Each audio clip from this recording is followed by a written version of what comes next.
Hello, hello, hello. How we doing, boys and girls? Good morning, good morning. Hope we're well, hope we're good. Right, I have about 1 billion CHETT lists I need to complete today. We have got a task on our hands. Oh no, Alt-Z is not Alt-Z anymore, is it? It's that one. Ta-da! Fixed it. Right, we can probably just turn that off for a little bit today. We're unlikely to need that one. Marble, how we doing? Welcome in. Good morning, good morning. I have the desire, whether it will be achievable or not, but I have the desire to try and get Steam Weedle to Exalted today.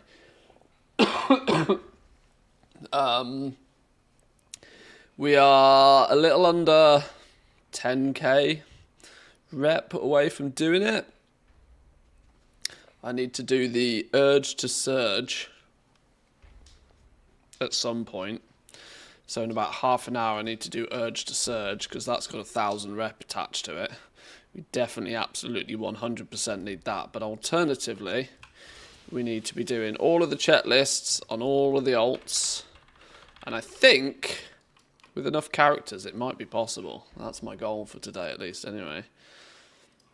Let's get some patron orders out the way though, real fast. No, whoa, clear all. Ooh, cash monies in these, holy. Get rid of you, because you're real stinky, but the rest of you bang it out. Making money on patron orders. We take those. I need a double resourcefulness tool for these patron orders. Still got 9k to go. I think it's, I think I've mathed it out to be about, with the amount of level 80s I've got, I can probably do one from 0 to max in about 3 weeks. Which, if we want to get all 4 sub-factions maxed out, it's going to take a little while. Let's not do that one. Wait, why are we missing this? Gem Cutter Apron. Why can we not do that all of a sudden? Okay, ignore that. Game's gone loopy. I think it's possible to get the sub reps sorted pretty quickly, given enough level 80s. When's Dark Moon? When's Dark Moon Fair kick in? Dark Moon Fair kicks in next Sunday. Well, that's convenient. I leave on vacation on this Saturday, and I get back on the March of the Tadpoles Day. I get back on April 5th. Hang on, isn't Easter like real goddamn close to all of this business? I can't remember. I'm sure something will get in the way. Get some coffee in me and then I'll figure it out. When's Easter this year? Hey Google.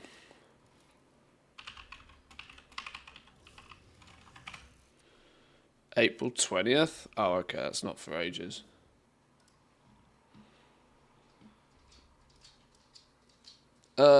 Ooh, we want to do that one.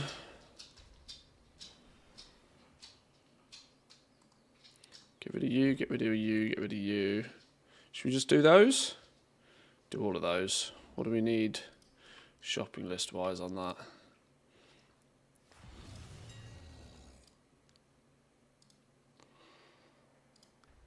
Oh, hello.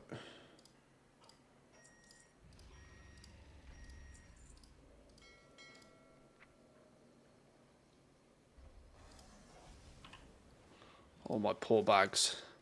Please don't look at my poor bags. Nobody needs to see that. My bags. I can't keep my bags clean. I just can't. I try my best.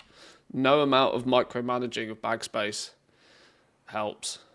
It's a lost cause.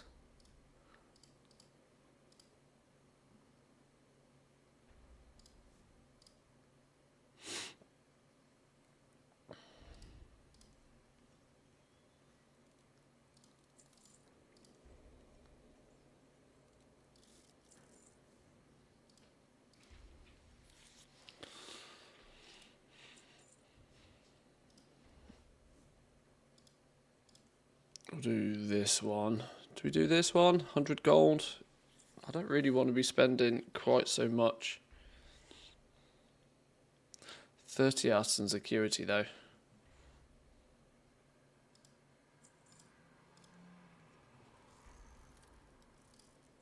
That'll do. I should have also completed the 2 weekly quests as well. Jewel crafting services, leatherworking services. Yes, beautiful. I've been expecting you. May the eternal sun. And books. Books we can do.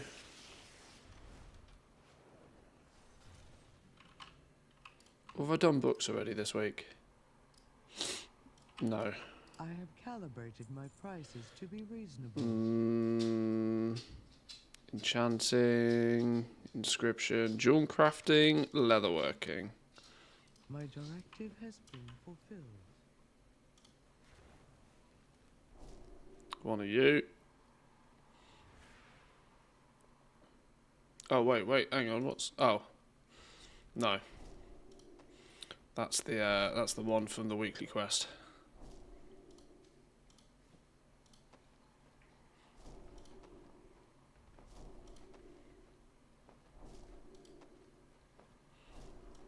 Okay. I have an extended supply of goods for Outlanders. My thanks for your patronage. Right, can we make the rest of this look slightly less gross? Many deals for a friend of the Grumble. Beautiful. Like you. Better. Not perfect, but better. I really need to get on these chat lists before I start getting too distracted with other things. Augment runes? Barely moved.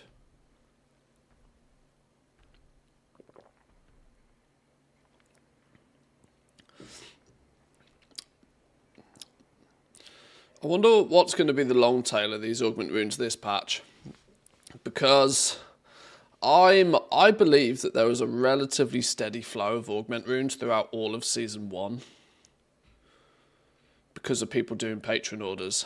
I am convinced that there'll be way less people doing patron orders in Season 2. Which might very well mean the supply of augment runes in Season 2 is lesser. But it's hard to tell. Look how many sell per day. 76% of augment runes that get listed actually go on to sell. That is an absolute ludicrous sale rate on anything. Nearly 13,000 sold a day is what TSM seems to believe.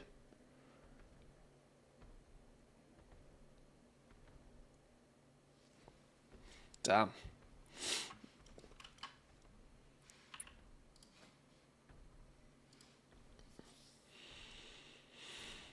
Can we just keep tapping points in there, I suppose? We've nearly finished this tree.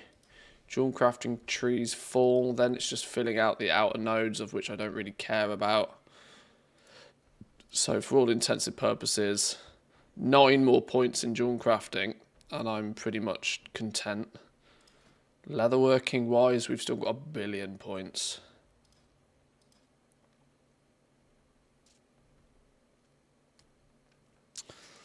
I'm thinking slamming 90 points in here so that I just unlock all of the recipes is a win.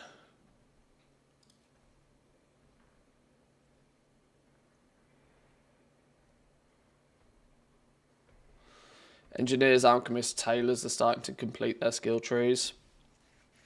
We're at that point now, aren't we? We're at that point where if you've been relatively consistent with it, you should be starting to see light at the end of the tunnel.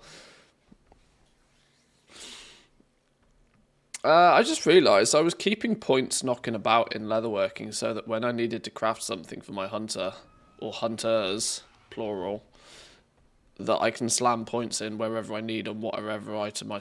But I made some braces yesterday and completely forgot to put points in it. Yeah. I must have used concentration then, did I?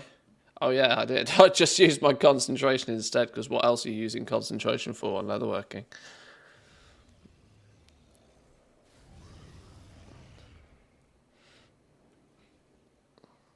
So maybe I do just put Maybe I do just put 90 points in here to unlock everything then.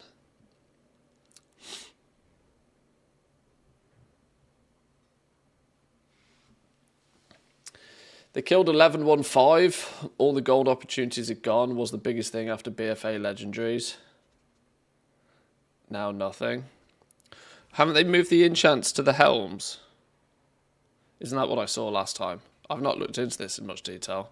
This is a consume some coffee and check it out situation. I'm pretty sure they moved them to the helm slots, right? Which...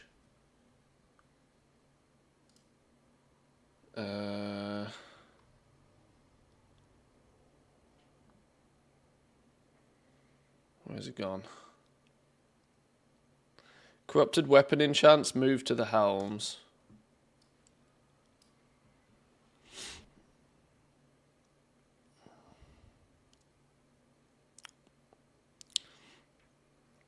Move the enchants to the helm slots. This should allow all classes to get to use them.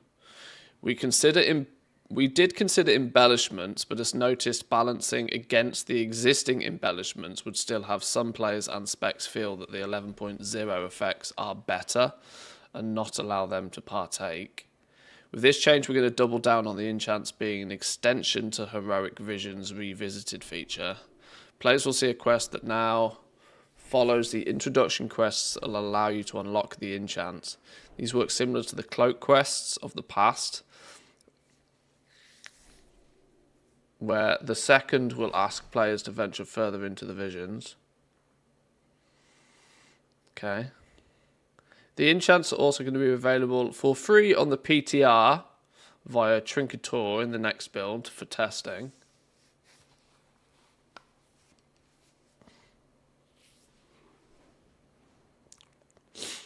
The new items that will unlock the Veteran and Champion drops in Heroic Visions to be Warbound.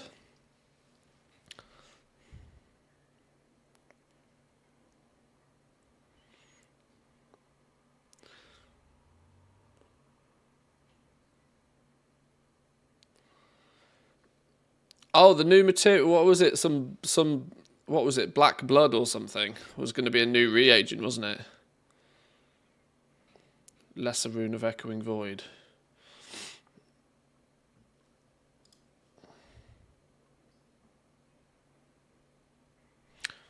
Warbound.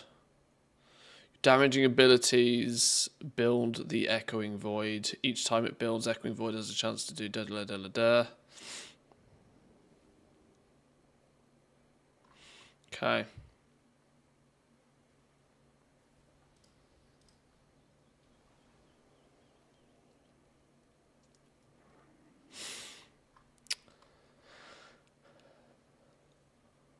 It's why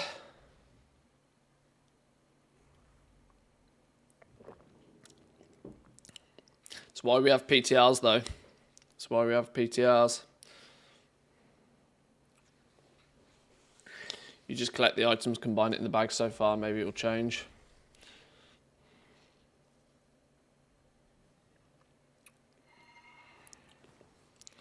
We'll see. I've not really looked at the 11.15 PTR in great detail yet.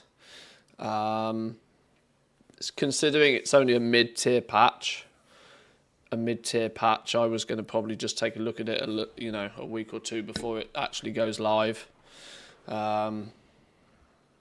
Because, yeah, otherwise you get in this weird scenario where you report on something when it hits the PTR, and then that seems to be the only thing that anybody ever remembers, and then you spend the next 3 months correcting everybody, and it's easier to just not.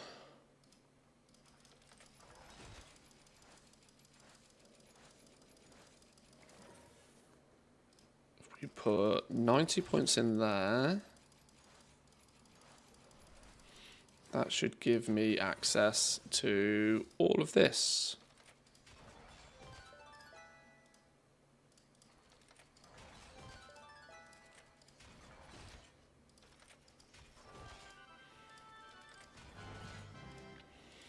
That now means within the realms of concentration, I can now fully max craft any single leatherworking item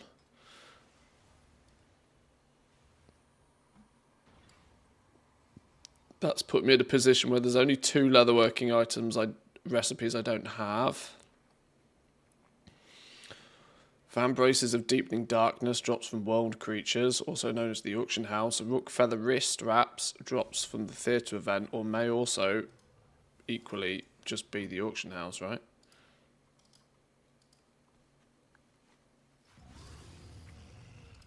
Oh, we've got more goodies to play with.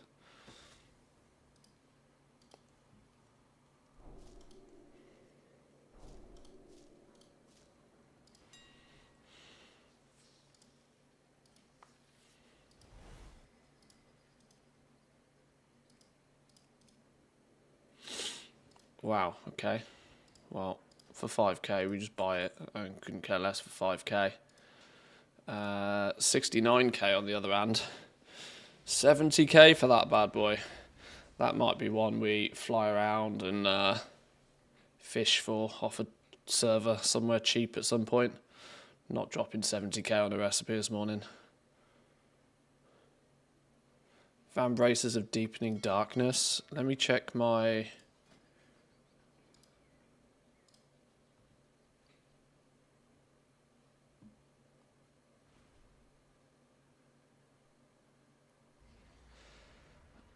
I wonder if this is only tracking recipes that I have. It probably is, isn't it?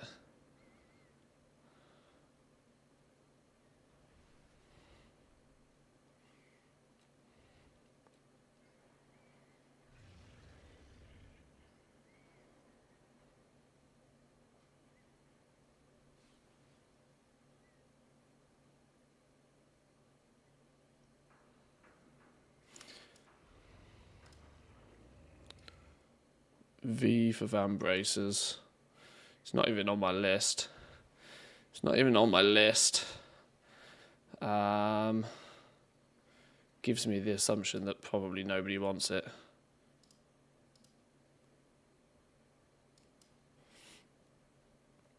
Whereas consecrated cloak seems to be relatively in demand still.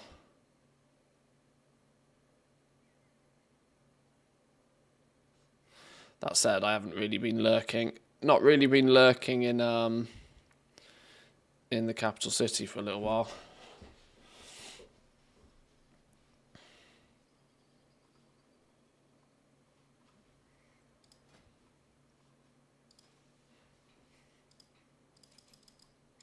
Seven points to go. Right. Let me quickly get patron orders done on a couple of other dudes. Get the weekly quests out of the way. Weekly quests, and then we go full CHETT list farm. Is my coffee done? My coffee's done. Please hold, please hold.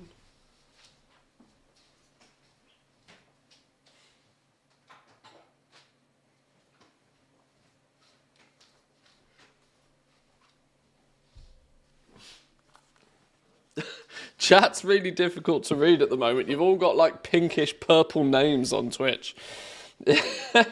Yeah, like Arthur Dodger, Tulok.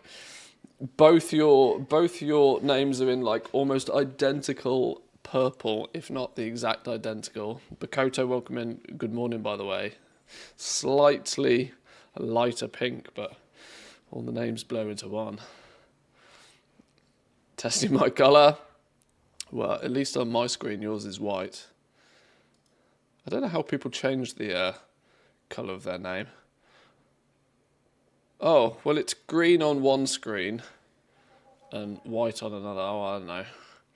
I have two different I have a little program that runs my chat, so clearly it doesn't use the exact same colours. Do you think this patch has got the most goal makers out of the cities and exploring more in WoW? I don't know. It's difficult, right? Because I don't really pay... well, no, that's not fair. I don't have so much time outside of my own stream to engage with others. I watch significantly less goal-making content on YouTube these days than I did. And as far as Twitch is concerned, I'm going to be brutally honest at the moment. It's pretty much me, golds, and and KCHAC are the channels I sort of mostly pay attention to. Now, I know there's more. I know there's a few more out there. But I think the general... I don't know. I don't really know.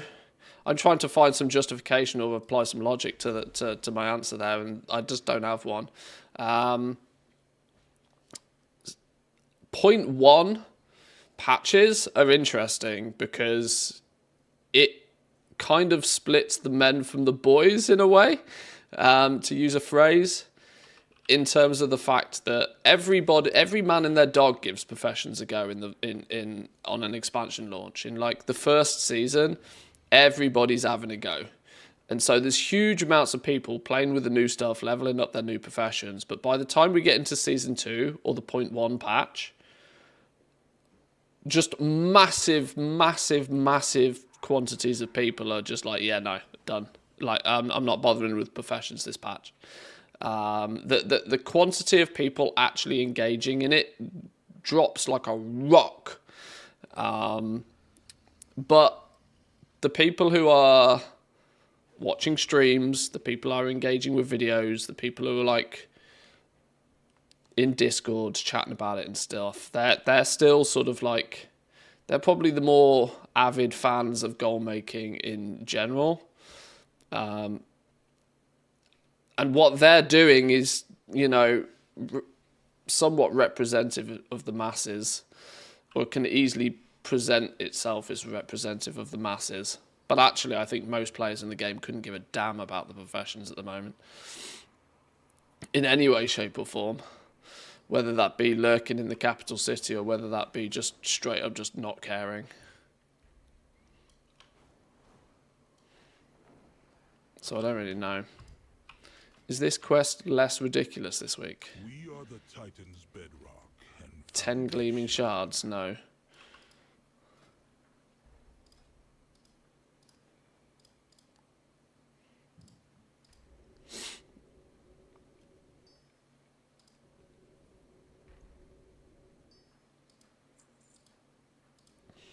Wait, hold up. Why did Discord start shouting about the fact that Drizzling Rose was playing World of Warcraft? Surely that's something that would fall under flipping streamer mode. Odd.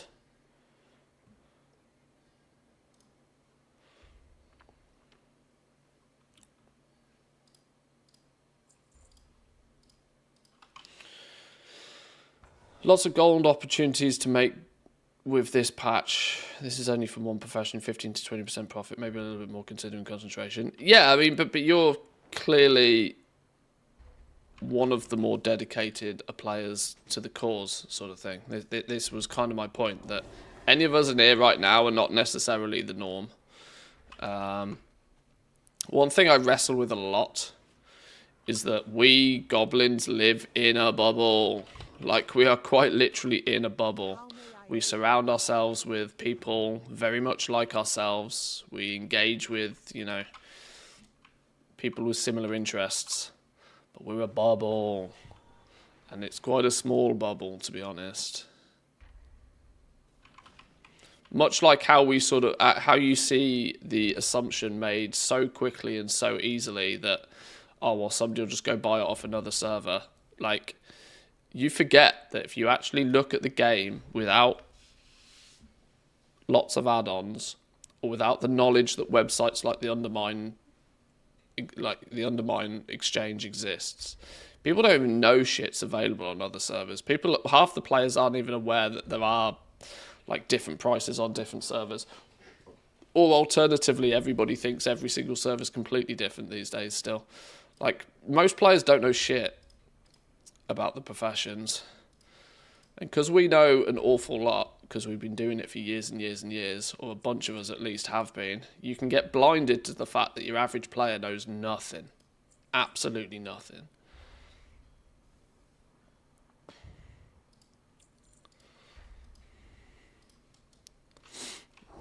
How are we doing, Goldson? Welcome in. Good day, sir. Good day, good day.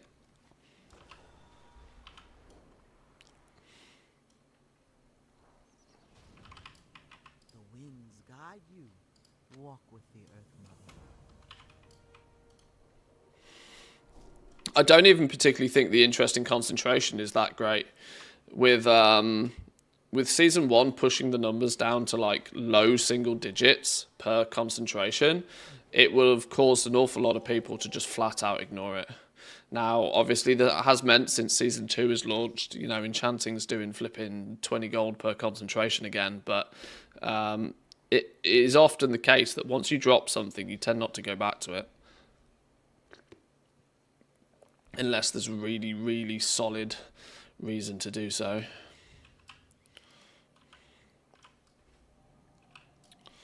Right, that was patron ordery stuff.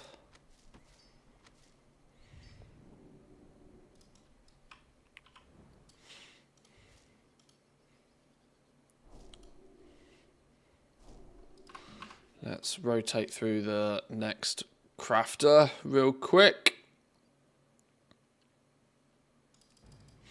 This needs to be my first thing I do, like literally every day. These main 4 crafters of mine, get them their patron orders done. It's the only way we're going to chip away at those knowledge points. Then we can go out and do whatever else.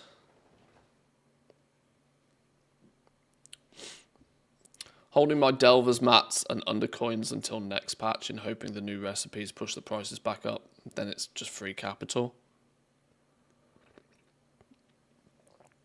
I think, yeah, delve mats are in the, you know, if you look at the price of delve mats now, they look like they're in the bin. But when anything's in the bin, there is probably going to be a time in the future where it may not necessarily be in the bin. Yes, delves have longer legs than they do, or than they did in season 1, but simultaneously, season 1 also had a lot more players.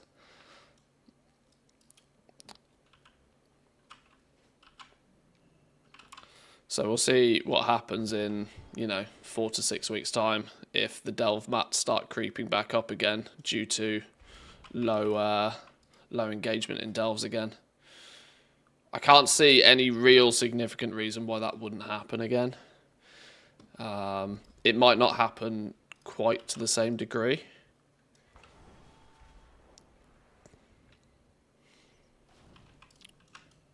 Tinderboxes were back over 2k at one point, let's not forget. But whether they get back there ever again, we'll see.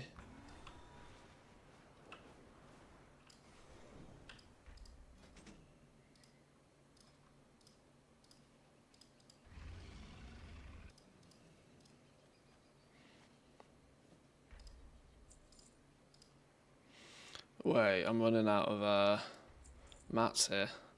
What am I missing here?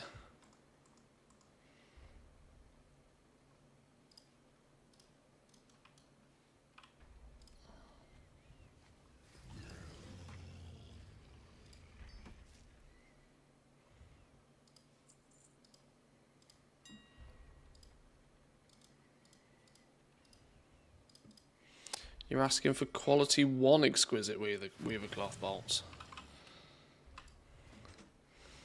You're the boss, Craft Sim.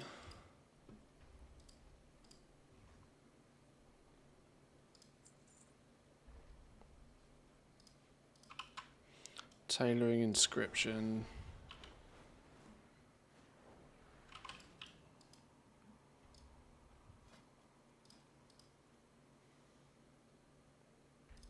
$69, giggity.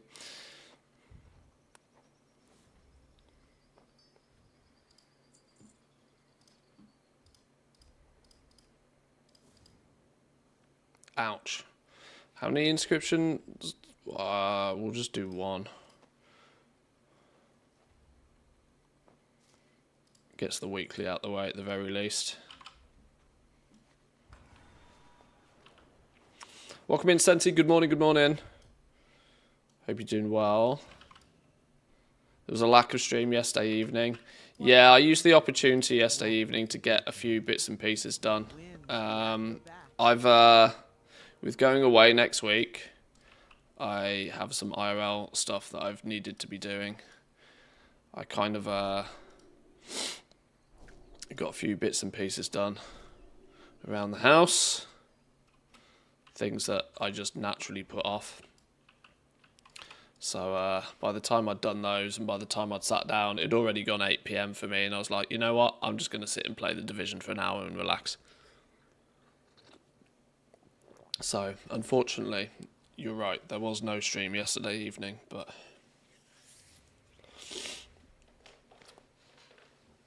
Delves will die with the heroic visions if they can't keep the current system with no cap in instances. Since a 5-mask run rewards hero gear, unless they change that from the current state. Well, I would argue that one thing that will shine true is that heroic visions are, from a gameplay perspective, more interesting, but because there's more to it, it won't appeal to as many people. I see that this is one thing that I don't know exactly where the general consensus sits with Delves. I've said since Delves were launched that there's very little to them, there's very little replayability, but to many players of the game, the simplicity of Delves is the reason they enjoy it, in terms of the fact that there's no affixes, there's no timers, there's no, it's simple, straightforward solo content. Horrific visions can easily be considered more fun because there's more going on with them, but dare I say it, there's more stress doing a heroic vision, which will absolutely limit the amount of casual Andes that bother with them. So, with a game that is so broad nowadays, where player interests are so varied, yes, I kind of agree with you that I would personally go along the lines of Delves are better content that's more interesting, that's more fun to play. That should, in theory, mean that it completely kills Delves. But I know Delves are so simplistic in nature, they appeal to players that don't want any stresses in their solo content. In Delves, you're getting 1 hero piece of gear a week with heroic visions, 1 hero piece of gear per run. And at their current state, you can do 10 runs per hour.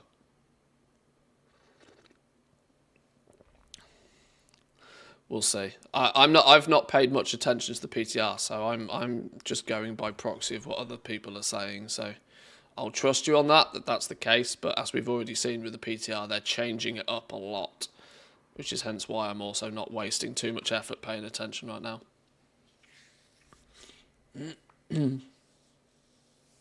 Wouldn't be surprised if Professions going account wide is on the cards. I thought about that going into the War Within. I thought when we got this concentration that they might pull that.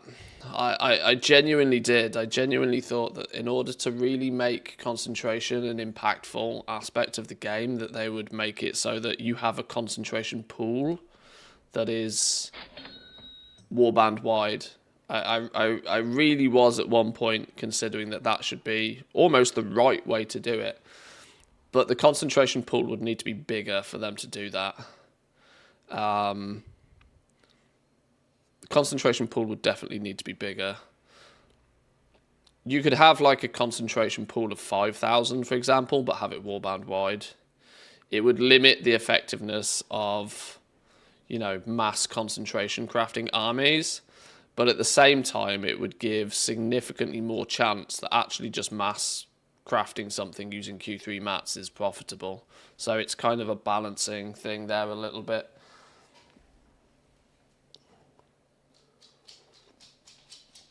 Moreover, it would allow players to actually deem some distinct value in their concentration, which we saw at the beginning of the expansion.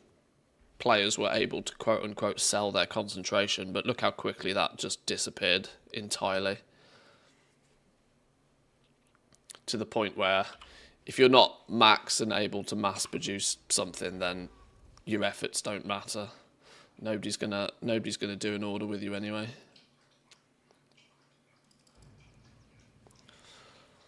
CHETT lists good rep-wise.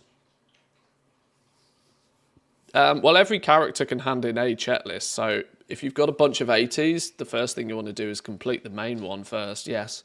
But from that point on, yeah, you need 40 bonus cards to do another one. But every one you hand in is worth 500 reps, so. My plan, my hopes, we'll see how this actually pans out because I'm clearly not very fast today.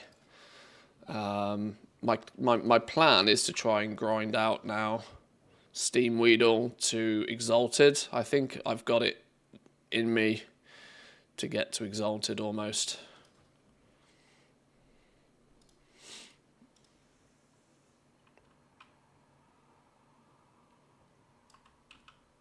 Now I've logged onto this character, but I've also just suddenly realised that we're about 3 minutes away from shipping and handling. And I need to do that on my main for the week.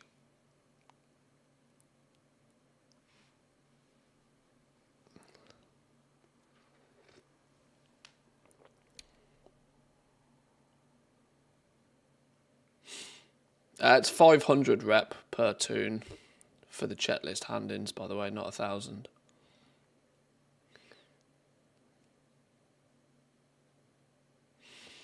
In theory, I could sell concentration in gear crafting by making them use rank 2 mats and have a higher fee for that. But unless you have a strict price, it gets complicated to try and always understand what the difference between rank 2 and rank 3 is. Yeah, and that's a problem. That's a crafter problem. The reality is you trying to do that is going to... You're going to have so much friction placed on the crafter that you'll just lose the order to somebody else that will just say, just give me rank 3 mats and I'll guarantee craft. Like, simplicity sells. Simplicity sells. And this system has been so overcomplicated for so long now that the path of least resistance just always will win. Even if, and the irony for me is that even if that path of least resistance is more expensive, it's what will win because it's the easiest route.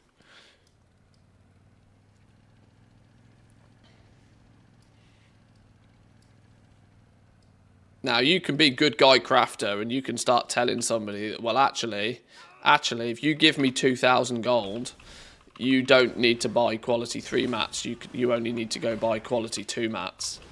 But then at that point, you're doing the maths every time, and then the person going and buying the mats has to do the maths and has to balance that out and has to consider, well, actually, is buying the rank 2 mats 2,000 gold cheaper or not? And what you're actually doing in trying to be helpful is you're actually adding yet even more friction to an overly complicated system in the first place. This is why simplicity will win. Simplicity wins out. And it's why gold and why currencies fundamentally work, that they provide people simplicity. Convenience tax. The more expensive option will often be considered the right option, even if it's more expensive, because it's more simplistic. And this has been my big point with crafting in general, that they need to really, really, really, really heavily focus on the fact that it's too goddamn complicated for most people to bother with.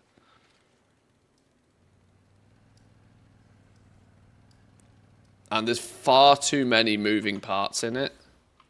Far too many moving parts. Even for somebody that knows what they're doing, there's far too many moving parts. And it's significantly simpler to just use a brute force approach, which is to use all rank 3 materials and then find a crafter that can just guarantee it. Job done. And give them 500 gold. They'll proc some resourcefulness occasionally. You'll give them a 500 gold tip. And it's a quick, smooth, easy to manage transaction. That's what players want. People ain't Ain't bothered about this flipping complicated rubbish. People want easy. People want straightforward.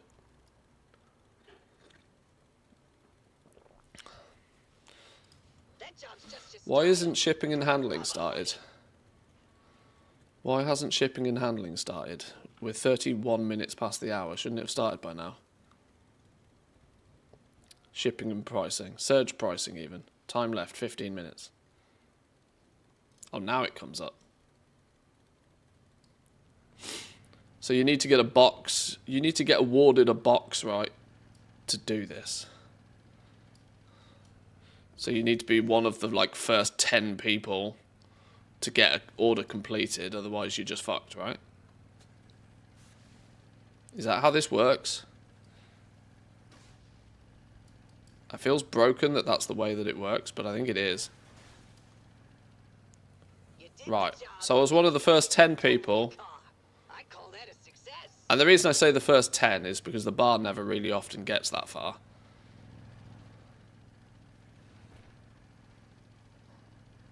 I'm even ignoring rares in order to get this. So when a few more jobs get done, there we go, 6th has been done. 7th.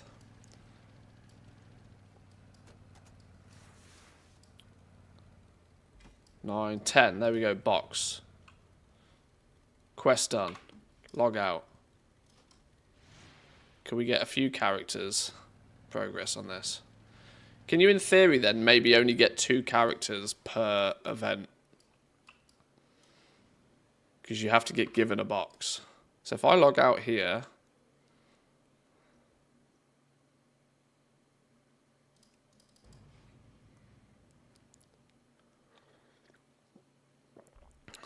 and we get in there quickly, you have to be there doing it when a box is given out.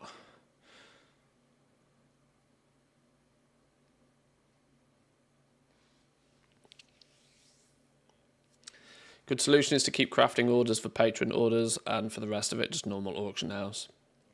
Yeah, I've been a massive advocate for putting more stuff back on the auction house since day one. I knew it would come to this. And I'd been advocating for this literally forever.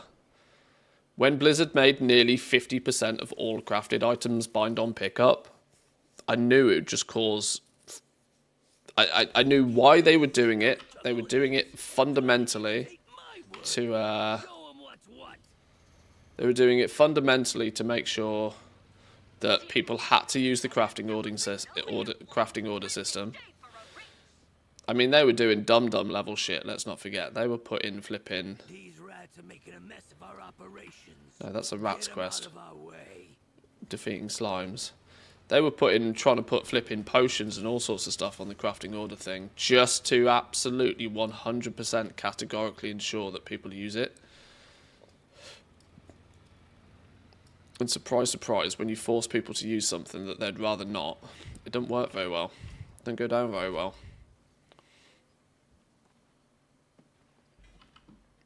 Go on then. There's no slimes. How can I... There's no slimes. If I cancel this job, take another one, is it going to... Oh, well, we've gone past flipping 50. It's not going to give me progress now unless this bar fills. Well, it's fucking useless even trying, isn't it? This Urge to Surge quest is actually terrible, by the way. I've never paid so much attention to it to realise it is actually terrible.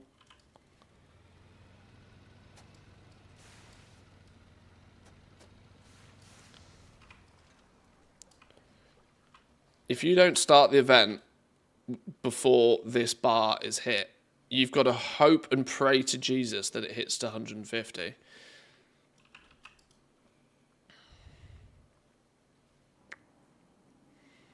Have I got something for you? Thanks for stopping by. How didn't I even have half the quests? What's going on here? I'm so confused.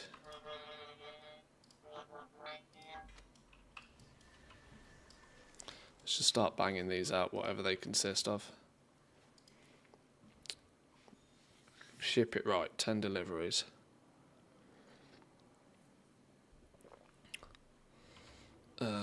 You know what? I also found...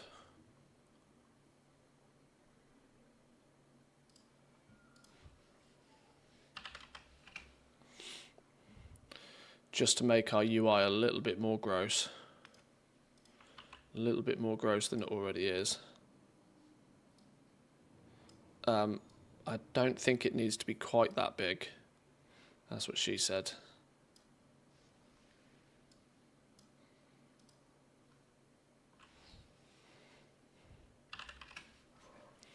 Can we have it a fraction of the fucking size, please?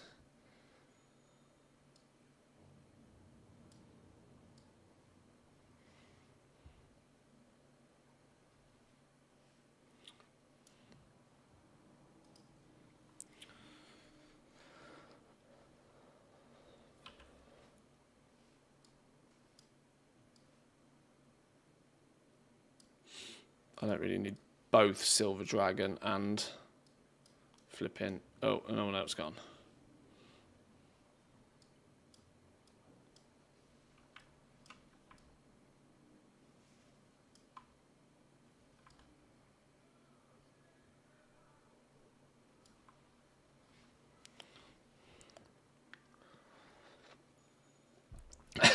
This is just an outrageous wall of info that's actually totally unnecessary at this point, but we're going to do 3 rares, 10 jobs.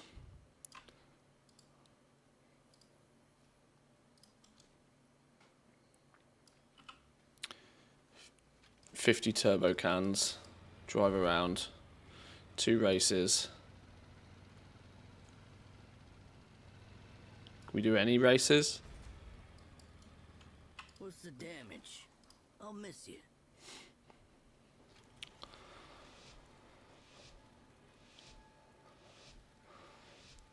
Once most are done with 50, they don't really have an incentive for you to do much more.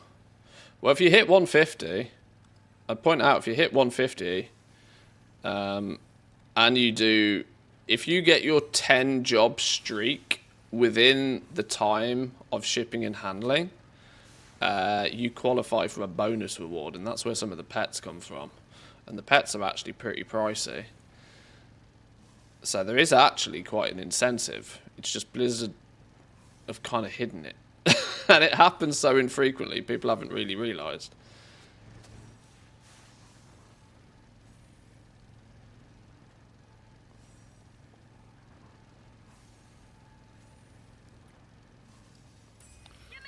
Right, there's one race. Too bad.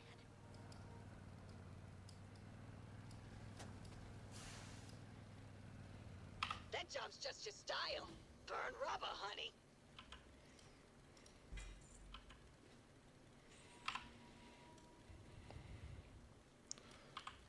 Second race. That one. Jetpack one.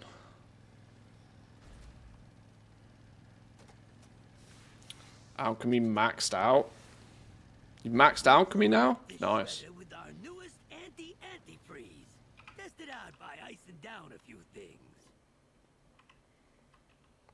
It's good effort, that one.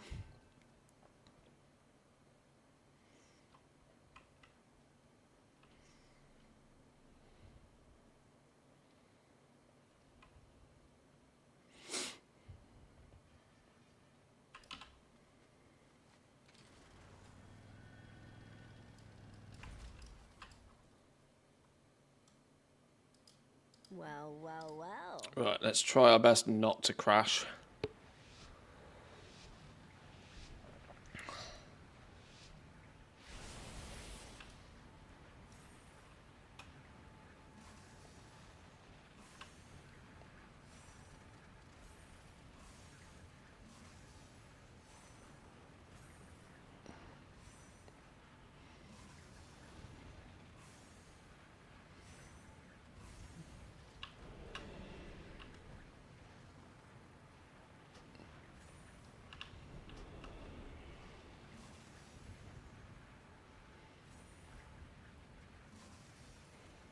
We only need to complete the race. We don't need to be good at it.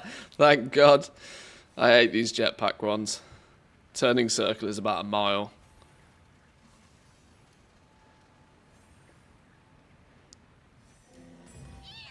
Right, 2 races. Then it turns it green. Beautiful.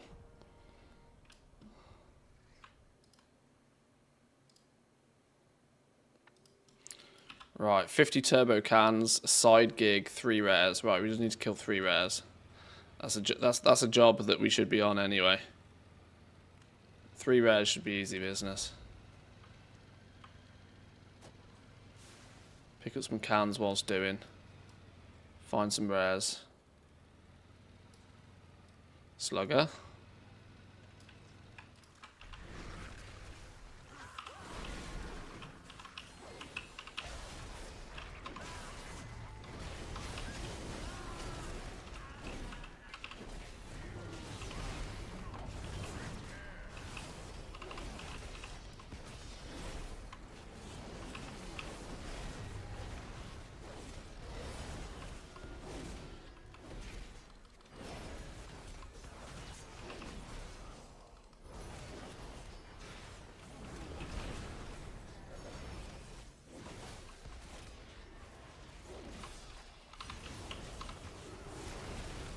When does he do his heal thing? Is it that one? Siphon blood.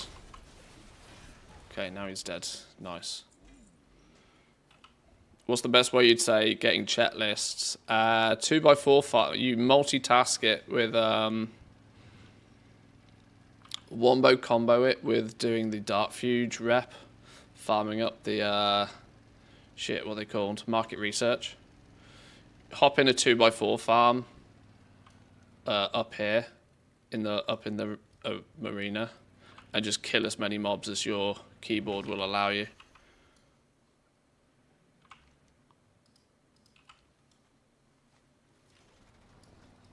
I wouldn't deliberately proactively farm them though. I would have it as a nice cheeky byproduct.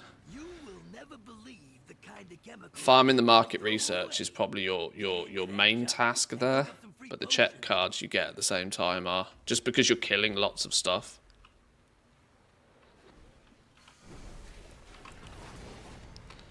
Just kind of accidentally happens at the same time.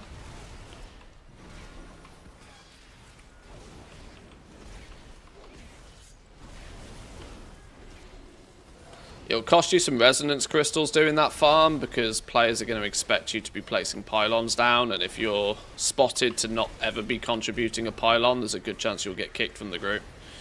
So don't be a complete leech. Make sure you at least do help out somewhat.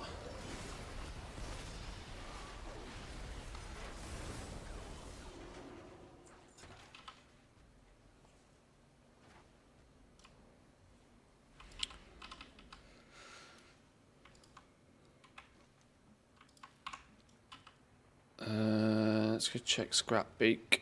He's always a good one. Nope, no pigeon.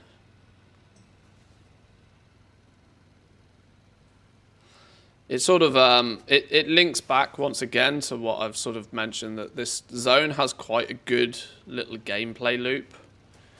That it's often hard to justify doing anything in the zone just for the one thing that thing might offer. But if you can get double benefits out of it, which is often the case, then like I said, farming Dark Fuge rep, farming market research, that's the only thing is a bit of a pain in the ass, but at least you're getting chet lists at the same time, and those chet lists go towards building your rep with the other factions. And if you're building your rep with the other factions, then you're also going to eventually get to the point where you're getting Paragon boxes for those other factions as well. And, you know, all of a sudden it starts to just all of a sudden it starts to just work. Like whatever activity you're doing is slowly working towards something somewhere.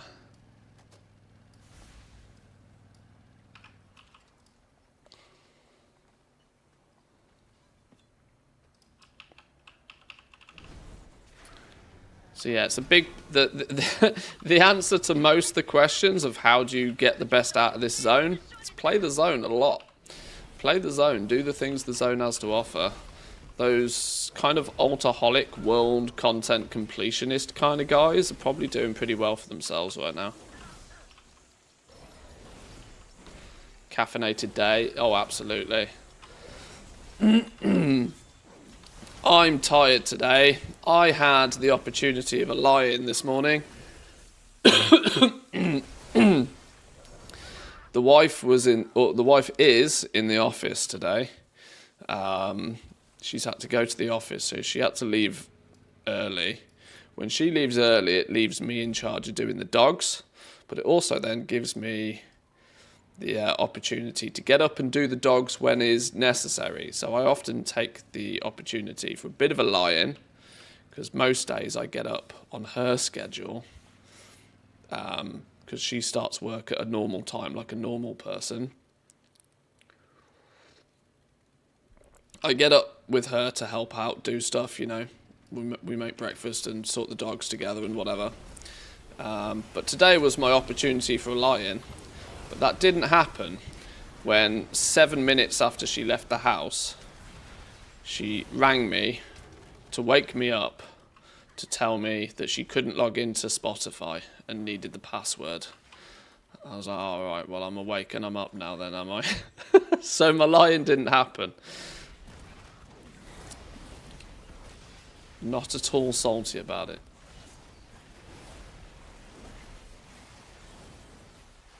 Lol, somebody's still trying to sell the mount for 10k. You funny. Oh, we've won. We've won CHETT List. Why didn't I get box for that? Or did I?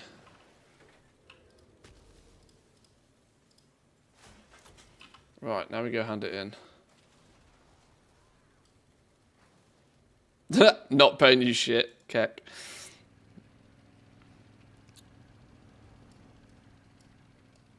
Can you believe those chuckleheads? Trying to imitate my work. Show them what's what. Goblin gonna goblin at the end of the day.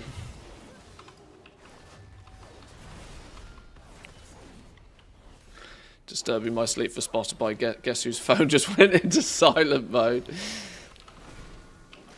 Hey. The tip to a happy marriage is just do everything she says.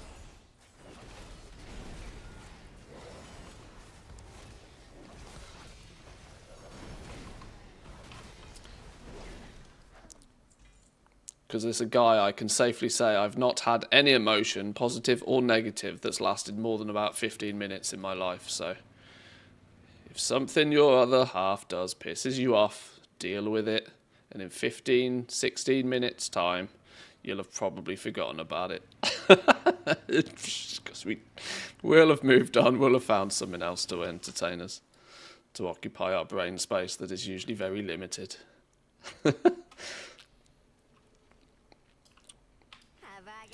Right, finder's fee. Go. Boom. Come back for more.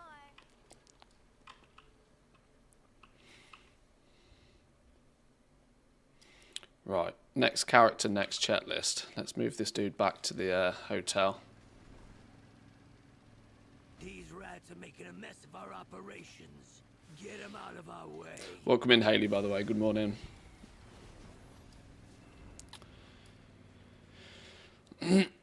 If she is right and you are wrong, she is right. If she is wrong and you are right, she is right. If both you are right, she is right. If both you are wrong, she is right. Absolutely. Absolutely. Yes.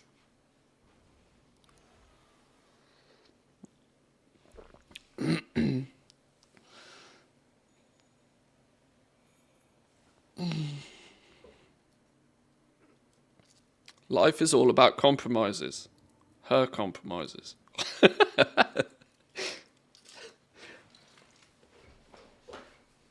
Right, okay. One CHETT list down.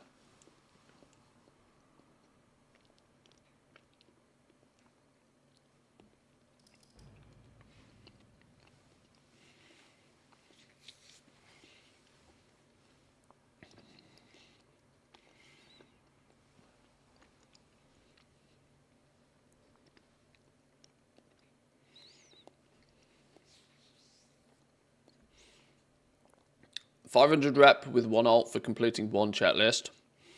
I can now get more from the alts. or switch to the next one. For as many level 80s that you've got in the zone, you want to do their first list because their first list is free. But if you feel the need to blast any further than that, then of course you can farm up the bonus cards, which are these ones, the CHETT cards. And you can turn 40 of those in for a new list. But I'm saving these until the Dark Moon Fair's up. Red hot savings here. Come back for more.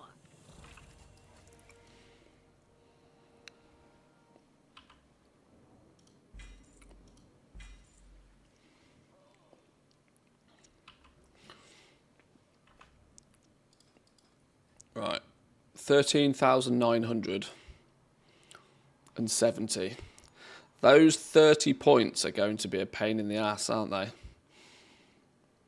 There's going to come a point where I'm probably going to run out of characters and be 30 points short. I can smell it from here. Okay.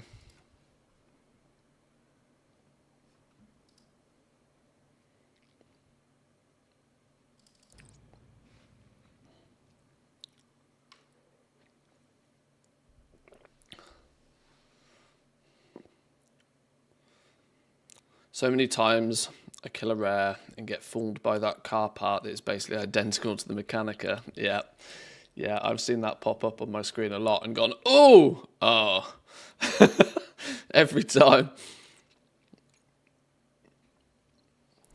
It's an emotional roller coaster, that one.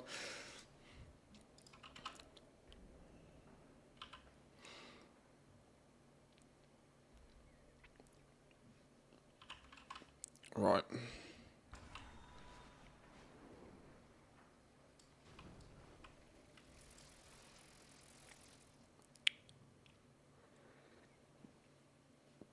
It's an ever so slightly different colour, I think. Imitate my work. I don't think it's exactly the same, but it's close enough to easily fool you. Dim lightin' and absolutely no airflow. Perfect day for a race. Right, let's go get our list. These rats are making a mess of our operations. Get them out of our way. What you need? I'll be waiting. Clearly didn't bother to pick up all the weeklies or even complete all the weeklies last week.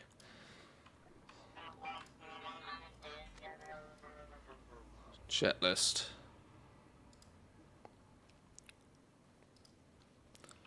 Dumpsters, side gig, scraps and rares. Why is it only showing 4 options? Is it because the other ones are just dumb to try and even consider doing?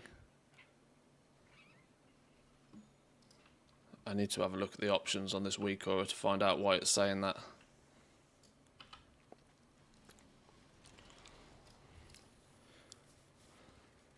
Because 100 empty cola cans from scrap piles. Yep, 100 scrap cans. That's an easy one. Completing a side gig is an easy one. Fish 50 times is a pain in the ass. Capturing battle pets is a pain in the ass. 3N rares is pretty easy. Complete the delve. It seems to be showcased. This little week order seems to prioritise the ones based upon roughly how much time it will take.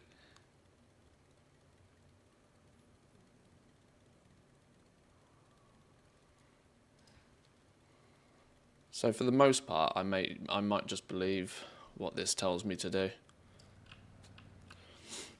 Right, side gig. Let's get the one that takes us out of the zone done. Let's go do a side gig. Side street is bountiful today in the zone. Yeah, we might end up doing that a few times. I don't have the option to do that one though. I've got excavation site 9 on this character. The CHETT lists are slightly different every time. There's probably 10 or 15 different things that... Looking for trouble? Next time. Support beams, no, that's a slow ass one. Kill the shark. That's an easy one, isn't it? Watch your step. Welcome to the best.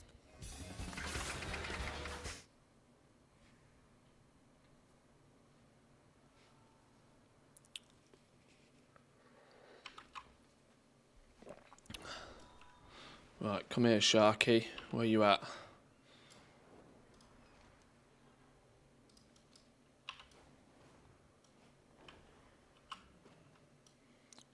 Dead.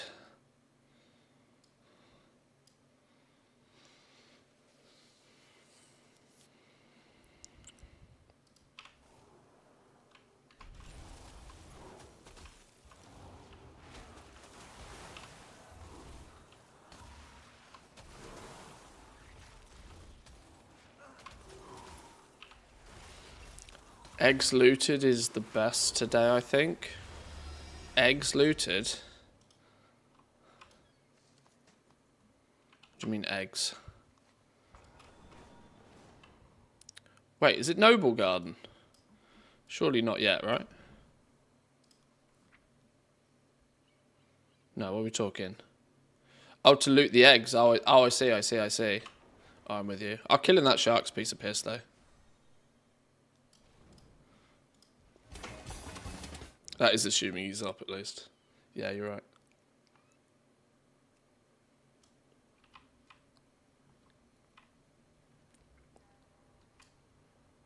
Is that yours? See ya. Watch your step. Next time.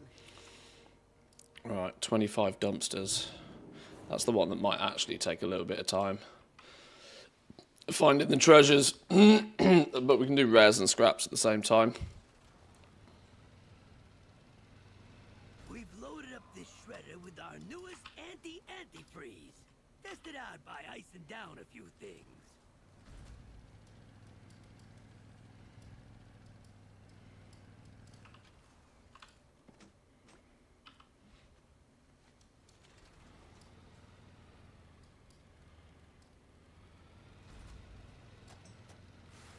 Where's this trash can at? He's hiding. There he is. 25 dumpsters is bait. Rather scrap the list, go to the next one than spending 20 minutes looting those. The dumpsters though. Yeah, the little trash cans, sure, I get you on that one. But the dumpsters, there's money in those. There's mechanicas that come from those. I never walk past one of those any day of the week. Hey, you! We got a mess that's out. These little trash cans, yeah, you're not wrong, but Sort it out. You in? I'm all for overflowing dumpsters. entrepreneurship, Never but turn down one of these. reselling is just low. Go teach those scalpers some manners.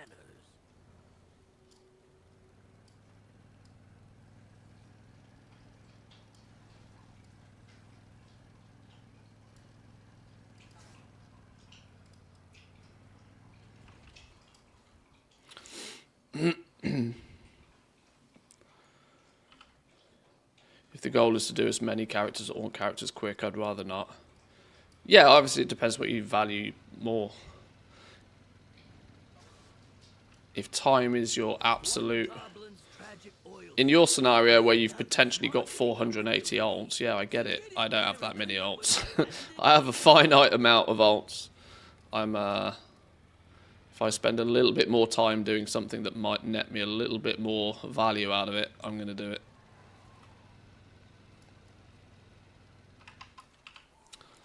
Just like technically stopping to kill rares is not necessarily the best idea, but...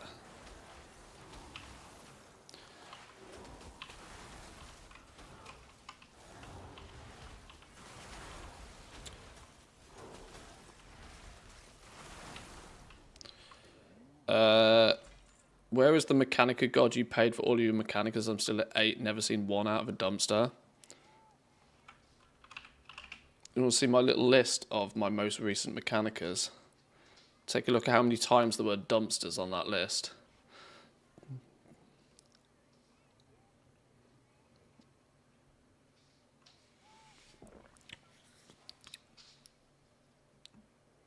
Dumpster. Dumpster, dumpster, dumpster, dumpster, dumpster, dumpster. Don't sleep on the dumpsters, trust me.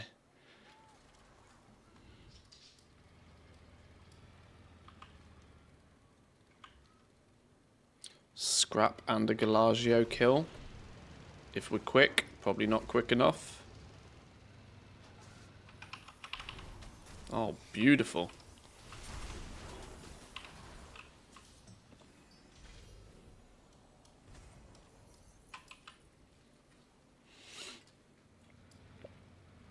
Grimey's dead.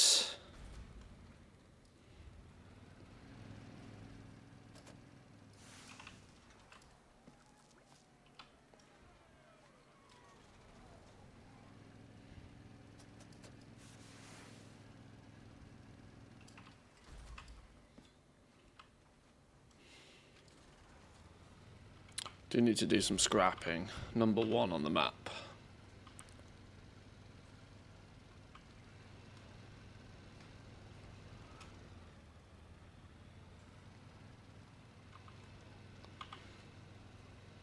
If we get here nice and early, we can often do the entire thing in one go.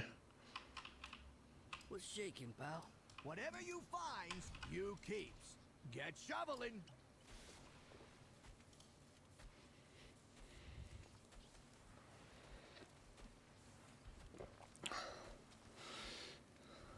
Ignore the delays. Keep shoveling. If in doubt, just keep shoveling. And that's why we got insurance, folks. Clean it up. I'm not moving.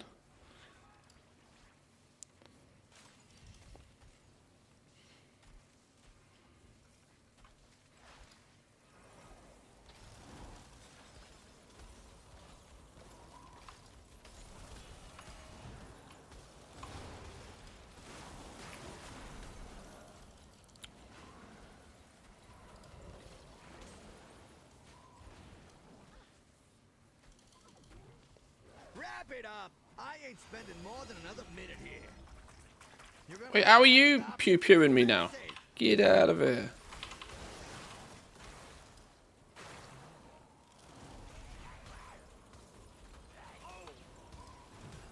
Oh, flipping hell. I'm going to have to do something about this, otherwise I'm dead.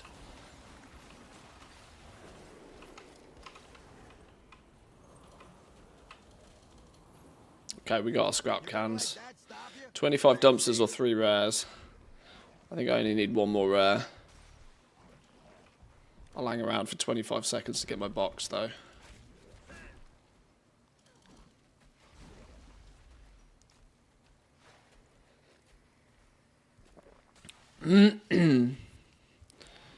Yeah, at least there's 5 on the list. We only need 4.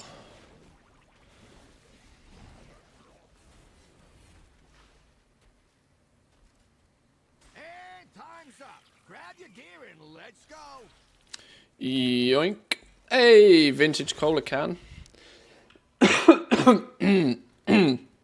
These are, the pets from these are getting remarkably cheap as well now.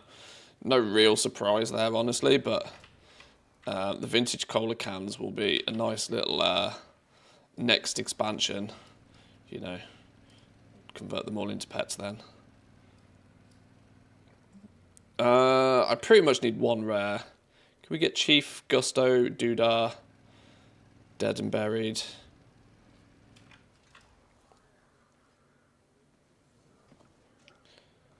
Is that list weak or public? I'll give you the link, I've got it here.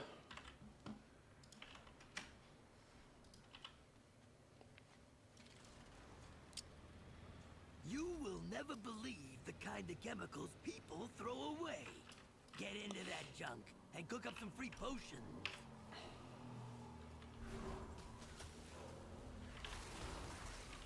No, don't wait for me to pull and then piss off. Oh, Lord. Alright. Alright, let's see how badly this ends up. This dude hasn't got anywhere near enough gear to solo this fella.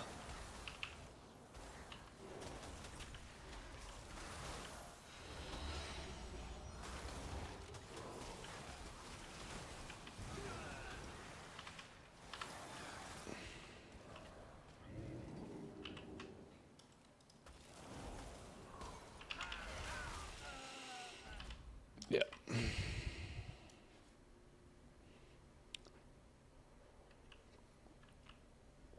We need someone to hack that 1 track progress for the individual tasks too. I'm going to share Loot Fever, who's currently in the chat, is a bit of a weak or a god. If you have any very, very specific requests, he is somebody I would recommend speaking to. As somebody that is proven to be pretty good at weak auras. Now, even if they don't have something to offer themselves, they might be able to put you in the right direction or something, you know.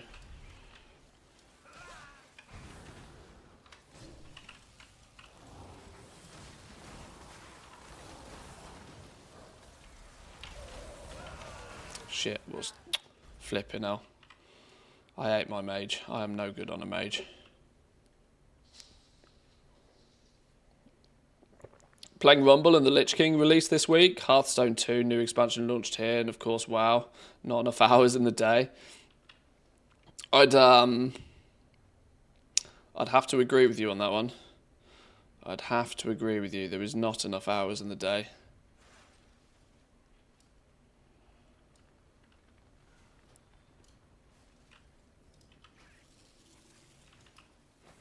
Alright, screw this. I'm not hanging around here.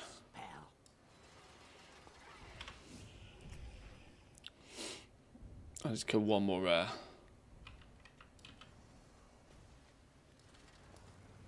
Beaky boy? No beaky boy.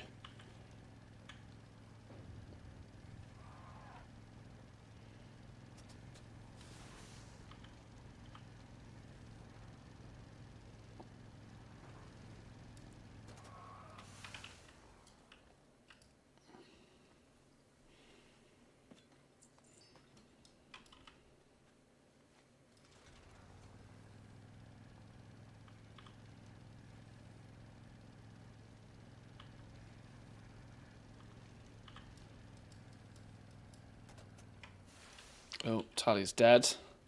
Snooze, you lose.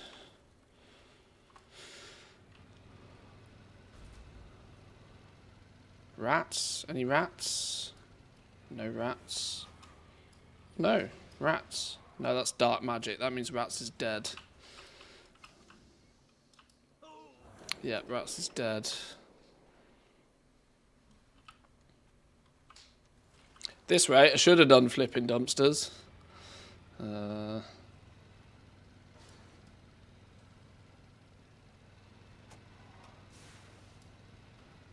on, there's 4 rares on my screen here. We're just going to hop.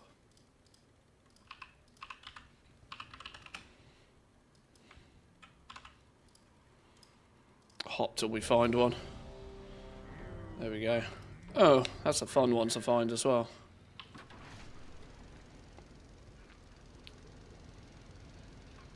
Can you believe those chuckleheads trying to imitate my work?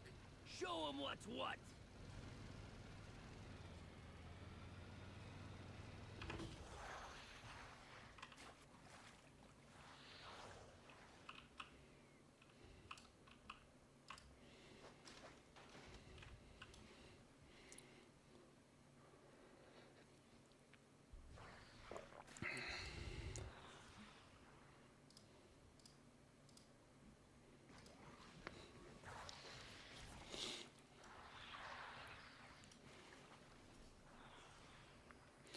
Right, come on, mount.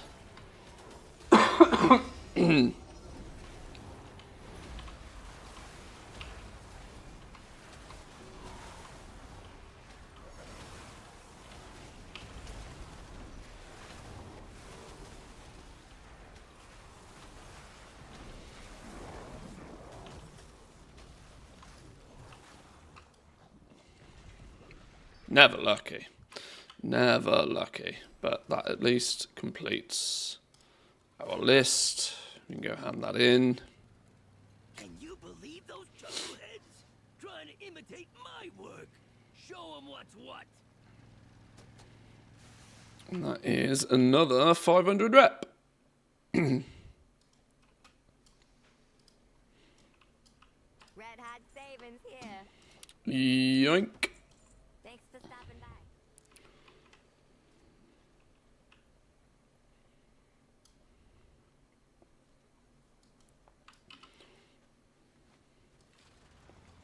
Now, under normal circumstances, I probably wouldn't be prioritising CHETT lists quite so high, but since I'm only here for half the week, it makes sense to use this half week to just kind of get Steam Weedle rep finished. We can get back to business as usual when I get back.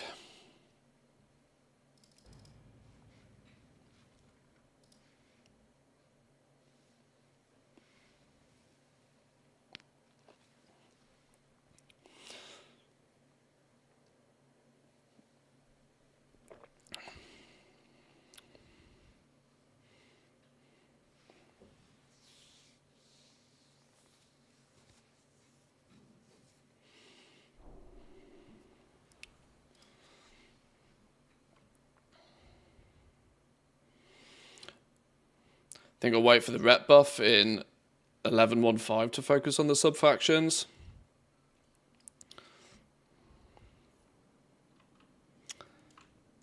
I know this is the wrong way to think about things, but I do kind of consider them something that I'd just rather put the time and effort into doing it now, even though it's going to take me physically more time and effort now, if that makes sense. Won't find Mostly because I know it's quite a long grind. Even with a 20% buff, it's still, you know, a 20% buff probably isn't going to make a huge difference, considering you can only actually align with one per week anyway. So let's say you can somehow magically figure out how to get from 0 to max in a week. It's still going to take you a minimum of 4 weeks. So with that in mind, I've decided to just, you know, put it on the list of things to just get it done, you know. The only sort of optimization I'm doing is saving the bonus CHETT cards until Dark Moon Fair comes up. But outside of my main character, I don't really get many of these. I think it's a 20% buff. Don't quote me on that exactly, but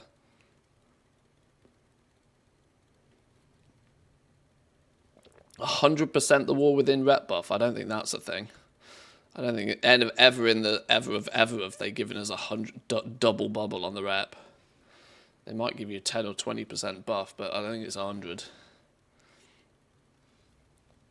They're not going to double your rep all of a sudden. Turbo Cans races, side gigs, scrap cans, side street delve. Well, side street delve is bountiful. Now, at 617, that doesn't. At 617, I probably don't want to spend too much time doing the delve, but it shouldn't. Something from a get a piece of gear perspective, I should consider.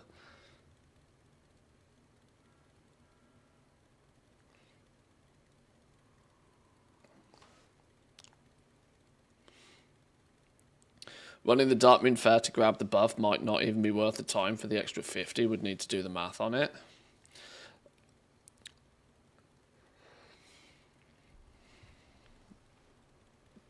Yeah, it's like I said, your scenario is so very different to most that you probably do need to run the maths. Oh, this dude doesn't even have the option for killing rares. We're going to kill rares anyway, given the choice, but probably 2 races, a side gig, and scrap cans are the ones I'm going to go for, I think, here. But if Scrap Chewer's up, we'll kill Scrap Chewer.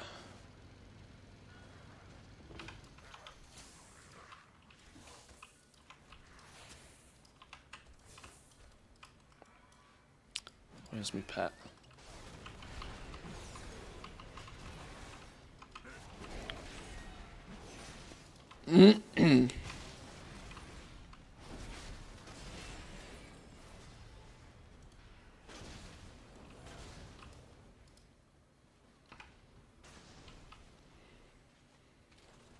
That job's just your style. Burn rubber, honey.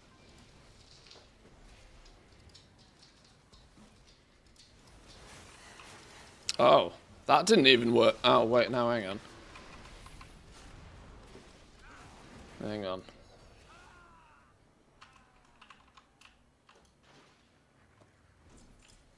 There we go.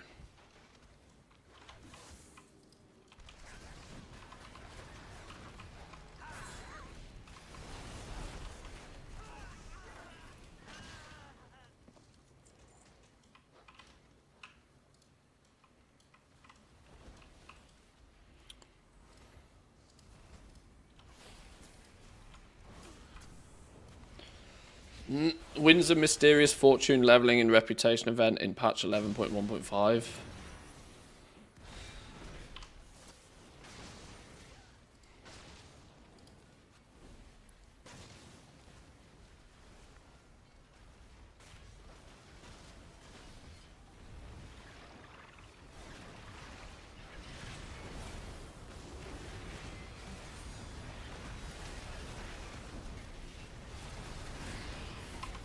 Okay. 100% War Within reputation buff, 200% Dragonflight rep buff.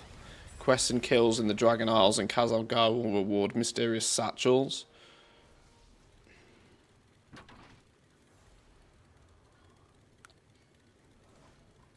Okay. Is it how? Is that in the calendar? Is that why people have claimed it to be a thing? I mean, that will still only be... That will still, if that's the case, then it will still only be a short time event. What if that only lasts, you know, don't forget, you can only pick one sub-faction a week.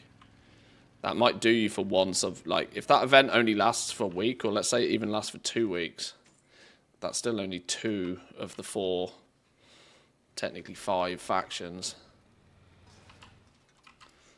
It's not for the 11.1 reps as far as I'm aware, just the 11.0. Yeah, there's always those stipulations in place as well. One goblin's magic oil spill is enough. Sorry, I clearly got something stuck in my throat. It'll go away soon. With our patented cleaning products. I need to just do 2 races.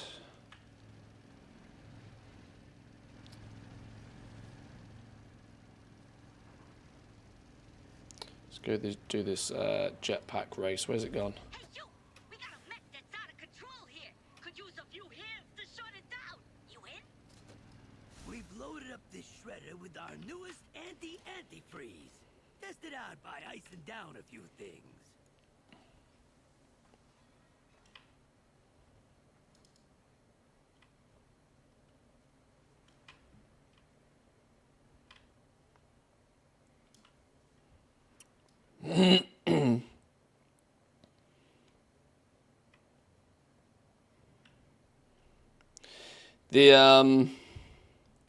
The reality is that the best way to do things quickly is to wait till it's not even the current expansion. This is the thing, right? You can take this theory of I'll do it later because it'll be quicker to such a degree that you should probably never play the latest or even the last expansion. You should just wait till everything's legacy. But that's the extreme version of that concept. The only things you should really hyper-focus on right here, right now, are going to be the things that require significant other player engagement to be optimal at doing. Now, as a concept, you know, if you apply maths to your playtime, that works out. But I still kind of think that you're devoiding most of the fun of the game if you go that route.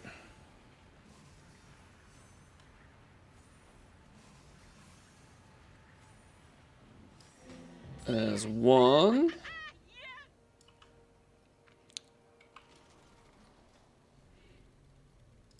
Breakneck Racing.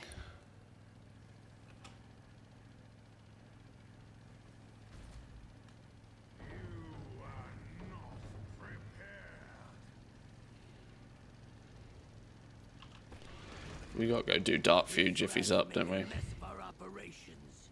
Get him out of our way.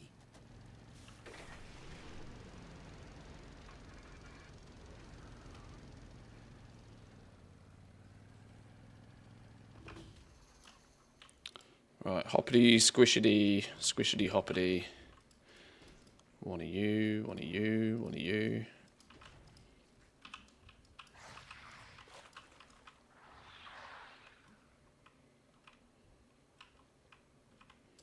Did somebody spawn it and just peace out? What's going on? Very confused.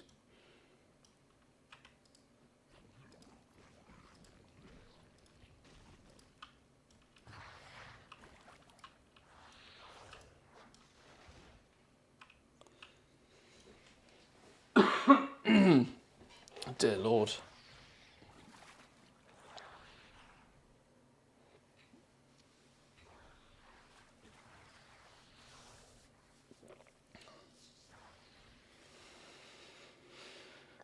Wait 8 years, this will become remix. You can level 50 alts in it in a month, yeah.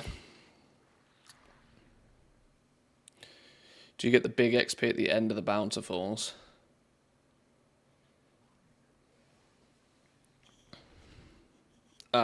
I've noticed, yeah, most of the time, apart from picking up the... Sometimes you can pick up the curios in the bountiful delves. And they can, you know, if you happen to find an epic XP token, it's, you know, worth doing. But I certainly wouldn't try and clear all of the mobs in a bountiful delve for Bran experience, for example. Because it's marginal at best. You're literally best off just blasting tier 8 delves as fast as you possibly can if you're just after Bran XP. Together.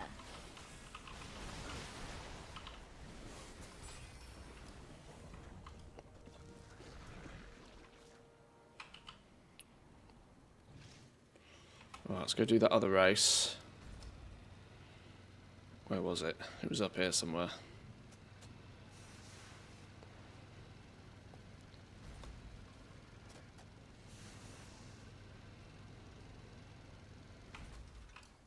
Interesting. 2.5 more levels and my Bran hits 80? Whew! You've been pumping dungeons, delves though.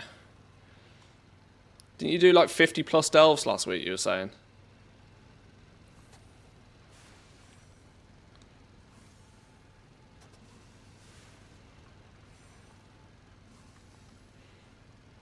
I don't think my Bran's even 60 yet.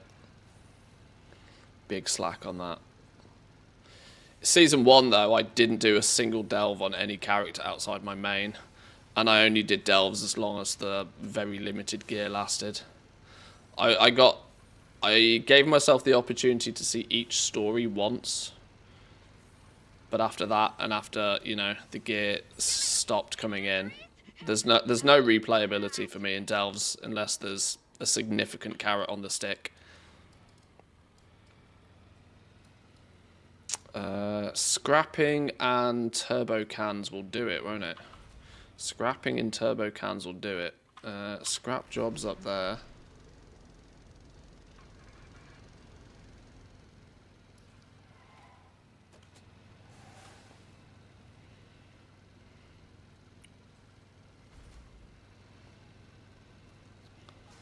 At least this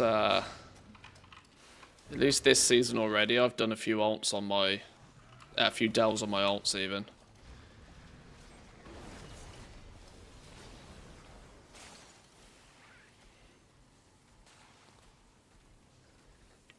You're gonna let that stop you? Happy to see that gathering's back to 1k gold a minute with everything maxed out in consumables, of course. Are you getting steady 60k an hour? Good news if you are. That's cool. Can you not? Oh, wait, that's not what I use.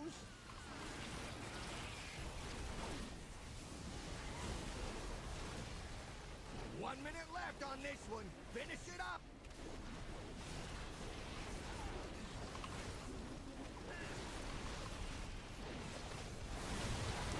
Right, we'll wait till he start doing his damage thing.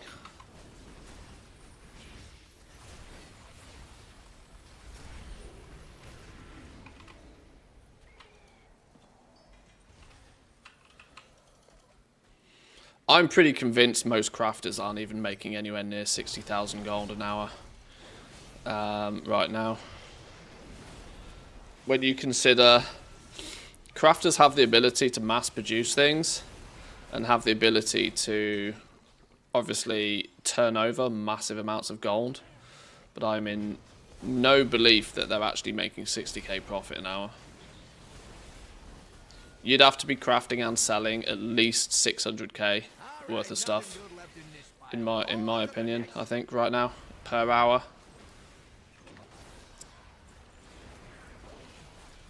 probably not that difficult to do if you're doing it on multiple accounts, but then you've also doubled your costs, which I think is something that is an underrepresented little nugget of information that is often removed from the equation.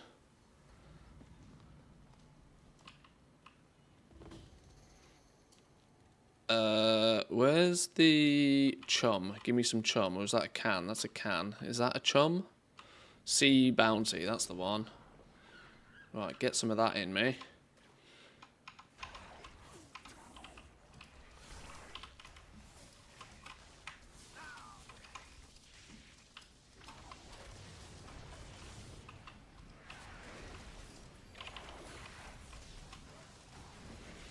Oh, we've got Boomkin doing Boomkin things.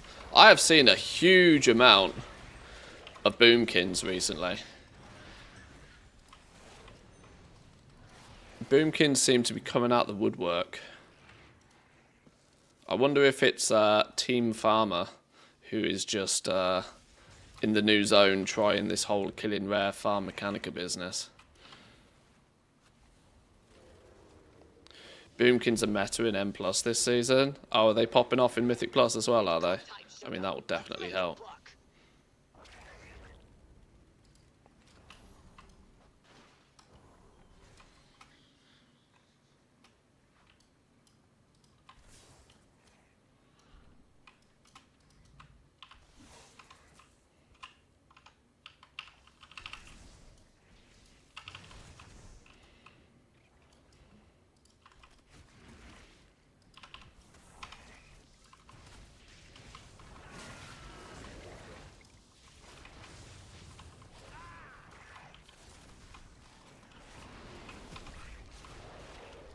Oh, and I knew that shamans were popping off, which is why you see a bunch of shamans knocking about at the moment, but I wasn't aware of the Boomkin situation.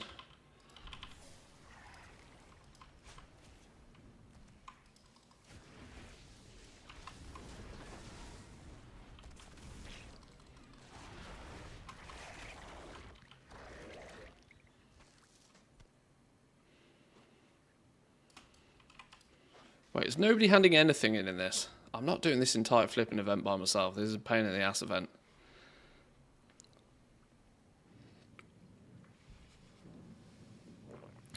I like gathering when I'm stuck in a meeting.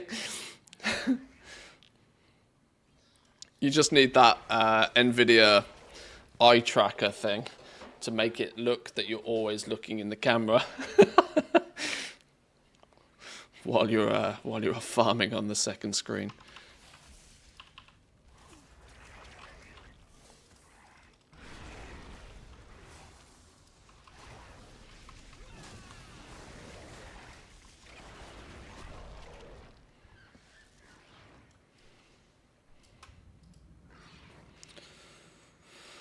Such dual feelings about the engine parts for the mount drops from the rares. I have all of them and they vendor for 25 gold each, but they're annoying as shit and drop consistently. I just want people to think for a minute about how much raw gold is being produced by those things, by the way. When every single time a rare is killed, it's making 25 gold. That's a lot of raw gold from a single rare. With how often and how frequently these rares are being spawned and killed.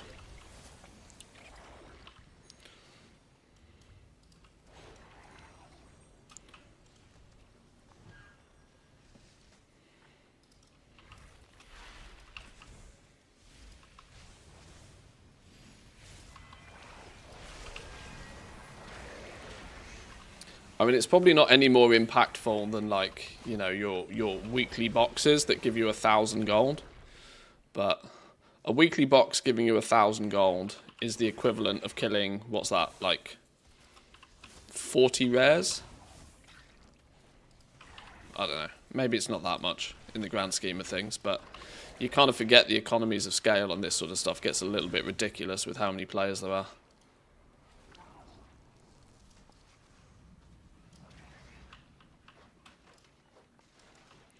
I do find it funny, though, that they had to make them stack purely on the basis of that even Blizzard devs were like, oh my god, our bags are full of these things.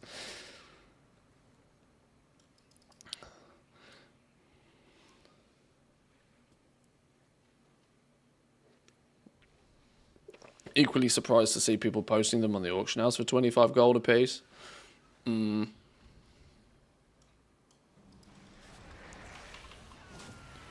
not going to lie, before the patch went live, I made a TSM group for them all, because I was like, right, well, if these end up being rare in any way, shape or form, then they'll be worth something. But they're the exact opposite of rare.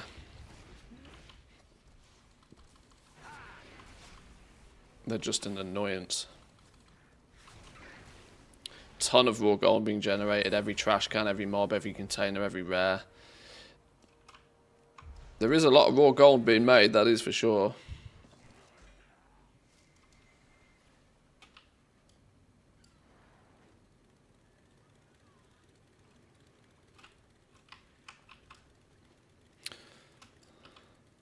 But equally, one sale of a mount on the auction house wipes out literally all of that in one go.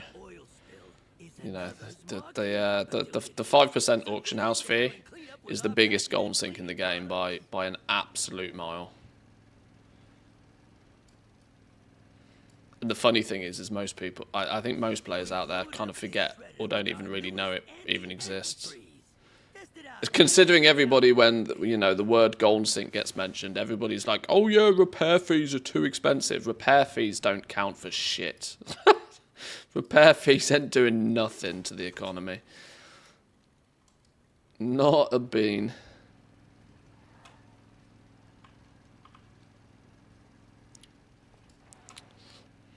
Unironically, transmogging takes more out the economy than repair fees, I'm pretty sure of it.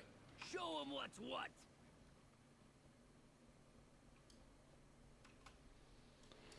As a Mythic Plus player, it's sure. Yeah, but not in... I'm talking about in the grand scheme of things. Yes, if you run Mythic Plus a lot, your repair fees add up relatively quickly, but you're still not paying more than like 20, 30, 40,000 gold a week in repair fees, even if you are the most disgustingly poor tank, right? The reality is that a 5% auction house fee on just somebody flipping materials neutralizes all of that instantly.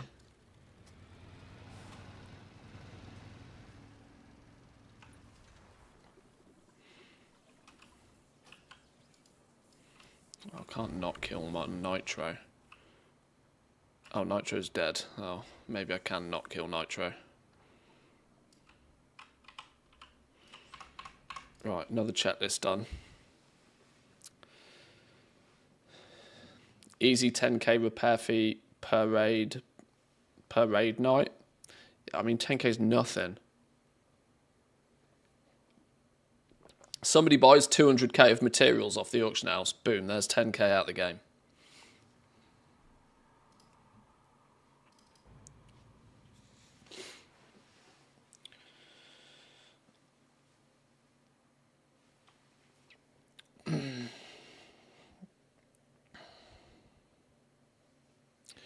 We spent 11k gold in a 20-man raid group last night when we needed repairs the first time.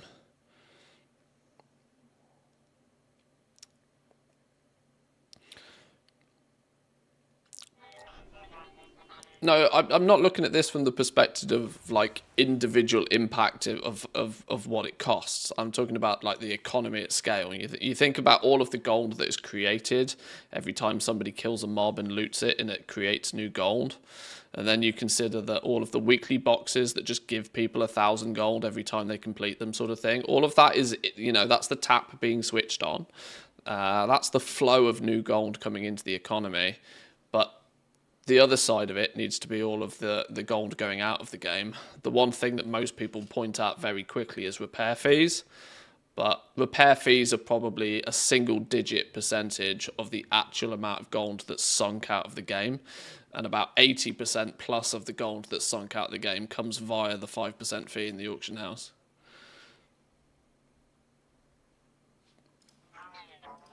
And it's just so, that's why I kind of find it funny that like repair fees are like the #1 thing most people start screaming and shouting about. Repair fees are too expensive, transmog is too expensive. I'm like, yeah, I get that, but to be fair, The reality is that Blizzard could make all transmogging completely free.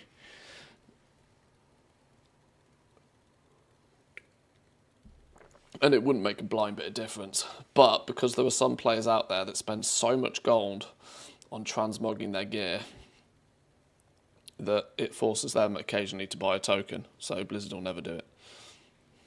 Right, before I go ham on this next dude, turbo cans, races, side gigs, scrap, rares, and delve. Which means we do 3 rares, we do 100 cans, we drive around and we select a cartel. This one's going to be a quick and easy one, because I don't have to do anything particularly ridiculous. We want to kill some rares anyway.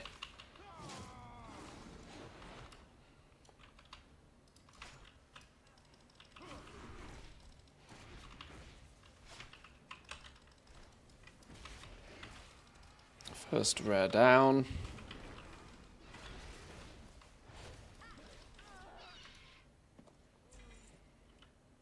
Right, first rare down.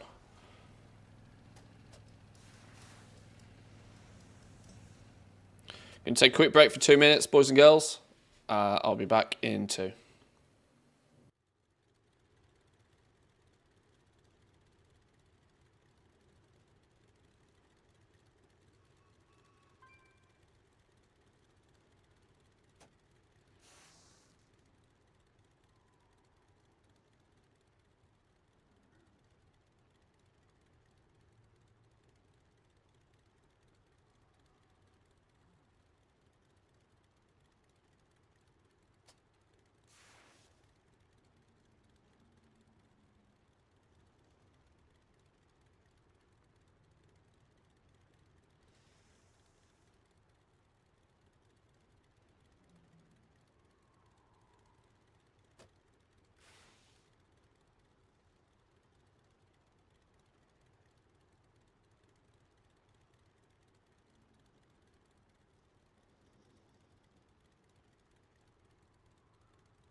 Alrighty.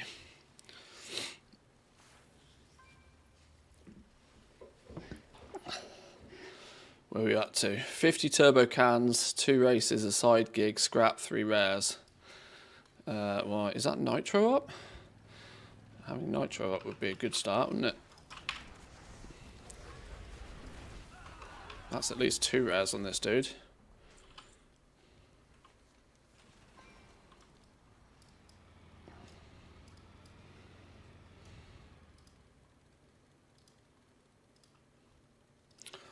Uh, 50 turbo cans, a rare, and then some scrapping. We'll just do some scrapping. 1 scrap pile.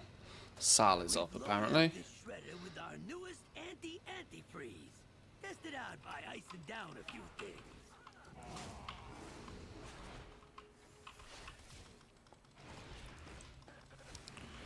With it being the beginning of the week as well, a whole bunch of the weekly rares are up for all of my alts. because I didn't touch the alts yesterday. Bad mojo. Spent too much time on the main. I'm not quite sure why, but this week has felt really odd for me. It feels like a Friday, and I absolutely cannot work out why the hell it feels like a Friday.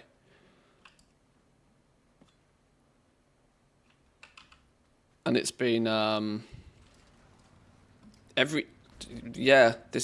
don't know why. It's Thursday, close enough. Well, yeah, if it feels like a Friday on a Tuesday, you've got problems. But, like, I seem to have somehow, in my brain, missed a day somewhere. Where's the scrapping going on? Can you believe those chuckleheads trying to imitate my work? Scrapping's going on in the Scrapbeak field. What's going on down here? Are you 26%? Not going to knock a bat for that. Come back for that one. Chief Foreman up the top, maybe. You will never Is anybody? believe How? What? How's he both dead and alive? Get into that That's some merger serving weirdness going on. That is.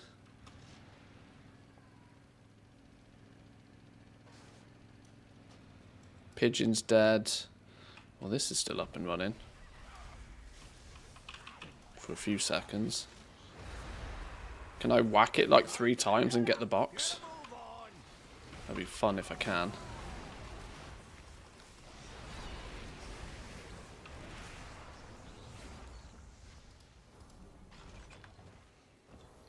Yoink. I was there for about 30 seconds. Where's the next one gonna be?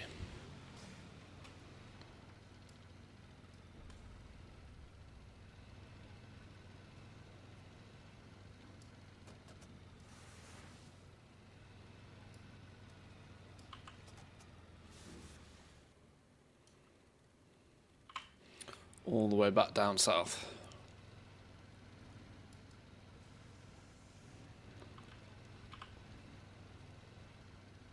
These rats are making a mess of our operations. Get them out of our way.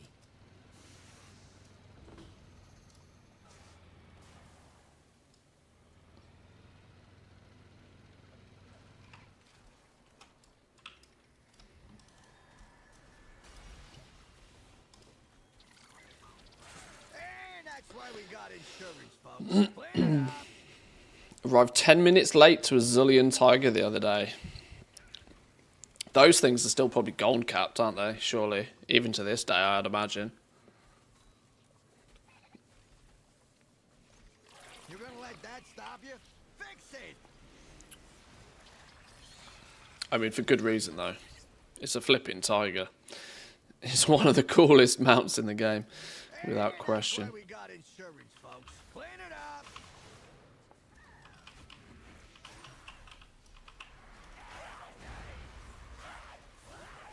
Wrap it up. I ain't spending more than another minute here.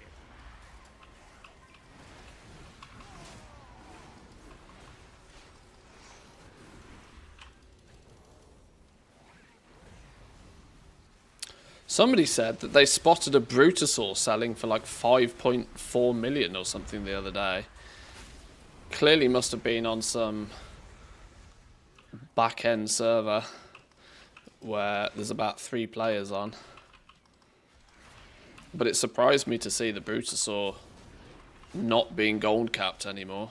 It's still hyper prestigious in my eyes to have the OG Brutosaur. But maybe maybe the charity saw, the pay to win saw, changed a bunch of people's opinions. There's a strong possibility that everybody that had been waiting for years to buy it off the black market auction house just dropped $90 on it, called it a day. Let's be honest, if you had 10 million gold, you could convert that gold to tokens and have just bought it. There was actually nothing stopping you. So the amount of people that probably naturally want that these days is could be why you can actually snag it off the black market auction house at a good rate these days. Pretty wild.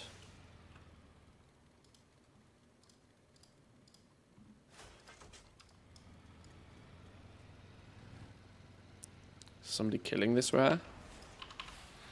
If he's being pew-pewed, we'll have a go.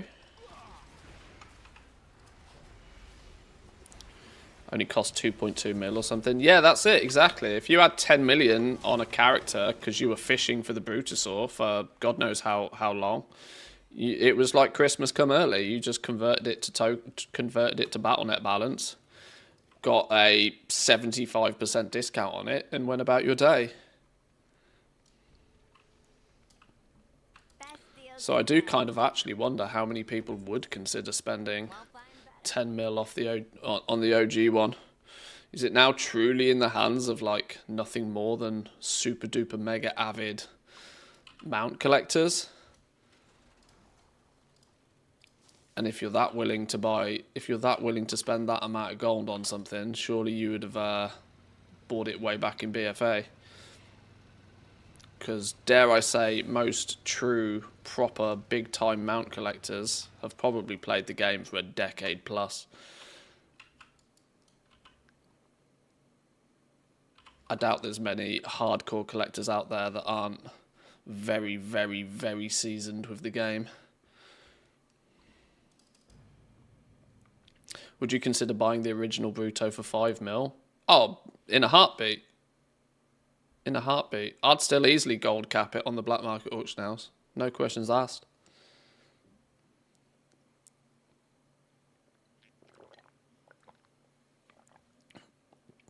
No questions asked. I'd drop 10 mil on that bad boy any day of the week.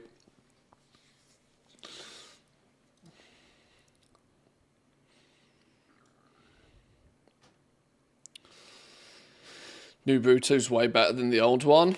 Yeah, I see a lot of people saying the same.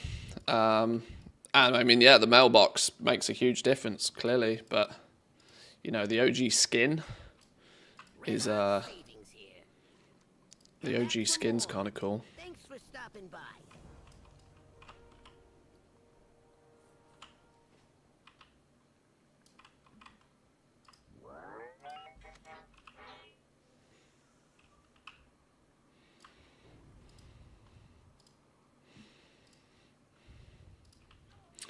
Turbo Cans races, side gig, rares, and jobs. So we do Turbo Cans, side gig, rares. So let's go do the side gig now, because that's the only one that takes me out of the zone. Rats are making a mess of our operations. Get them out of our way. This my problem? Dim Layton and absolutely no airflow. Kill the shark. Perfect day for a race.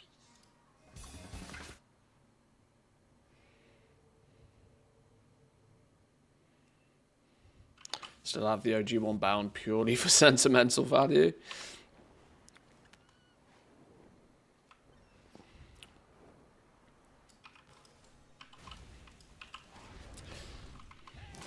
There'll be a new, you know, there'll clearly be a new wave of interest in buying it on the black market auction house. It might just be a bit of a lull, because let's not forget, you know, the pay to win long boy was only in the store for like 60 days, 90 days maybe. I mean, you know, if you weren't playing at the very beginning of this expansion when that was available to you, your only option to get a portable auction house is now the OG one still, so.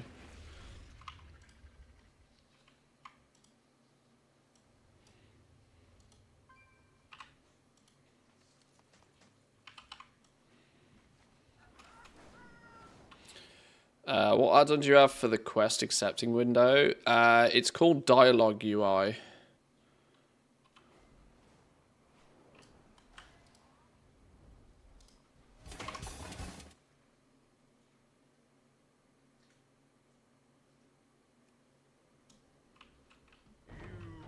Ooh, Dark Fuge is up. What you got? Yeah, yeah. See ya. Alright, side gig. We need turbo cans and we need rares. Dim Layton If Dark Fuse is actually up, we could maybe get down there fast enough to grab that one. believe those chuckleheads? Trying to imitate my work. Show 'em what's what.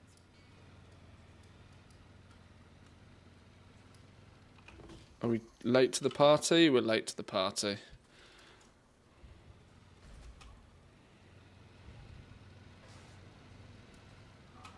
Right, well, we killed just normal rares then, don't we? Couple of normal rares. Flyboy is up if we can get there. One goblin's tragic oil spill is another's marketing opportunity. So get in there and clean up with our patented cleaning products.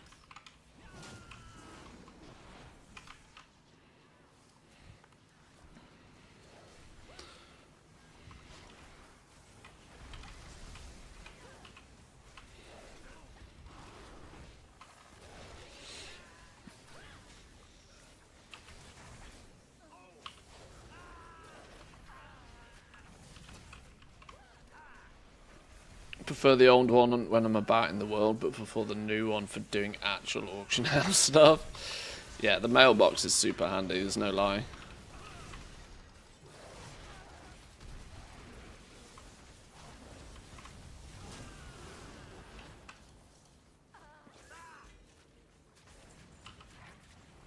Right, there's one rare. Hey, you! We got a mess that's out of control here. Could use a few hands to shut it down. You in? Pelagio. Where's he spawned then? Probably missed him.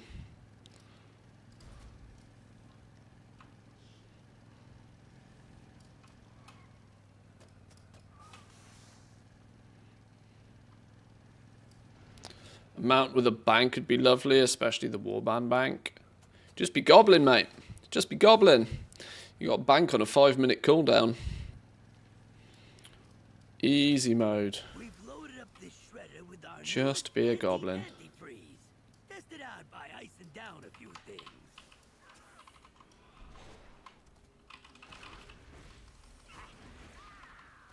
What's his name? The Pack Hobgoblin. Oh, it's a 30-minute cooldown.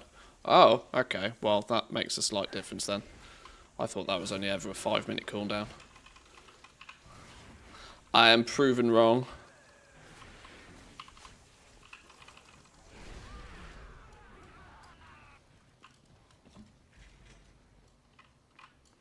Only bank, not warbank. No, it's your warbank. Summon Gobbler, speak to him. Main bank, warbank. See you around, if you're careful.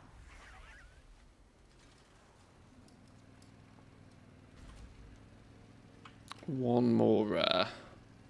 One more rare and a few turbo cans.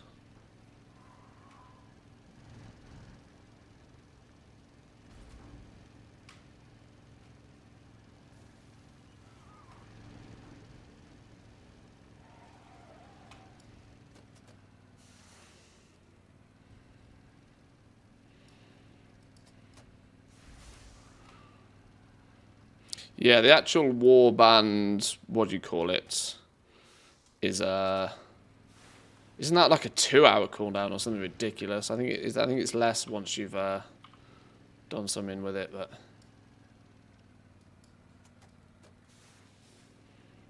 let's go see if Pigeon's up.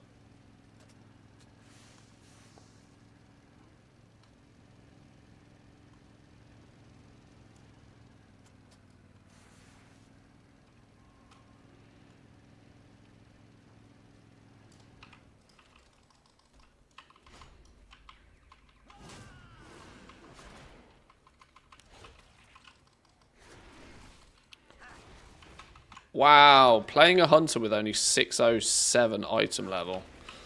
My level of haste is non-existent. Oh, Jesus. The difference 50 item levels makes. Holy. I might... See, this is the problem. I've kind of got used to being able to do some damage. Which is a dangerous habit to get used to, because I'm sure as shit not gearing up all my characters every patch.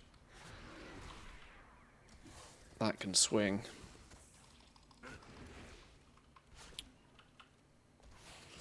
How do I become Goblin when 90% of my characters are Druids and Paladins? Play the Master Race that is known as Hunter.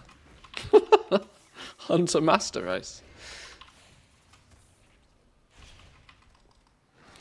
Or wait for Blizzard to get their act in gear and actually make Druids and Paladins be able to be everything.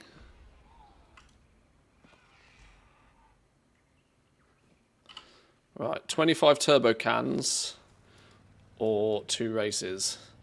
Well, I've already done a bunch of turbo cans, so let's just drive around hunting for rares and picking up turbo cans. You will never believe the kind of chemicals people throw away.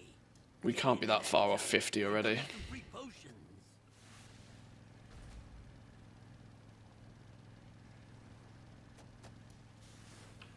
Ooh, somebody's killing you. We'll have a bit of that. Is it 2-hour cooldown on this thing? Jesus, it is, isn't it?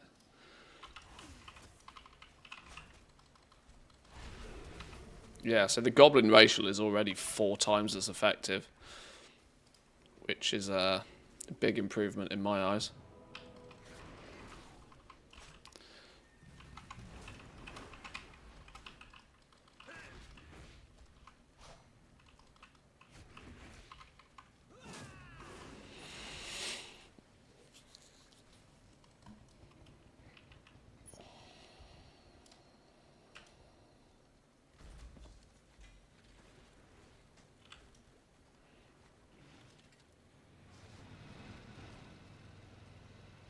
Right, tomorrow, if we can get all these CHETT cards done tomorrow, sorry, if we can get all these CHETT cards done today, tomorrow is going to have to be about weekly rares, because otherwise tomorrow's technically my last day of play, so we need to spend a bit of time tomorrow prioritising the weekly rares, I think, because they're worth the most in terms of drop rate on Mechanicas.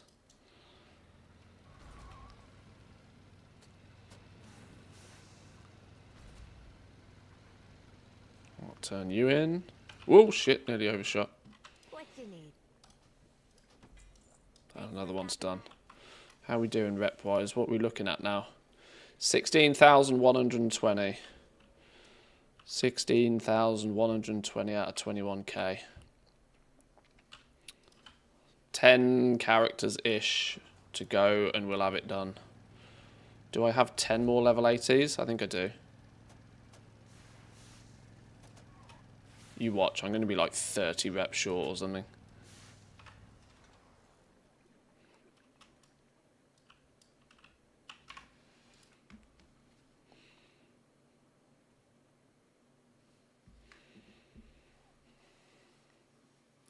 One, two, three, 4, 5, 6, 7. Oh god, I've only got 7 more. That's not enough, is it? Oh god, that might not be enough. I might have to use some of my bonus CHETT cards on my main. I might not have to save those until Dark Moon.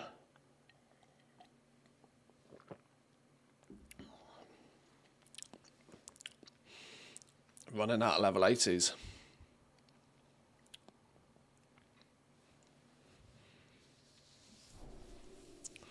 I can't actually stream for too long today either because I've got a video to record later, which is a collaboration with somebody else, meaning I can't really easily adjust it or move it or change it or cancel it or do any of the above. Oh, I need the list. Haha, if we don't pick up the list, we've got nothing to do.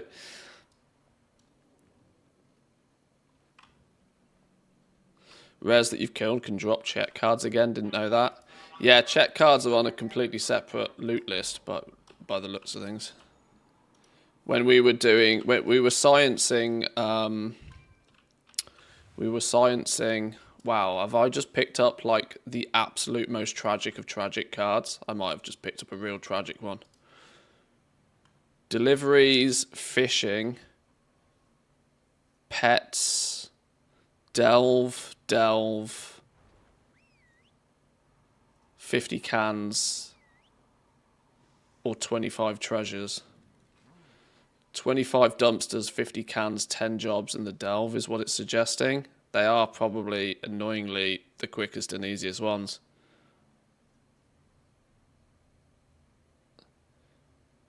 $50 cans, 25 treasures, 10 jobs. Ugh. Okay. This is a really gross checklist, but it was bound to happen at some point, wasn't it? Let's get on with these jobs then. The jobs will get us the opportunity at dumpsters and turbo cans at least. Might get to tick a few boxes. I'm still not going to turn down killing a rare though, mind.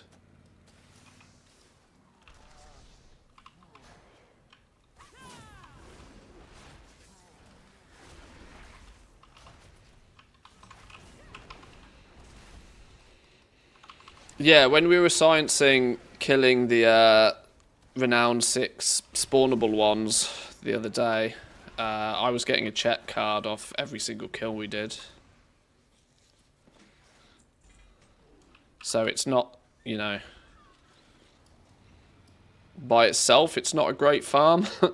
But it does kind of present the option of just permanently killing every rare you ever come across, whether you've killed it or not. Maybe, possibly. But you got to remember, each single CHETT card is worth, what does it work out? You need, what, you need 40 to do another CHETT list, right? And they're worth 500 rep. So what's 500 rep divided by 40? Each CHETT card is only actually worth 12.5 rep. It's not, like I said, this is the thing, right? They've almost balanced things in this patch, quite interestingly, because nearly nothing is worth target farming, but add it all up together and it starts to be worth doing. You know, you want to be sort of doing a bit of this, a bit of that, and a bit of that, and so then it all kind of adds up, all kind of combines.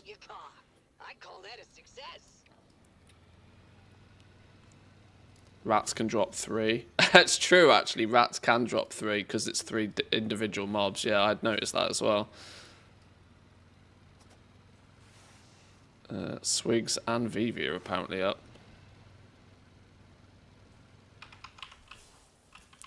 See a rare, kill a rare is still my motto, but...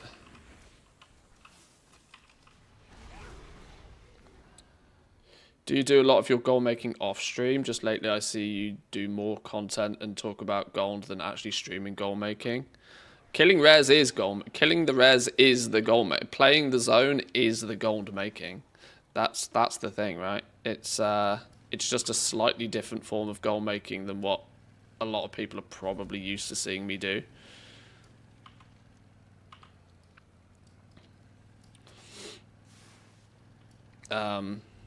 Because obviously farming is a method of goal making, crafting and selling things is a form of goal making. All of these are different options, but playing this zone and playing it somewhat efficiently is, in its own right, goal making. Every single miscellaneous mechanic you get right now is worth an easy 100k.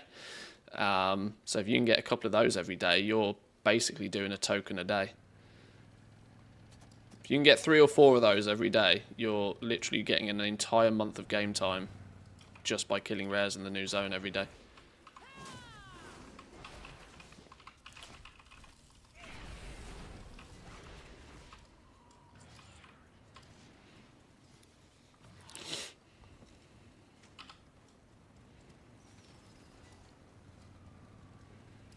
Oh, I'm meant to be defeating slimes. That's why I'm confused. I didn't have an arrow.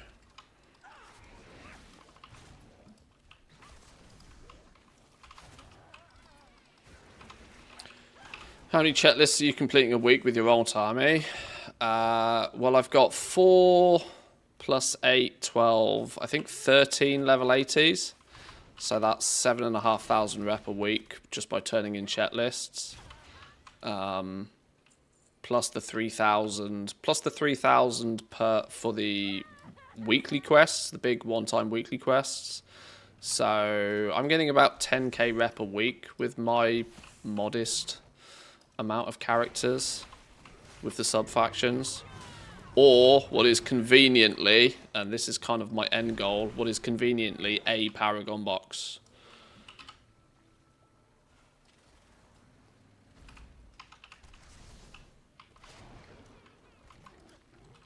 Which will give us a chance each week at one of the mounts, or obviously more miscellaneous mechanicas, for as long as we have the determination to do it.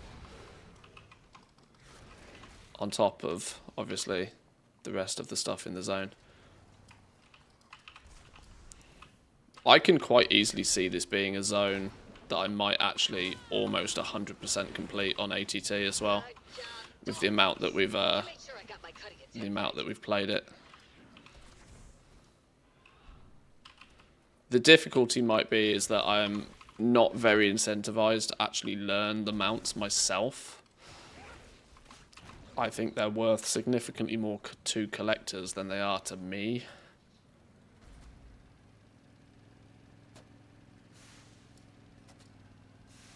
We've loaded up this shredder with our newest anti-antifreeze. Tested out by icing down a few things. Pick up package. Where are we taking it?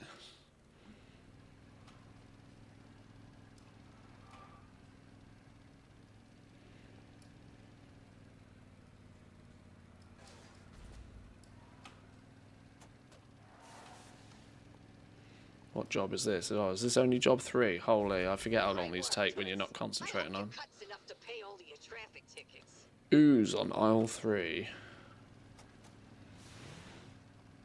Oh, candy's up as well.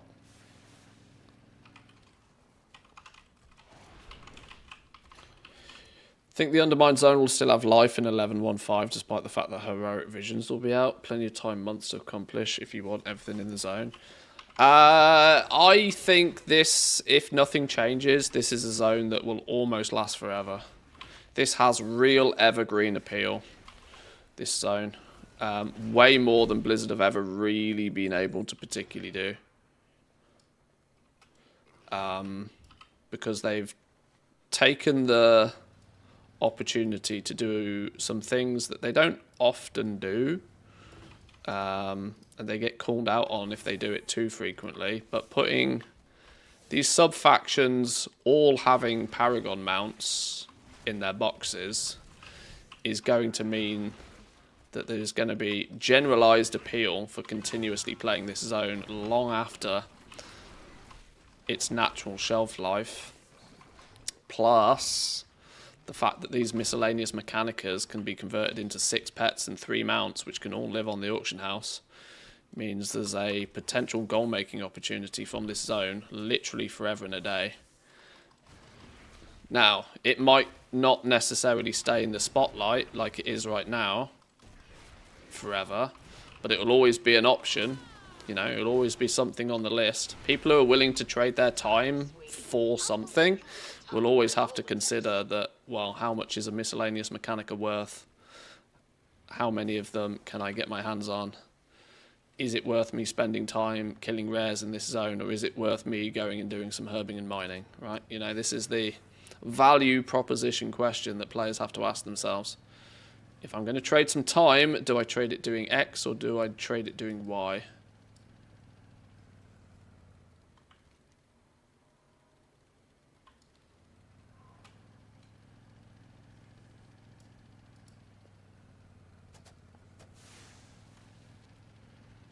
One goblin's tragic oil spill is another's marketing opportunity.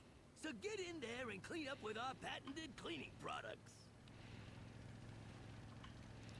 Where's this one going? Oh, I didn't have to go very far. I wish they were all that quick and easy. Let's go kill Sal. Honey, sweetie, baby, sugar plum angel face. Thanks for completing that job. My pocketbook thanks you too. Remind me in 4 years.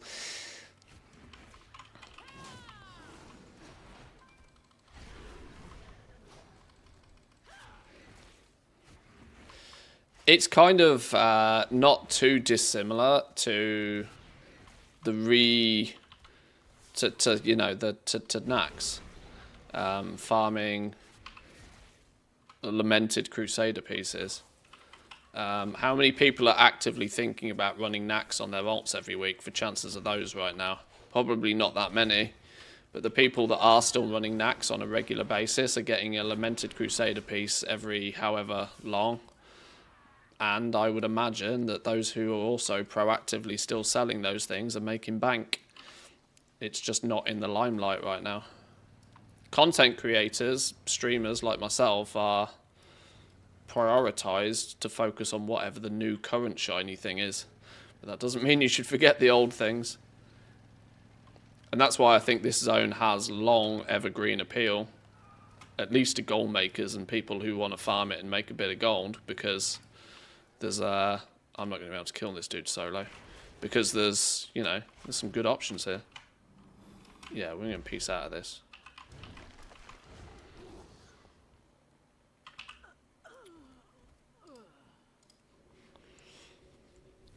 Made about 400k selling the lab rats and cruncher pets from the vintage cola cans.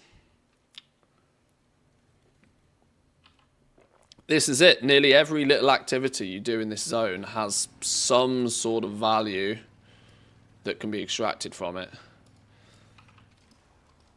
Which is why I really like the gameplay loop out here. It's a very goblin themed, much more of a goblin themed patch than it was looking at face value. I was so sad to see just how little they were doing with like the professions and stuff, considering it's a goblin patch. But the reality is the new zone is very goblin orientated. If you like farming and you like making gold, then this is a fantastic zone to be spending some time in. Whether you're scrapping, getting vintage cola cans that can turn into pets, whether you're killing rares that can be turned into miscellaneous mechanica, which in turn can be turned into pets and mounts. Whether you're traveling around picking up dumpsters for 603 cool-looking transmog items. There's also the secondary chance of getting miscellaneous mechanicas. You know, there's this overarching, super rare item that can be converted into quite literally cash monies. Can you believe those It's good. chuckleheads It's good. trying to imitate my work? Show 'em what's what.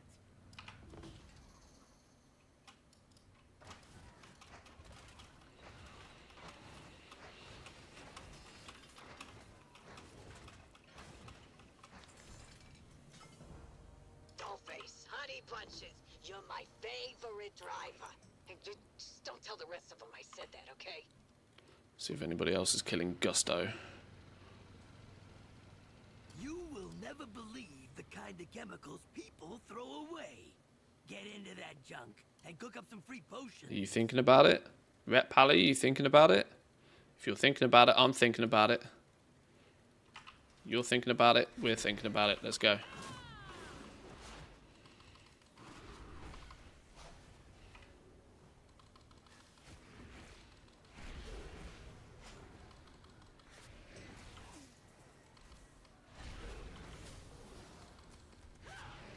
I think he thought about it, and I think he pieced out. I think he thought about it, and he thought against it.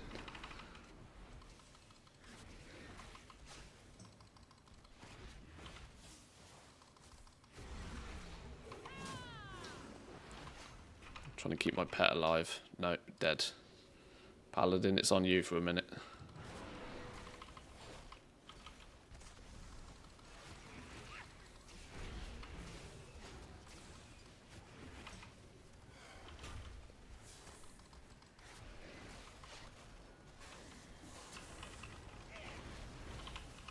I mean, I've said this a lot, right? That when it comes to like playing the game, and especially to goal making specifically, I'm all about the journey, right? Literally all about the journey.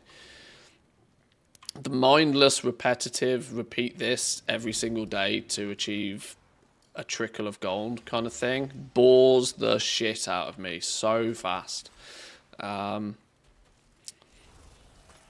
So this little zone for me has had quite a nice little journey attached to it. You know, we're grinding reputations, we're We're unlocking a few bits and pieces here and there.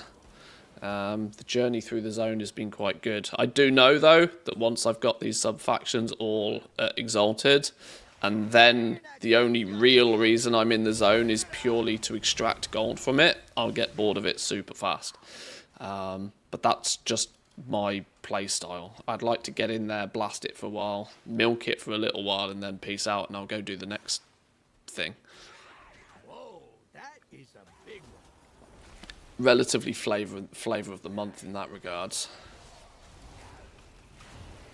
But at the same time, I also think that's partly what people expect from me as well. If I was still mindlessly running however many alts I've got through Nax every week for Lamented Crusader pieces, I would imagine people would be slightly less interested in what I'm doing.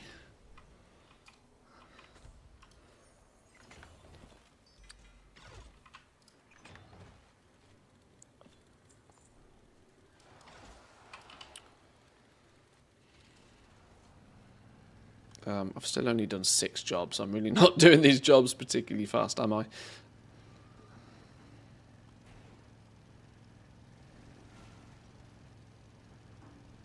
These rats are making a mess of our operations. Arrive Get at the 'em out hill. of our way. Recruiters defeated. We've loaded up this shredder with our newest anti-antifreeze. Tested out by icing down a few things.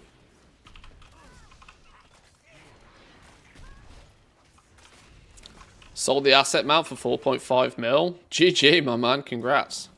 Big numbers. See, there we go. Proof is in the pudding, right? Few weeks farming rares.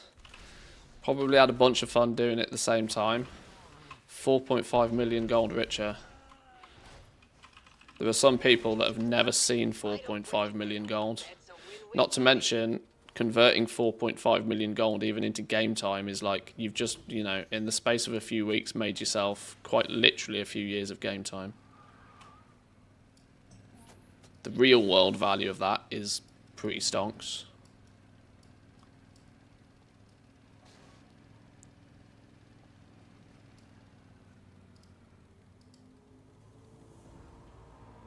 Nice job. Now get back to work, Toots.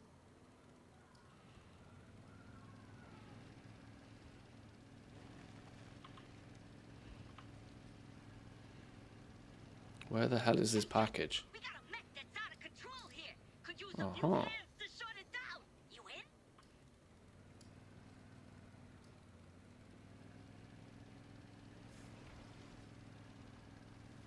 I'm all for a little entrepreneurship, but unauthorized reselling is just low. Go teach those scalpers some manners. Where the hell am I going with this?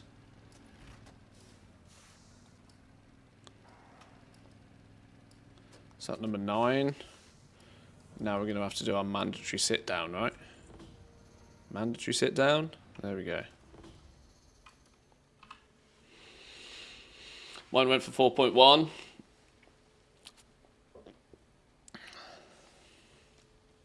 I've got 2 up for sale.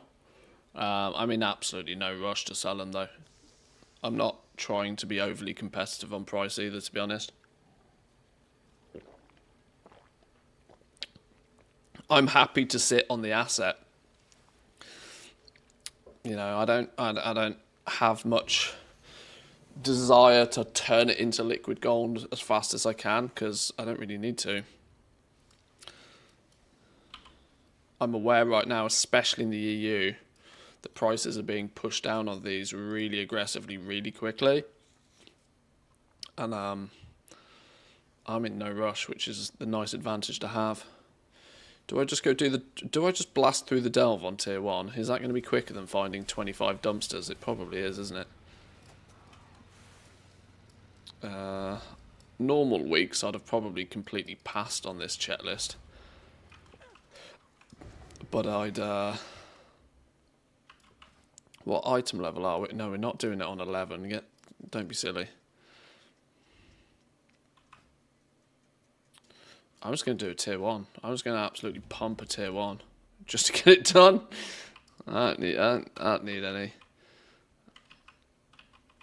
I'm not bothered about getting anything out of this. Look around. There's treasure here.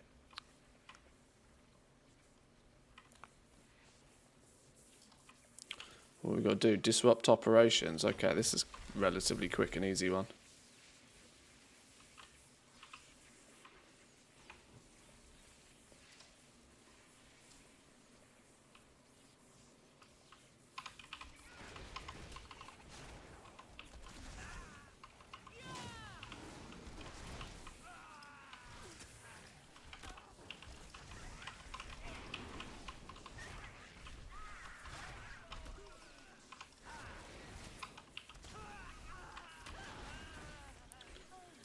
Two boxes over there. Let's go grab those.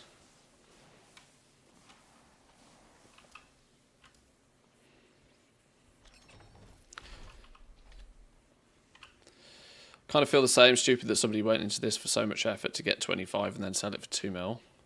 Well, never underestimate the amount of effort somebody will put in to make a very small amount of gold. That's one thing I would sort of highlight. But what I would also point out is, as of right now, the interest in these is sky high. And I think it is entirely feasible for players who are just playing the zone to passively get 25, and then they'll dollar signs start spinning and they'll cash it out. But I don't think there'll be many people, even if people do manage to somehow magically get 25 by just playing the game, I really don't consider many players will accidentally get another 25. The reality is with these mounts is that somebody can sell one at a cheap price, but you're pretty safe in the knowledge that that same person isn't going to turn up the next day with another one.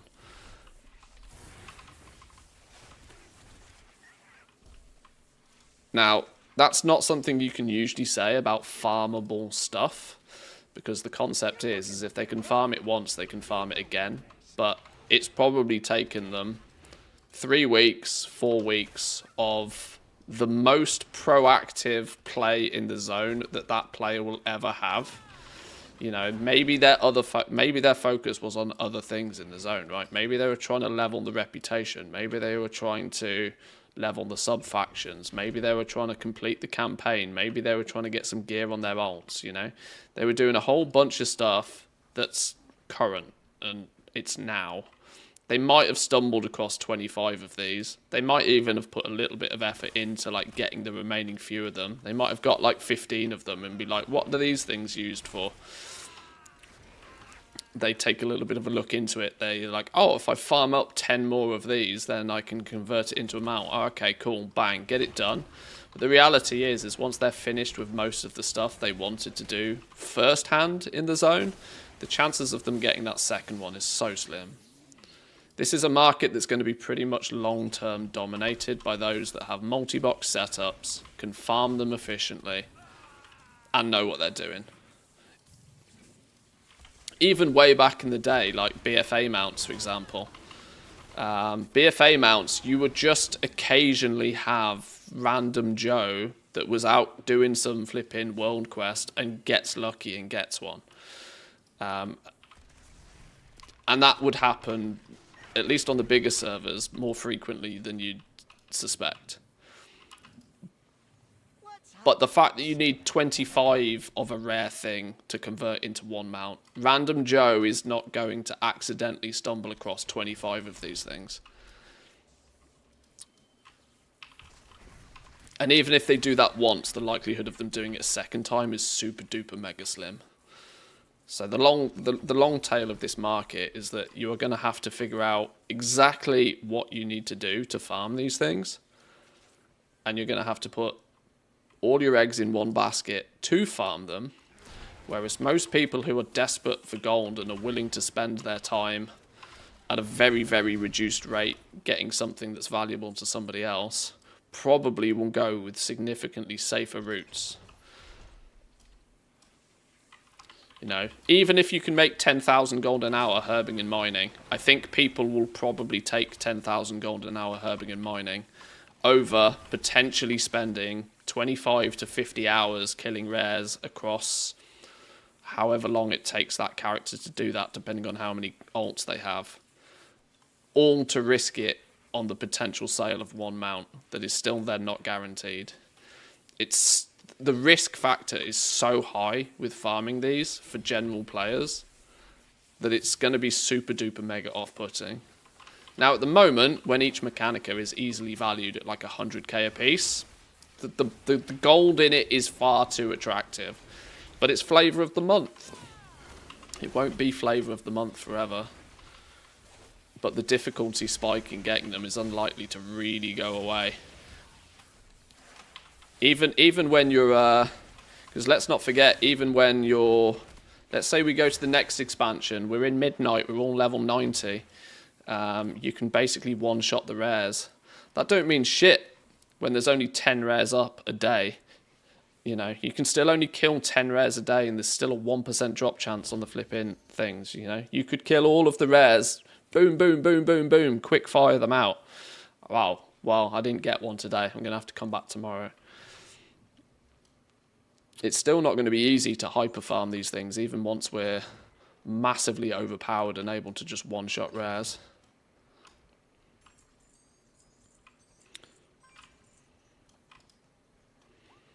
Oh, why did I open that key? That was a complete waste of a key. I absolutely should not have opened that. Whoops, that was me just playing on flipping instinct. Oh, well, that was dumb. Oh well, good thing I don't care about the gear on this dude, eh? These rats are making a mess of our operations. Get them out of our way. Are the Mechanicas the only method to get the 3 mounts? Yes. Yeah, you purchase them with the Mechanica. The Mechanica's the currency. Well, other than buying them off the auction house.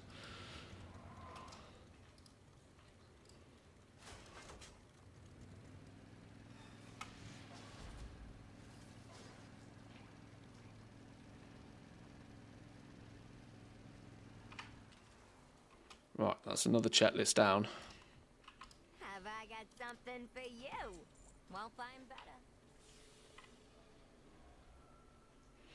That was a painful one. We had to do some real grim stuff to get that list finished. I hope we don't get any other gross ones like that. I want a couple of nice quick ones. Kill 3 rares, please. Kill 3 rares. Scrap 100 times. We want some more of those.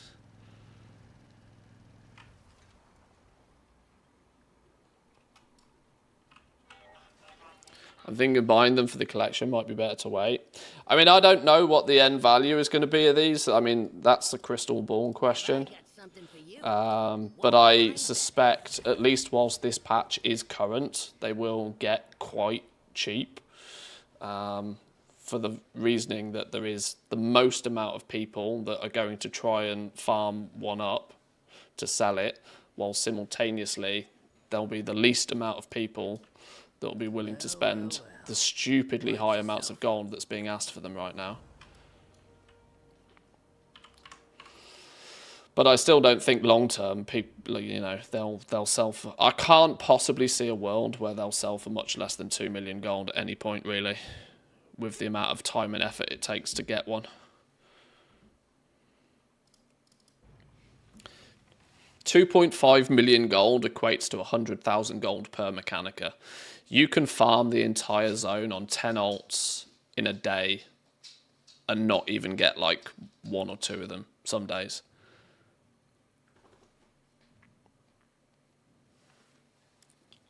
Right, quick bathroom break.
69 viewers on Twitch. Giggity.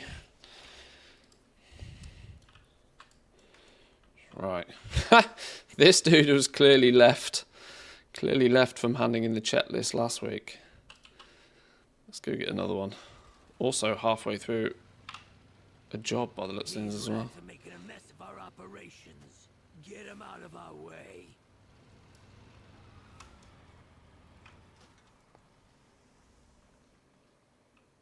People on Reddit have already gave up and are waiting for a nerf. Yeah, true with... Come back for more.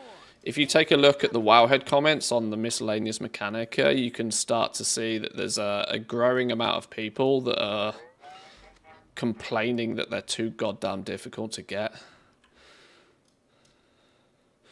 But I'd also point out the fact that there might be some negative QQ around it for a little while. It don't really matter. Genuinely doesn't matter, because if they up the drop rate, for everybody else, they're also upping the drop rate for you. Now, it might mean that you have to change your process of farming them, but the point still stands, is that some people out there, you know, it'll push it within the realms of possibility for some people to farm them up themselves, which potentially takes some customers out of the market to buy the things, buy the pets, buy the mounts. What's the news? But that will just push the price down on the mounts and the pets, but it will also mean you get more of them more frequently. So it's +1, -1. Doesn't make a blind bit of difference. An increase in drop chance doesn't really make things any different.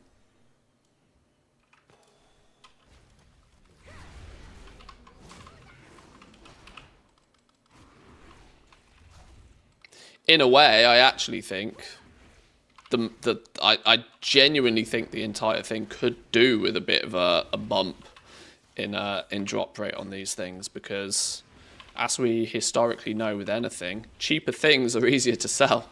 It's really not very easy to sell a mount for 5 million gold. It's easier to sell a mount for 2.5 million gold. But you know what's really easier to sell? A mount for 500k. This is where I like, if they keep it the same, they keep it the same. If they change it, it doesn't make a blind bit of difference. The only problem with them changing the drop rate, if there's enough QQ on it, that people sort of start complaining enough that these are just like unachievable.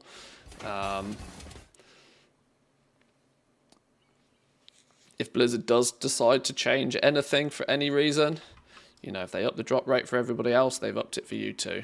It's my problem. Just means you'll be able to farm more of them. Next time. Right, turbo cans and rares. Right, we need to hunt down some rares and we need to just drive around to do it. Easy business. Dim lighting and absolutely no airflow. Perfect day for a race. The thing is, right, people will complain that the drop rate on them is too low. But one of the distinct reasons why Blizzard probably is unlikely to do anything, because there is already an alternative. If you don't want to farm them yourselves, you can buy them off the auction house. Now, this is where something like the Galagio mount was different, right? It was different. The Galagio having a having a 1% spawn rate on the Galagio rare was a problem, because the only way for you to get that mount was for you to farm it up yourself. So there was at that point no other option but to farm a 1% mount that had a 1% drop rate. A 1% rare with a 1% drop rate of a mount. That was why Blizzard had to step in very quickly and make a change. And I think initially it was actually bugged. It was bugged because on the PTR, the scrap piles went to 1,000. And if you would get them to 1,000, the rare would automatically spawn at hitting 1,000 every time. Now, when the patch went live, there was obviously they nerfed it down to 500, which meant, well, you couldn't get it to 1,000. So the rare basically didn't spawn for 3 days. Then they came in and fixed it so he spawned more frequently. And with him spawning more frequently, people were then able to like kill it 20, 30, 40, 50 times in a day and get lucky and get that 1% drop mount nice and fast. But the reason why Blizzard was so proactive to make that change is A, because it was partly a bug, and B, because your only option is to farm it. These Mechanica mounts and Mechanica pets, there's already another option. Buy them off the auction house. And Blizzard likes that option. Blizzard wants that option to be there. Because I would not be surprised if people look at the price of those mounts, look at how difficult they are to get, and some people will go, I'll buy a few tokens. Especially for that rocket mount.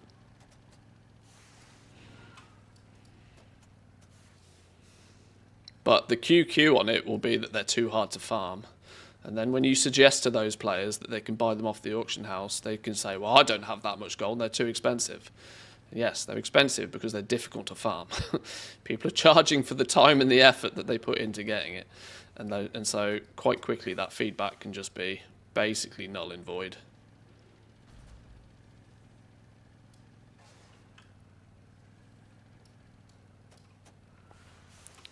Because ultimately, people who are going to QQ on a forum are likely to be the people that would love everything to be free and everything to be easy.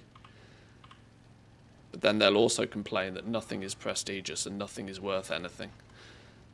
So you just ignore them.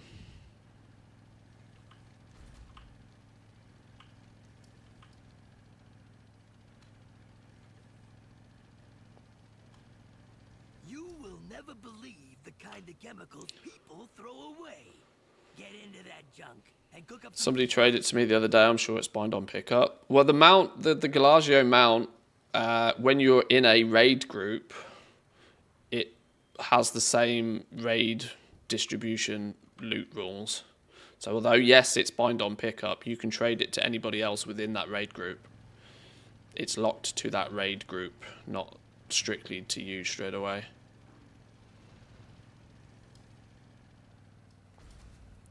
I wasn't in a group, that's why I'm confused.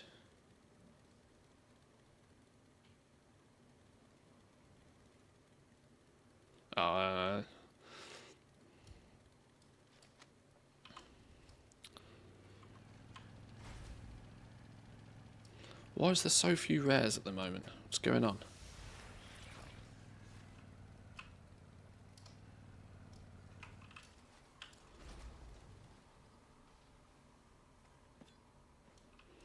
That's not Tally. Tally's dead somewhere. Tally's dead there.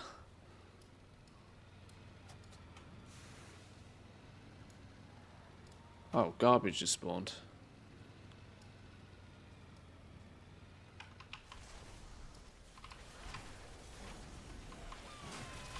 You can also trade to the people who are tagged killing the same NPC. Doesn't need to be in a raid. That's how I bought it from a random person. Oh, okay.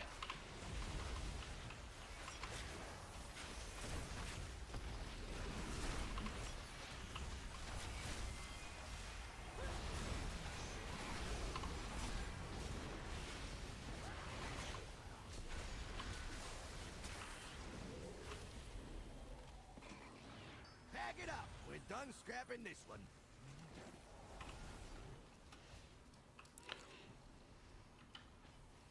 See what I mean about there being significantly too many rules for too many things in this game these days? Far too many. Oh, well, this works when this does that, and that works when the element of simplicity is far removed from this game at this point. It's kind of why I'm not surprised that it is not very user-friendly to beginners, this game, anymore.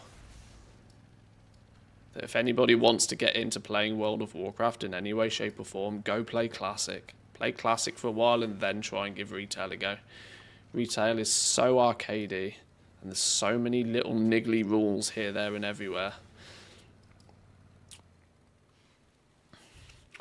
I need some more rares. Can we just do some hoppity hops?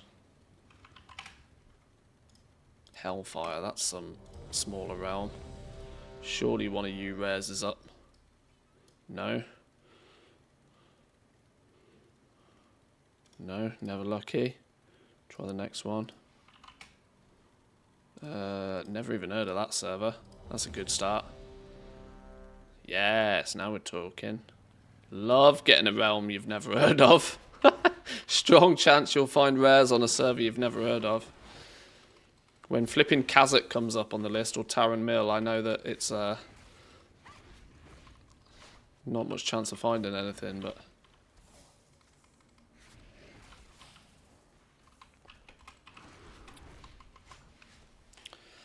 Sadly played Kata 24/7 back when it released from the... Well, yeah, this is also the thing for me, right? Like,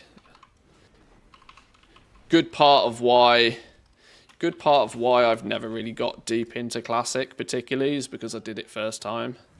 I don't feel the need to do it again.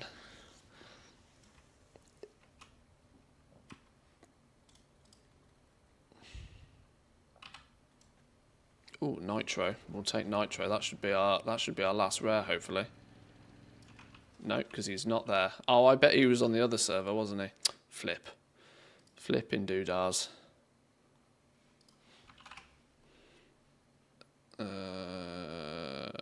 Let's go there. Russian Realm. Love a good Russian Realm. Negative? Nothing up on a Russian Realm? Damn. What about Sal? Sal's always up. Go on. Yes! Sal's just far enough away that you can often find him. Saranuva, welcome in. How we doing? How we doing? It's quite a little setup you got going there, by the way. I saw you splurge on some new Elgato gear. Some new toys. Everybody loves some new toys.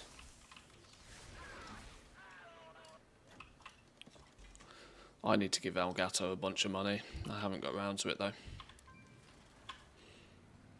Right, that should be this list finished. Shredder with our newest anti-antifreeze. Tested out by icing down a few things. Dim lighting and absolutely no airflow. Perfect day for a race. I'm tempted to email Elgato, see if they want to do me a referral link or a deal on some stuff. Come back for more. I don't think I'm a big enough creator though, but if you don't ask, you don't know. Best deals in town. Boom, 500 rep.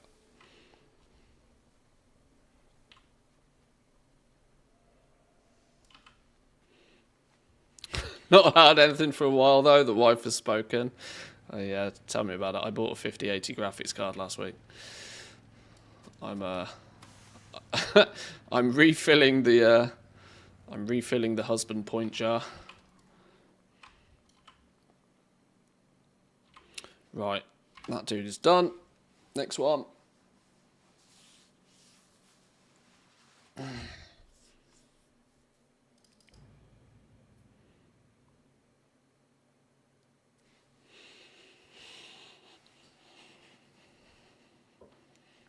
Played tons of vanilla Takata back in the day too. This time's better because I know what I don't care about. I'm not doing any rep grinds or anything, just puttering about, leveling the characters and crafting. I guess there is that aspect of doing it second time round, I suppose, yeah. That if you've tried everything once, you then don't need to try everything once again, I suppose.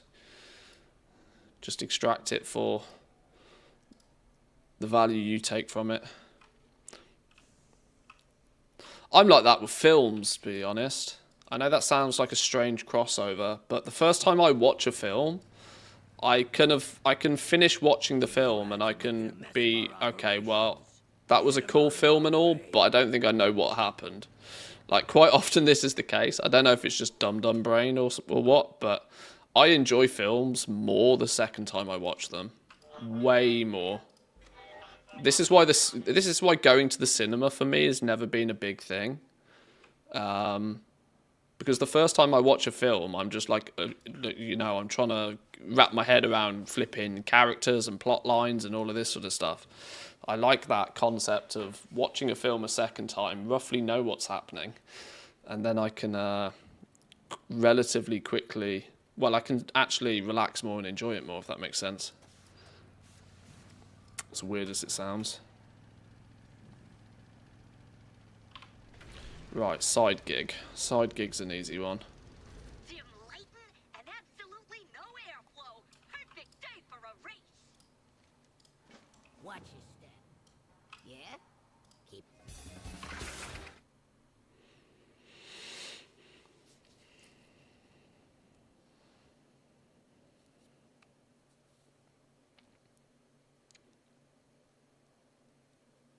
The auction house is child's play compared to tracking who tagged what mob and who you can trade stuff to. Yeah, the auction house is pretty straightforward, isn't it, in that regard. Less darts. Did I get the tag? No, because I'm still on my flipping mount. Because my dismount button is now a car that I can't use out here.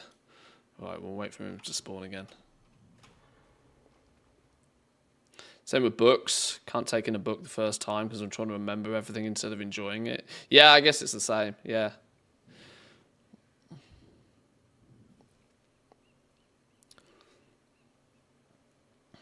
When listening to The Wall by Pink Floyd, I still hear new things, even though the record was released in '82 and I've heard it a million times.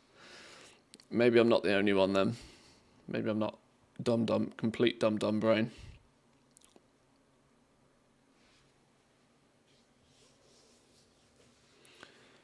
Come on, Sharky. Time for a respawn.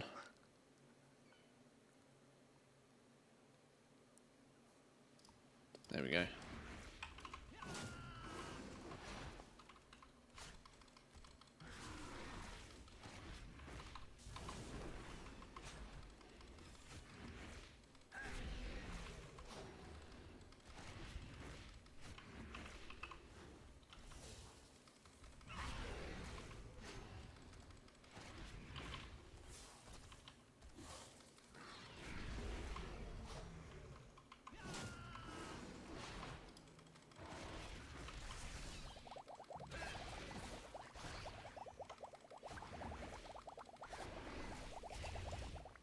Turns out this character has no gear.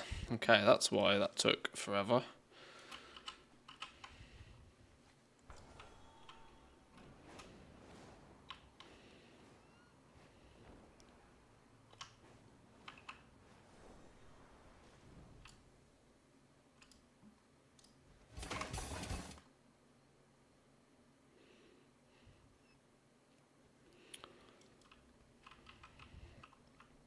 Not sure how they can fix it in retail. Everybody has their own classes at max. This is why I pretty much label retail as like arcade mode WoW. Because they can't. The reality is there are some players that have been playing the game 20 years, have access to everything in the game, and have for the most part done everything in the game. They are probably also simultaneously some of the most difficult players to actually please. I know I fall into that category quite heavily, and that is because when you've played a game for 20 years, it's of no surprise you've done it, seen it, done it, got the t-shirt, you know.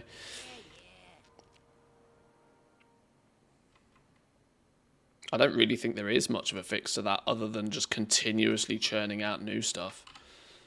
Or at the very least rehashing old stuff again in a somewhat fresh way.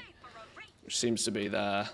Seems to be the Blizzard's decision to kind of keep to this 8-week content cycle is very admirable, but I do wonder just how much they're struggling with it. Because this expansion is slowly turning into Battle for Azeroth 2. Like, the entire expansion is just BFA 2 at this point. We've had we've had the Siren Isle, which was an old island expedition map that they never used. They've just rehashed through a few mobs and a few quests on it. We're now getting Heroic Visions coming back again. It's for those who played BFA, and for those who have played long before BFA, BFA still feels relatively recent in the mind compared to like Cataclysm or Wrath of the Lich King or something. But it's kind of like, wait, hang on, hang on. This is just BFA 2.0.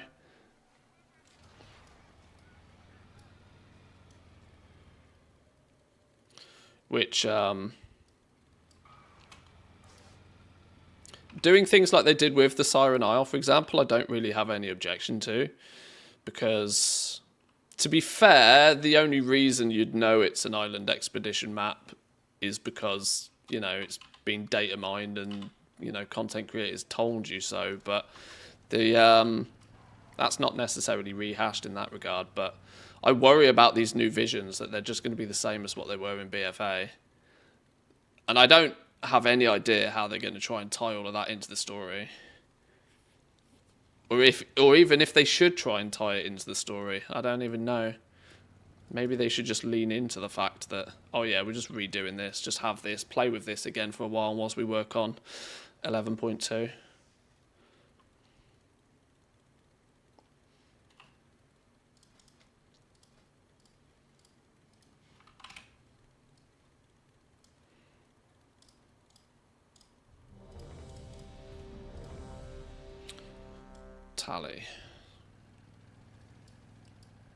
Tally and Swigs. Oh, Tally's dead. Did I just drive past Swigs? Yes. Get pewed. Pay a premium sub, pay a premium product. That's my attitude. Even if I don't pay in traditional terms. Oh, well, yeah, absolutely. Just this morning, in fact, I downgraded my Spotify license. Not to the free one. I've, without going into too much detail, I have a family plan for Spotify. But I suddenly realised it's actually only me and my wife that are using it. Neither of her sisters, who are also on the plan, actually seem to ever be logging in or using it at all. So I was like, well, screw you, downgrade. Downgrade. Not paying that premium for service I'm not using or getting.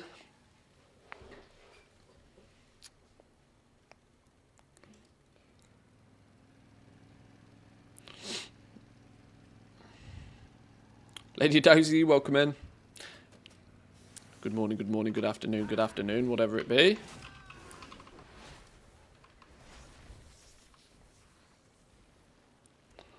I'll be happy with patches every 3 months.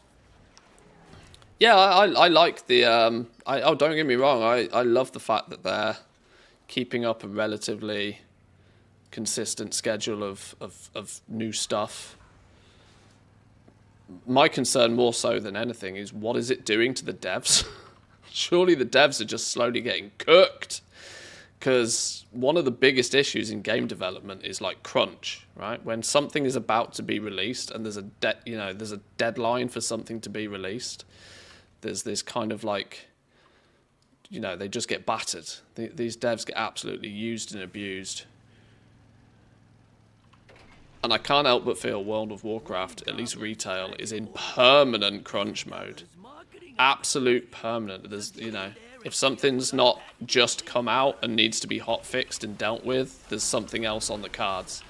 And now as a dev team, I'd imagine that's hell on earth. Those guys are going to be absolutely battered.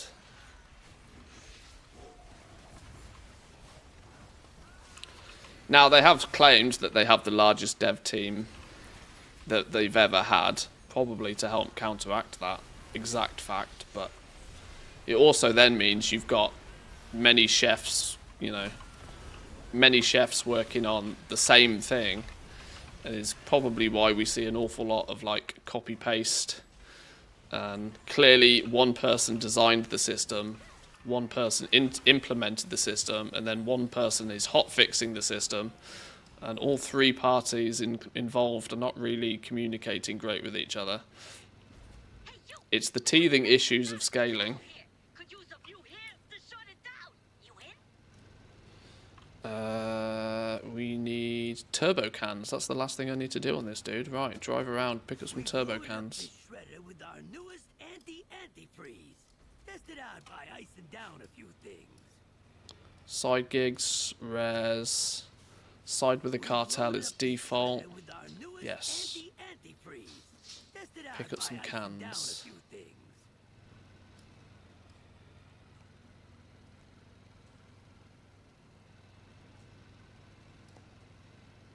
I mean, as we know, working for Blizzard Entertainment has not necessarily always been the greatest.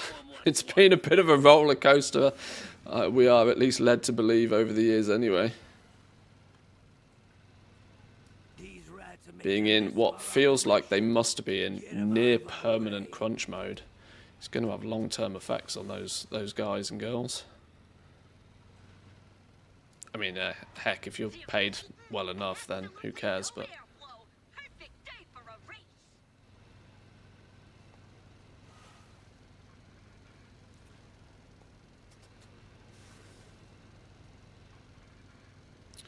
Where do we find more cans? You will never believe the kind of chemicals people throw away. Get into that junk and cook up some free potions.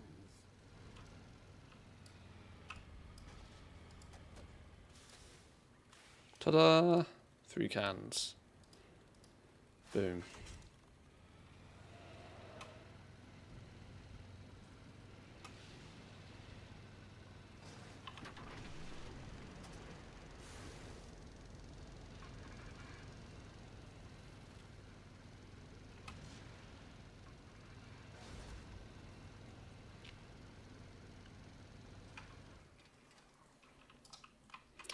And that's another one done.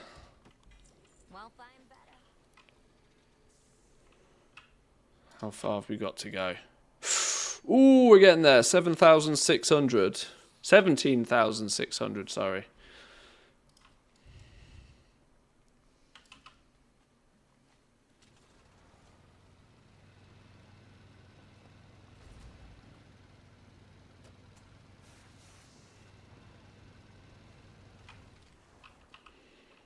Right, park this fella. I was offered a good upgrade to my internet speed for only €10 more a month, but I don't need more speed.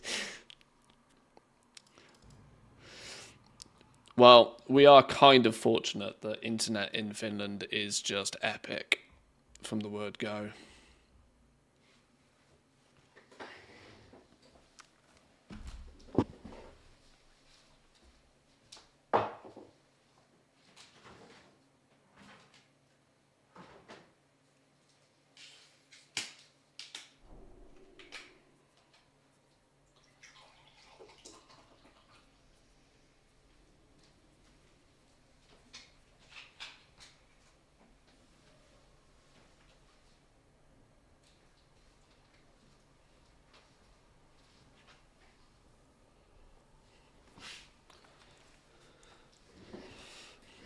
Can any tech person explain to me, because I've never really fully got my head around this, somebody must have at least some form of educated answer on this. Why is upload speed often significantly less than download speed? There has to be some tech geek answer to why that's the case, but I don't know what it is.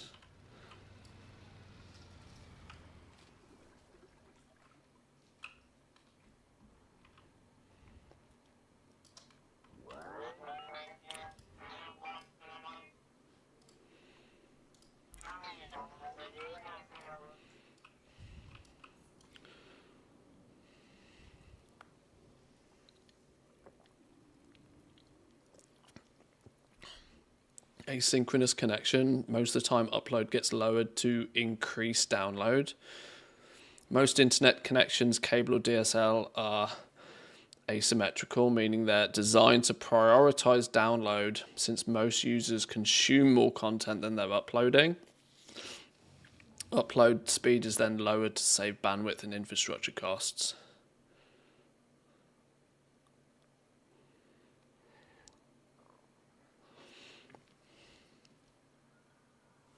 Okay.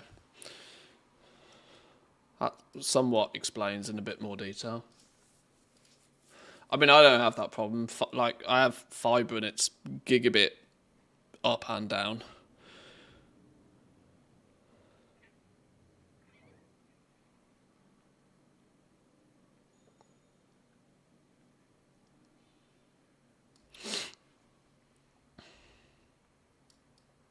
Oh, I'm fully aware of what the physical difference is, but it's the fact that I've never understood why internet providers seem to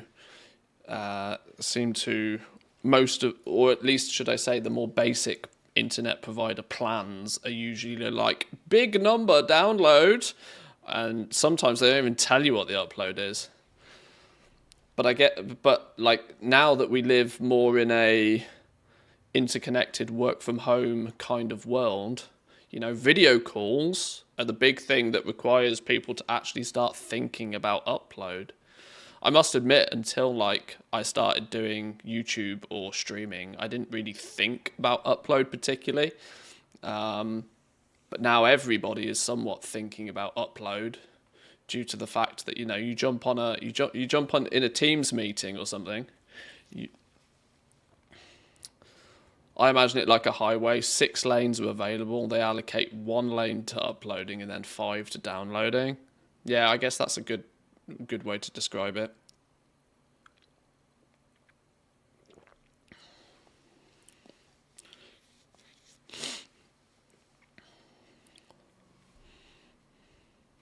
Yeah, and I guess historically most people probably do have more significant need for downloading stuff, don't they?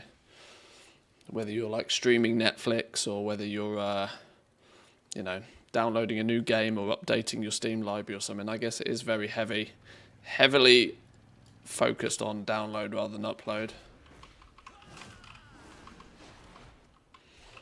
But I tell you what, over the years, the amount of time I have not spent uploading things to YouTube by having fiber internet is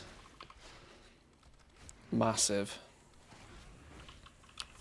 My internet provider wants to sell me 2 gigabit internet though, and I would happily take it, but my network doesn't support it, so I would need to update all my whole networking in my whole house is gigabit. I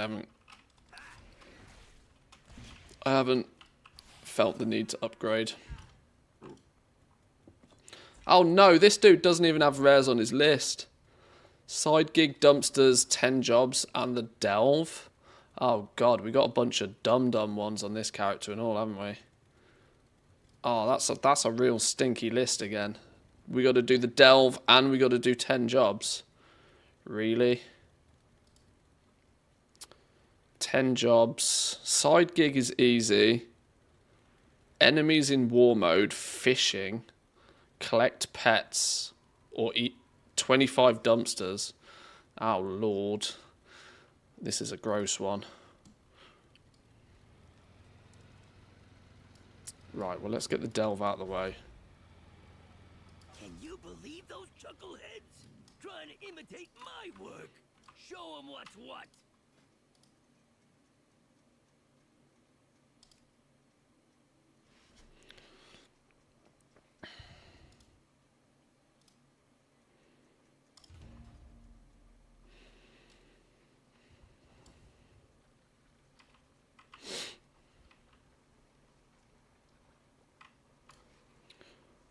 I'm still on ADSL 20 gigabyte, more than enough for my needs.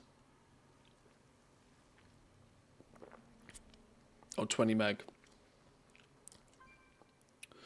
That's great until you need to update a game or anything.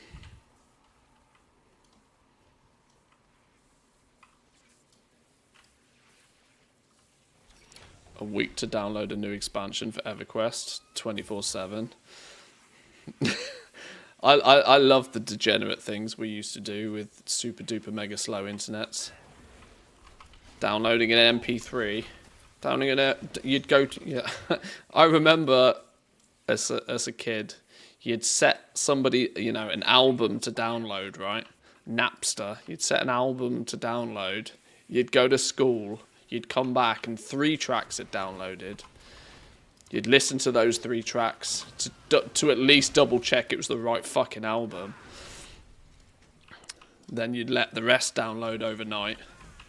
And by the time the morning, you might have the entire album. But your phone bill had gone up by twice the value of that album in the first place. So it was completely pointless. But if you didn't pay the phone bill, who gives a fuck? Oh dear. The infancy of the internet. What a place. Let's have a quick sit down to recover.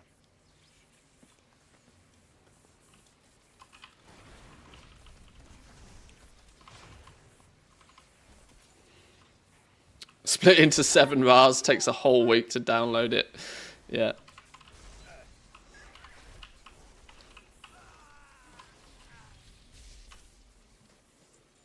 Did my pet decide to stand in the goo? I think he did.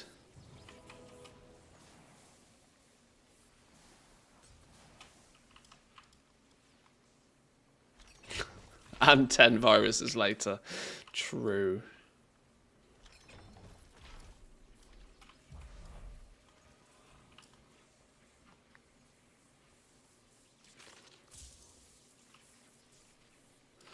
Took 24 hours when I was a kid to download a game.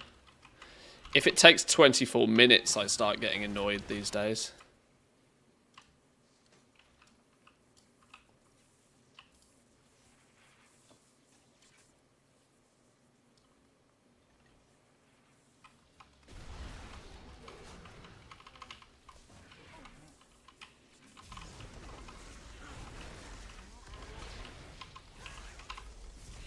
Yeah, it's incredible just how much of a revolution the internet has created, isn't it? Whenever I've moved house, I've had very, very few requirements. One of my only when we were looking to move to this place, I had only one requirement. It's like, because my wife has always wanted to live more in the country. She's not really that city gal. She's more about living in the country. Now, I don't leave the house, so I don't really care.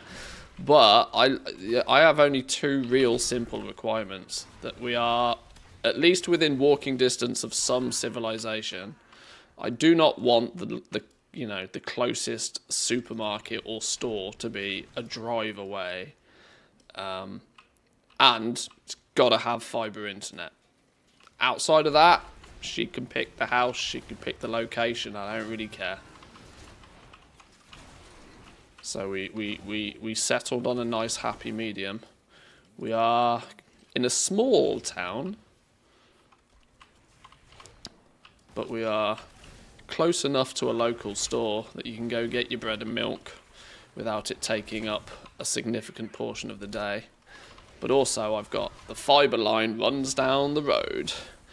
So I was like, yes, that house qualifies. That'll do.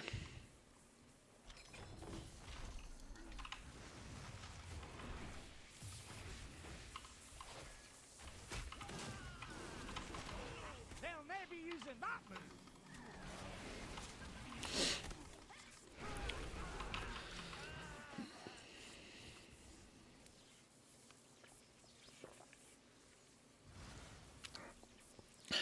Lincoln.park.num.mp3. Hold a prayer before opening it that it wasn't a virus. Yeah, absolutely. You're looking a bit rough. Take a wee rest. Remember downloading a 54 megabyte Stronghold demo, which took all day. Right before it finished, the cord got yanked out of the wall. That was literally the most painful thing that could ever happen.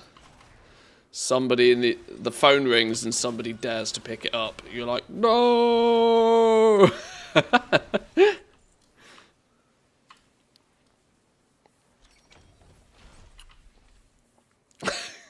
You'd shout from one side of the house to the other, don't pick up that phone! As if it was like a bomb or something.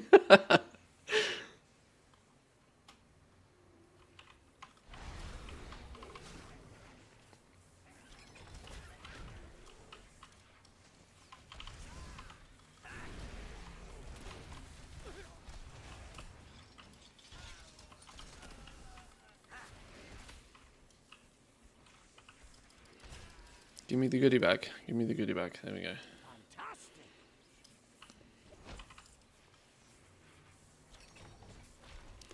Right, now we can go kill the big dude.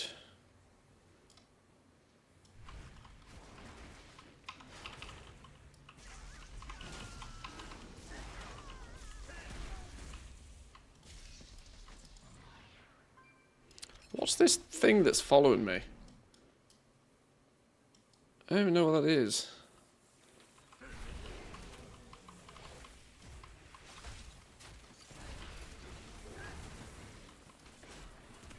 Impact conversion matrix. The hell? Oh, I've probably got some funky ass... Oh, I didn't even check my Bran, to be honest. There's a strong chance I've, like, never done a delve on this character, and so Bran is just, like, not set up in the slightest.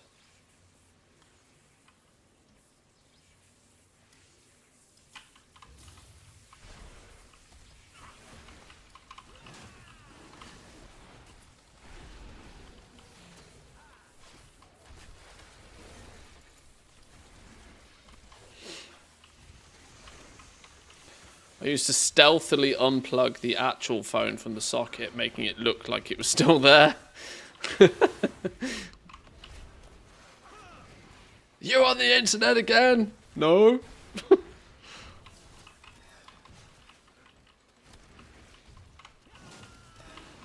Do you check your traders tender this month? Good question. I've played the game so much this month, I can only assume I have, but I can't fundamentally remember checking it. I was going to say, you guys have probably got a better idea of that than me.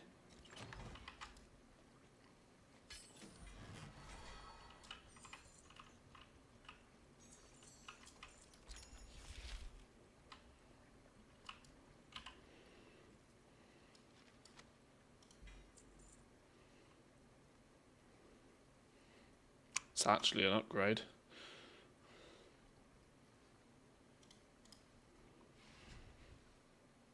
These rats are making a mess of our operations. Right. Get them out of our way. 25 dumpsters, a side gig, or 10 jobs. Can you believe I need to do 2 of the 3. trying to imitate my work? I think we're going to have to do 10 jobs, aren't we? This is literally the most stinky CHETT card I think I've had so far. Mad level stinky. No easy wins on this card at all.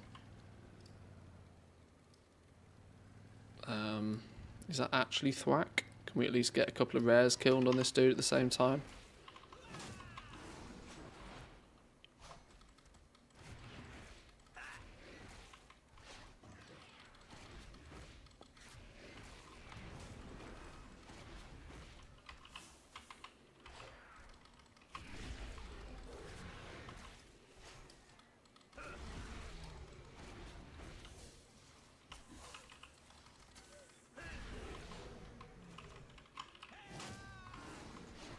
To be fair, thinking about it, I probably should have just done the delve on like tier 1 and just absolutely nuked it, rather than trying to do it at a level that might get me an upgrade. It did get me an upgrade, so I guess there's some value there, but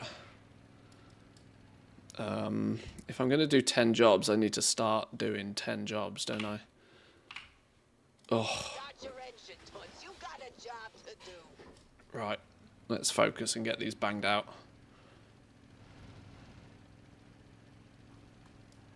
We've loaded up this shredder with our newest anti-anti. I'm going to get distracted by flipping rares whilst doing this as well. Although this crazy taxi mode is kind of a bit frustrating at times, it is a really good way to like see every corner of the map and hunt down rares, to be fair.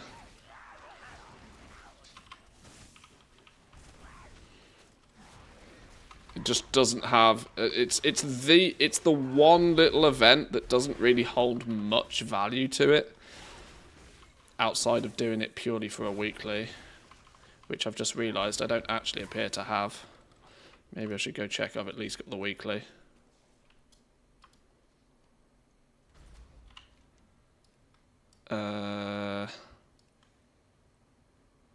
Undermine. Yeah, I don't seem to have the quest. Let's actually make sure we have the weekly quest at least.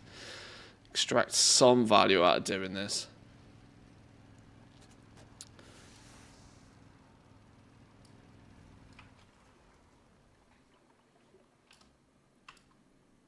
I'll be waiting. Mini jobs. Won't find better. Scrap piles. Why have you got a question mark? Oh, there's a quest for completing the delve. Who knew?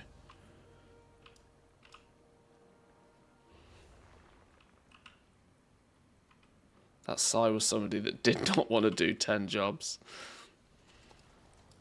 Look, let's put it this way. If I wanted a real job, I wouldn't be a content creator right now. The last thing I want to do is simulate having a job in a game.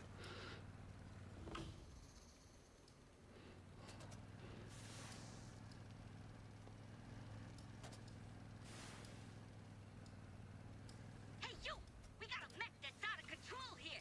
Could use a few hands to shut it down. You in?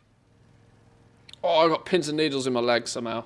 I've had my legs crossed for about half an hour. Always a bad decision. Oh my god. Call that a success. I hate pins and needles. I fell asleep on the sofa the other day. As you do, because you're old. And the dog jumped on me to tell me it was time to go out. And I literally had negative blood in my arm. That was a painful 3 minutes.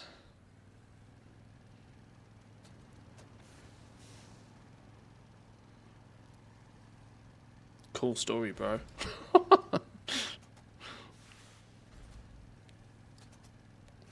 Where are we going?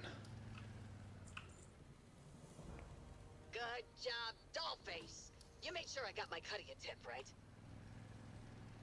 The Great Crab Breakout. Old Sea Hugger Gus. Busting out the crabs of the supermarket. I don't think I've done this quest. What's this one?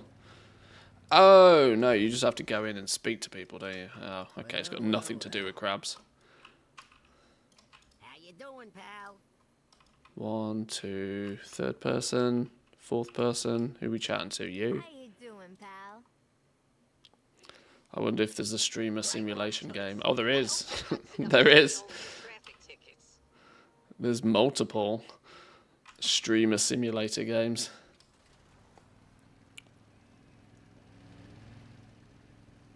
And ironically, they're actually quite fun as well.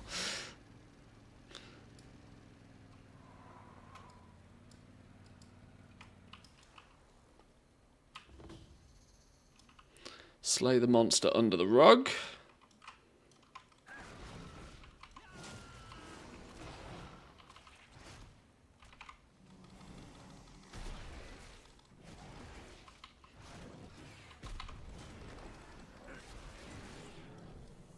Record times. Okay. I'm moving you to the top of my Rolodex.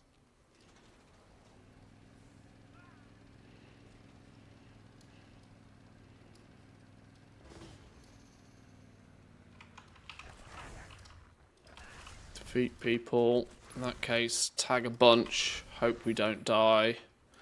Complete it in one go.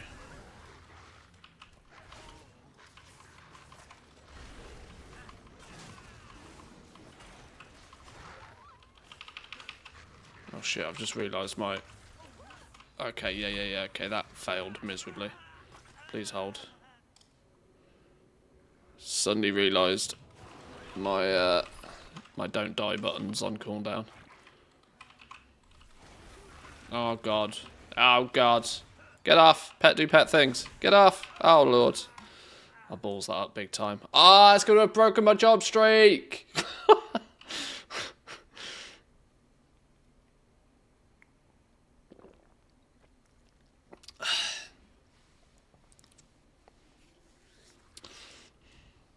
How to advertise on OnlyFans too. Yeah, I wonder if Streamer Simulator allows you to be like a hot tub titty streamer. I need a pet. I need to not be in the mix of things for a minute.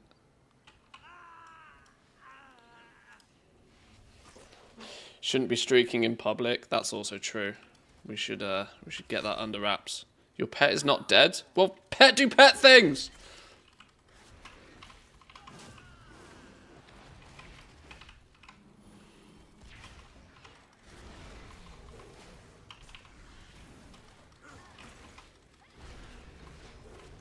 Oof, right.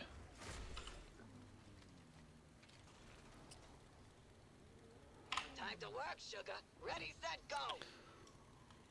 Right. Our streak is reset, but it probably shouldn't make any difference because you don't actually have to do a full 10 streak. You just need to do 10 jobs.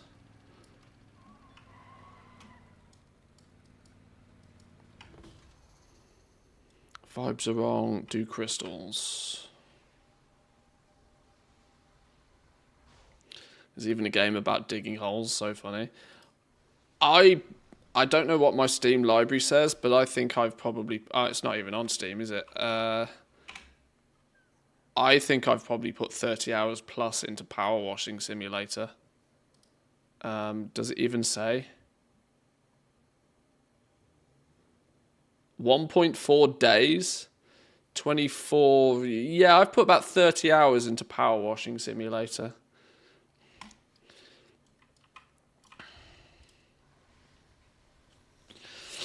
And that is all Chalida's fault, by the way, and she knows it. Total car. I call that a success.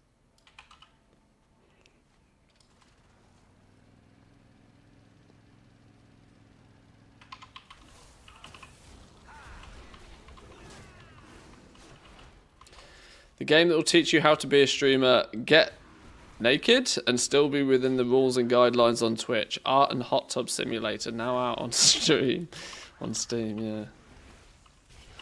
Yeah. Is the body painting thing still a thing? That I found amusing. Oh no, it's artistic expression. No, you've painted your flipping boobs. It's not artistic expression. You've painted your boobs and there's a link to OnlyFans. It's about as transparent as that paint on your chest.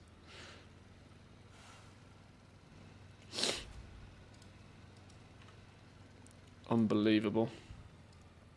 I mean, respect the hustle at the end of the day, but...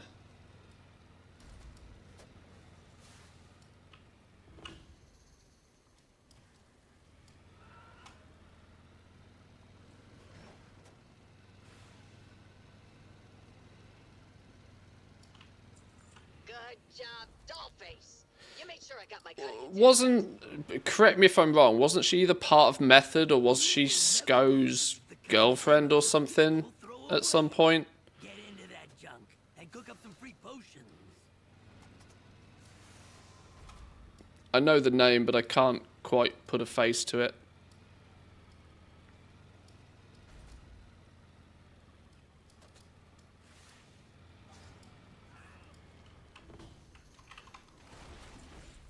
Great work, Toots. I hope your cut's enough to pay all your traffic tickets.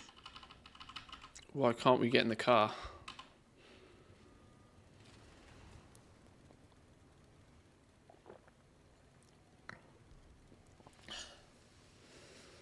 Last day to get Jurassic World Evolution 2 for free on the Epic Store.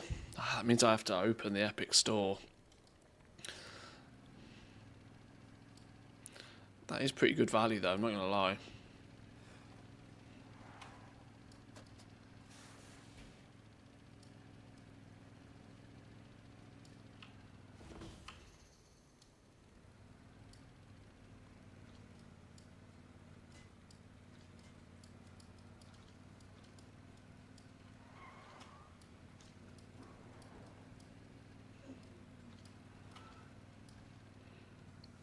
Okay, that's 8 out of 10. Probably 2 more to go then. 2 more to go. And then we've got to go do a side gig. Oh no, please don't be the one where I got to balance and get the snail. Oh, it's the one I got to... Oh no, it's defeat slimes. That's better. Whew.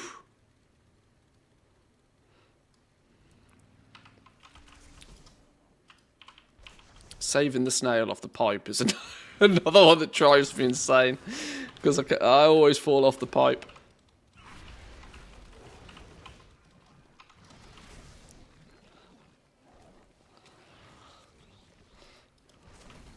I have to say, even though they're basically topless with just some nipple tassels, some of their work are actually really impressive.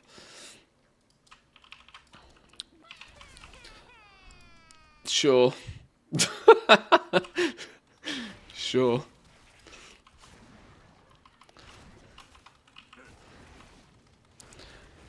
We all see what's going on, though.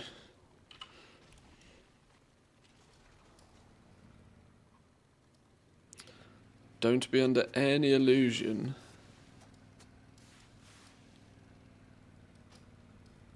Rare's dead. Could kill more slimes. They could also paint their knees. Well, yeah, there you go. Why does it have to be the breasts? I mean, fuck, paint an easel.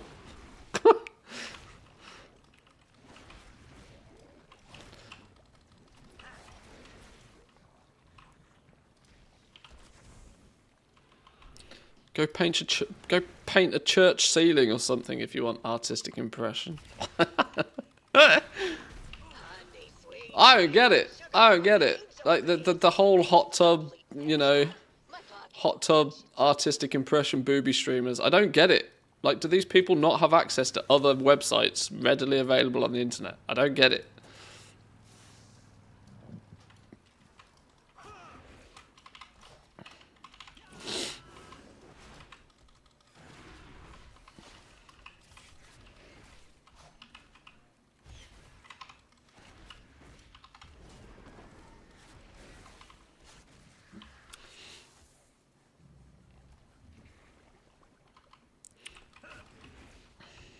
Trust me, man, I don't get it either. Never understood people buying OnlyFans either.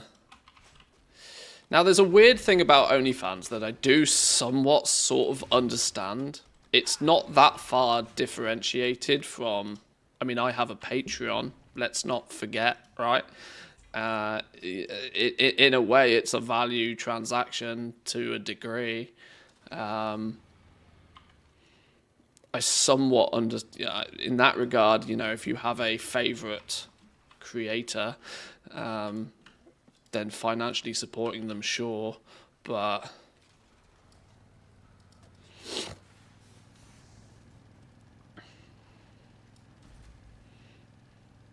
irrespective of the fact that, you know, it's all out there for free anyway. Right, this has got to be the last job, right, surely. It's got to be the last job.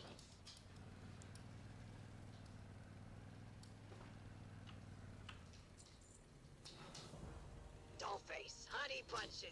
You're my The value is titties. Don't tell the rest of them I said that, okay? Right, we're going to do a side gig. We can give up with these job businesses now.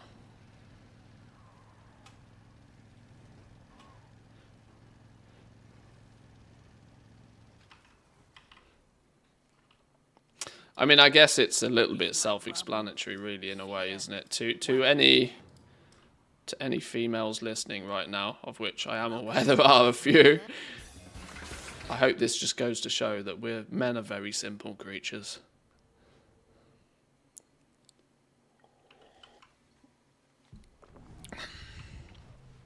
I mean, I'm sure you also already know that. You don't need me to tell you, but I'm not out here mansplaining that we're simple.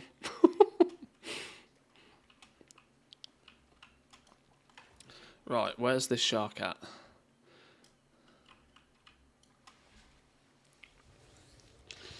People are simple creatures, nothing to do with male or female, I suppose. Don't put yourself down, ladies. One of my favourite phrases is behind every successful man is a more successful woman. Because it is always true.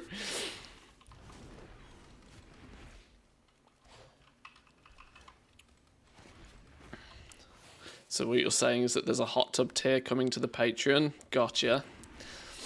Maybe start selling feet pics or something.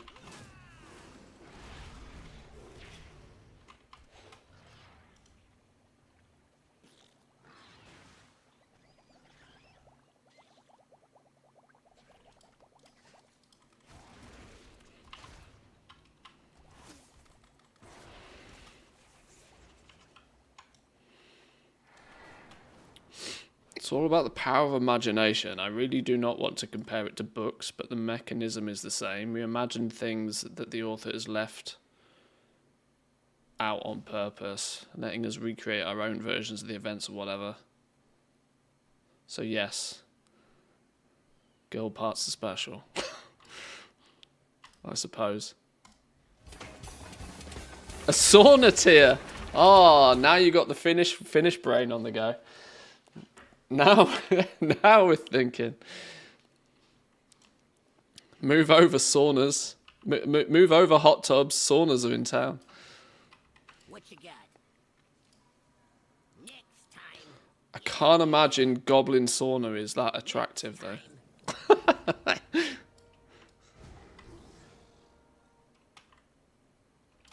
Okay, right. That was another gross list, but we finally got it finished. Hope that 500 rep is worth it. And absolutely no airflow. Perfect day for a race. Can you believe those chuckleheads? Trying to imitate my work. Show them what's what. Yoink.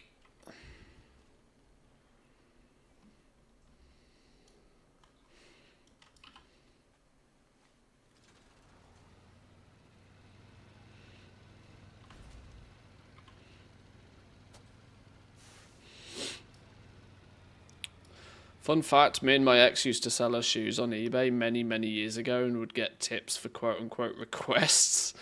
We ended up going to charity shops to buy them cheap. Hey, solid business opportunity. Respect the grind.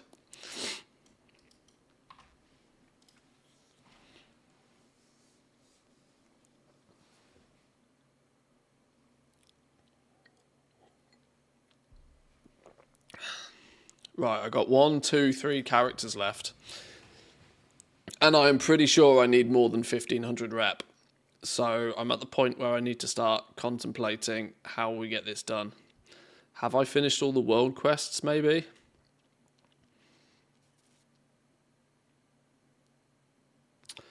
Do you know how to fix the job streak bug? The one that doesn't give you the next part after arriving in the zone. No, because I've not encountered it. I do know that the shipping and handling is a bit weird and wacky, though. I've never really properly figured it out. Once you arrive in the circle, nothing happens.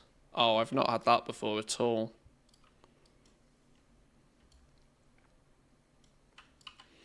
So I don't know, unfortunately. These rats are making a mess of our operations. Get them out of our way.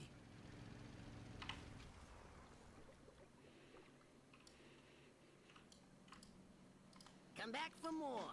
Right, Thanks grab for these, stopping because there's a by. good chance we'll end up doing some of them. How much rep are we away now? More than 1,500. I'm going to have to do a couple of bonus CHETT lists, aren't I, on my main, maybe?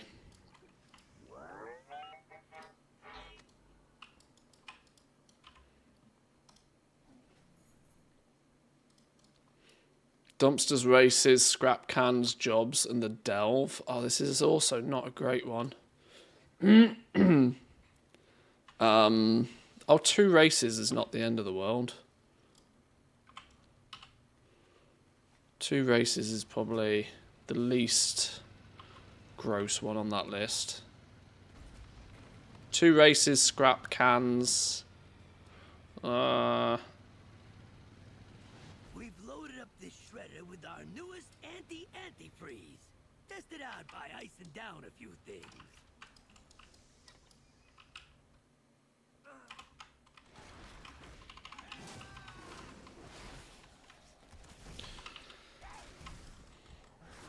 Doing all the chets on alts because the main is maxed out anyway and still need rep. Oh, well, this is for the sub-factions. The chet list is for the sub-factions. My Dark Fuge rep is maxed. My main rep is faxed. But it's for... The rep you get is for the sub-factions, not the main faction. Which are the actual grind. And that's purely for cosmetic reasons, because, you know, Paragon chests, there's a mount in it, there's a mount when you get to Exalted. So there's a couple of mounts for each one. And just because the completionist in me hates not having reps done.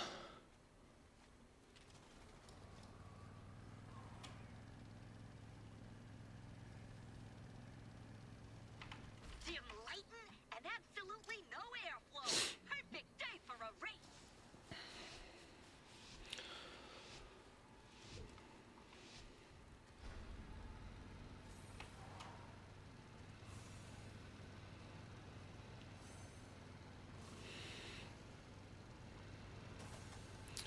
We might end up finishing this off tomorrow if I need to do some bonus chet lists on my main.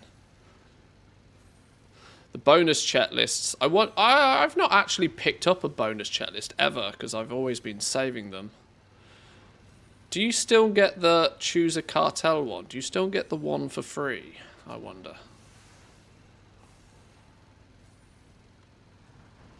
Probably something I should have checked by now.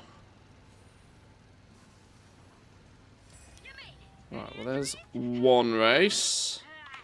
Dark Fuge is up. I guess we can't turn down that kill. Trying to imitate my work. Show 'em what's what.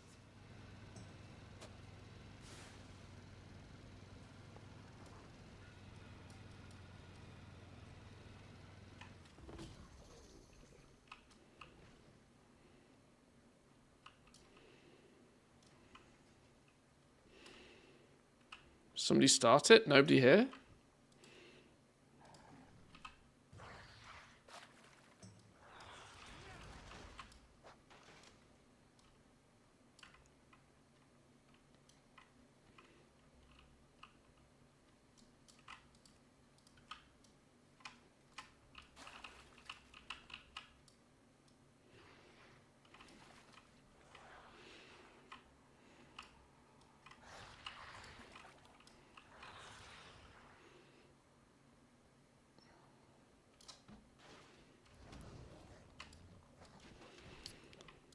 Right, surely people just need to hand theirs in now.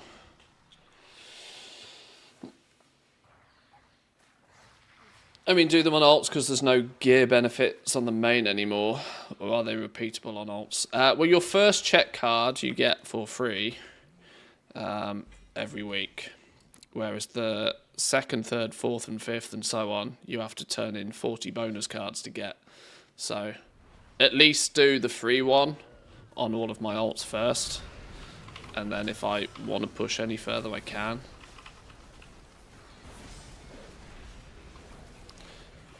Not really related to gearing.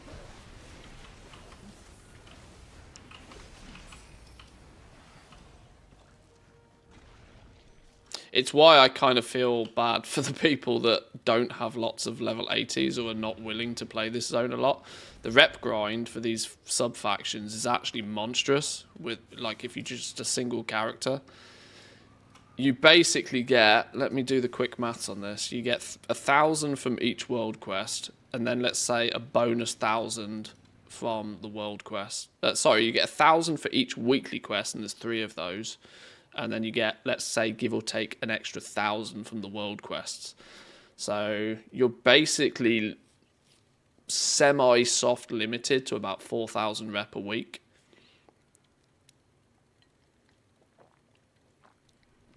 Which is the equivalent of, what, 10 weeks per sub-faction to get from 0 to max on all of them. 10 weeks per sub-faction. There's 4 sub-factions, 40 weeks if you're just doing world quests and the weekly quests. So without doing CHETT lists on alts, it's going to take you 9-10 months easy, which is way more than the 6 months that the patch is probably going to be current for. So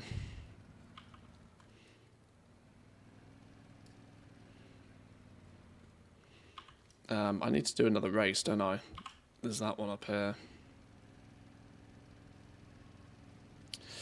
There's an achievement for 100 lists, but it only counts if you turn them into the hotel. Yeah, I think that's gross. I think that any turn-in should count. I think any turn-in should count. Oh yeah, and that's before you consider Paragon chests as well. That's before you even consider that you need 10,000. Is it? I think it's 10. It might be 7,500. I don't know. I'm not there yet, but it could be as much as 10,000 rep per Paragon chest as well. And there's mounts in the Paragon chests, and there's a mount in each one. So there's 4 different Paragon chests you need. This is a real. You need a bunch of alts and you need to grind it kind of rep chase. And yeah, making it so that the achievement only...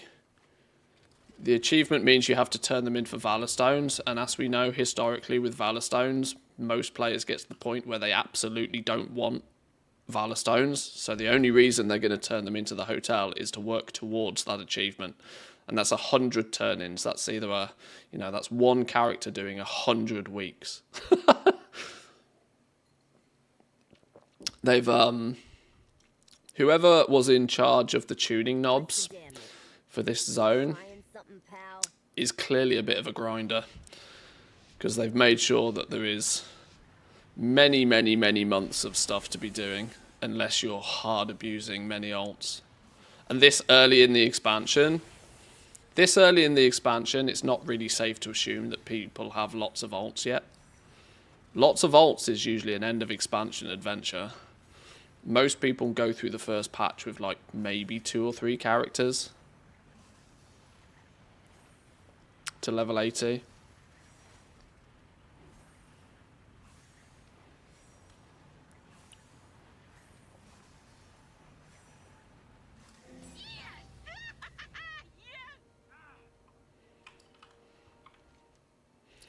Yeah, real grinder vibes in this patch.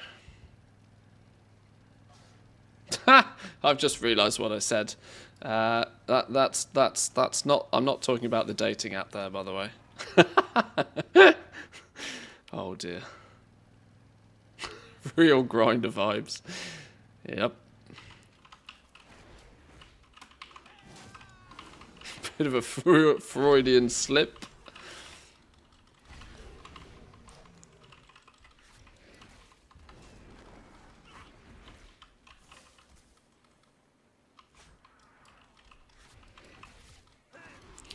If I were to start today with how many alts, it would be your recommendation to get 75 Mechanica for the 3 mounts. Alts aren't necessarily the only way you do it.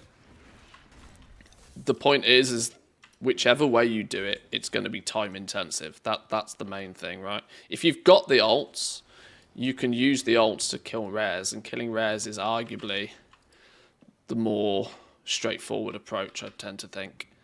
I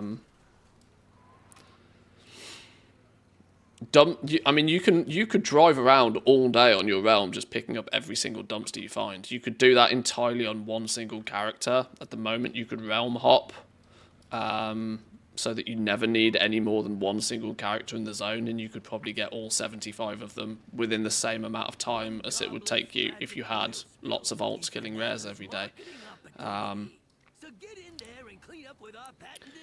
The only real significant step up in optimization is not having more alts, it's having more accounts with more alts. You need to step into the which I know you probably kind of have the ability to do, but you got to step into the multi-box realm of things to gain much of an efficiency boost.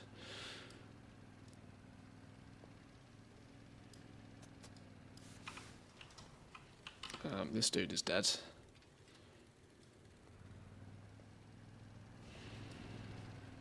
Am I going to do...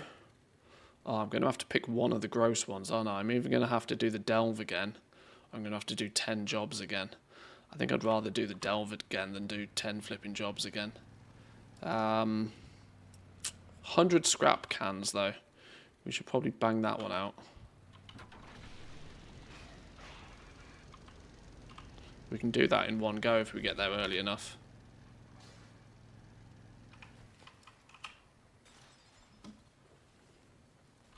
Do I have any... Oh,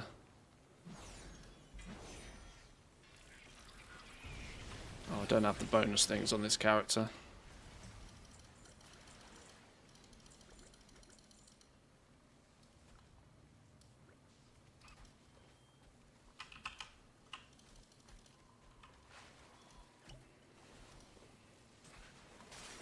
Yeah, it happens sometimes. Better shovel harder. 1 minute, and we are out of here.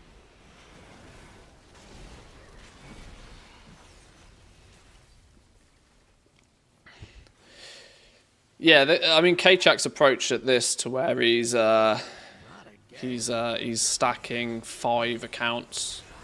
So every rare he kills is the equivalent of killing 5 rares. Kind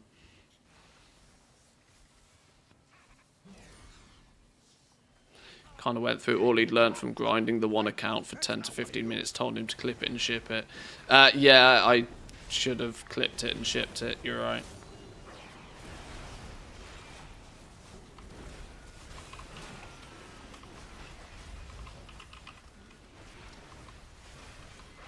I need to pay somebody to do that shit for me.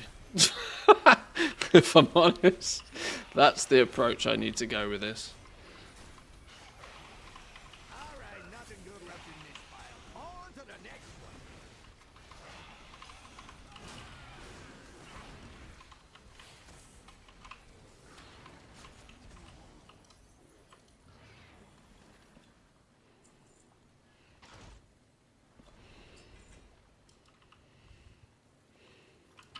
Is that Candy actually alive, or is that a myth? It is there. Yoink.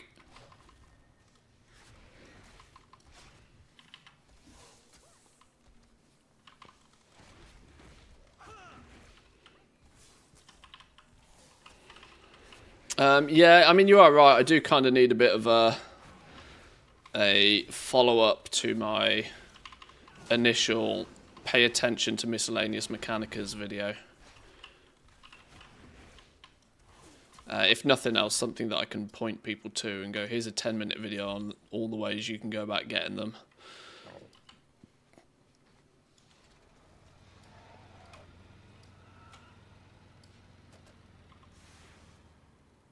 I'm getting distracted by rares. I don't need to be doing rares. I need the next trash pile in the middle.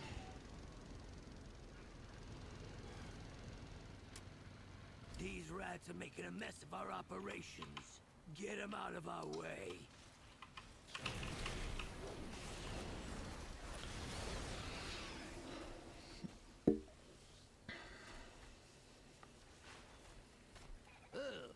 The AI told me the other week to log on to alts and just do the Bilge Water World quests for the Paragon boxes.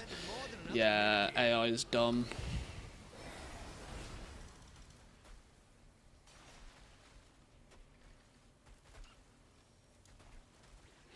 I know you love yourself a bit of AI, but AI is only as good as the information it's trained on, and there's no information publicly out there, so...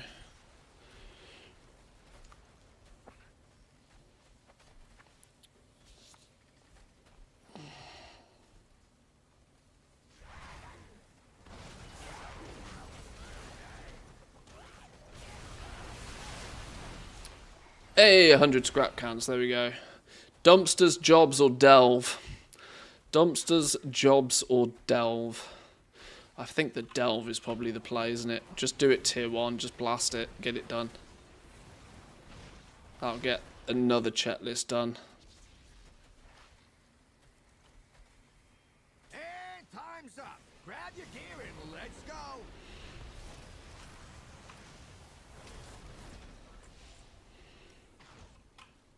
I've had a couple of real stinky chet lists today, though. A couple of big stinkers. Can you believe those chuckleheads? Trying to imitate my work. Show them what's what. Turn off auto loot and you can click the same trash can 25 times. Does that work? Okay, I gotta try that now. If that works, that's hysterical.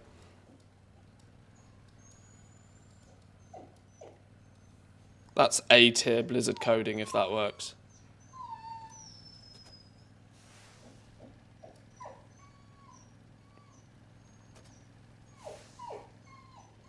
Oh, it's clearly that time of the day. My doggo is whinging again. You will never believe the kind of chemicals people throw away. Get into that junk and cook up some free potions.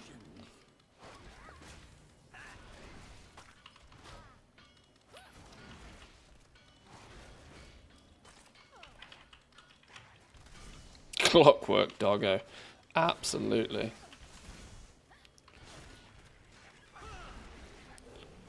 Wait, hold on. Space Animals subbed to Prime a few hours ago. How did I miss that? Was I AFK when that happened? Space Animals, if you're still lurking, I appreciate it, my friend. Thank you.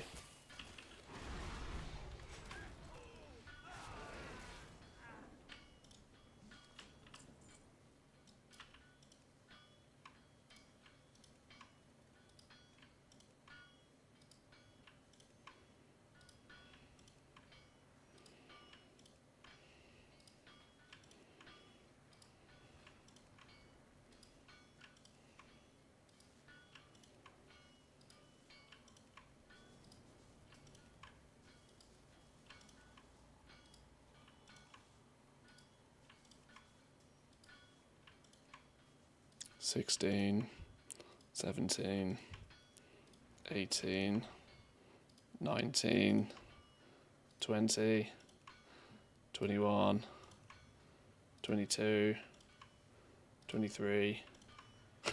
It does work! Oh god, you don't even have to close the window, you can just spam click it. Wow. Top tier coding, Blizzard. Well done. Okay, well there's a nice little life hack. Love that shit.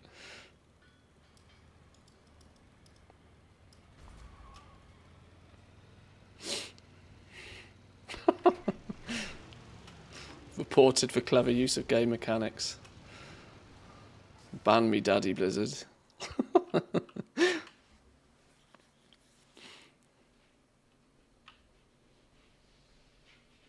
I'm 100% there's some sort of bug where I don't get any. What, the Mechanicas?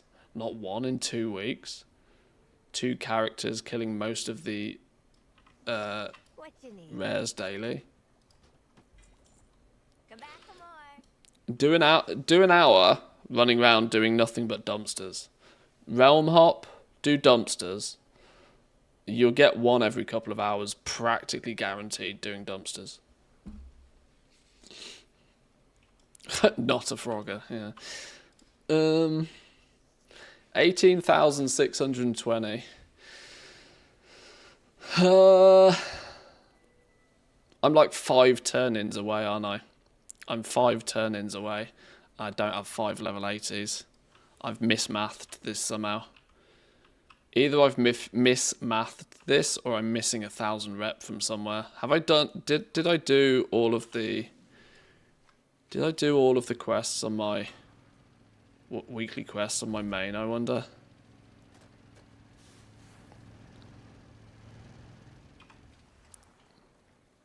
Maybe I was expecting to get more from the world quests. I was pretty certain I was What's the damage? practically there. See you around.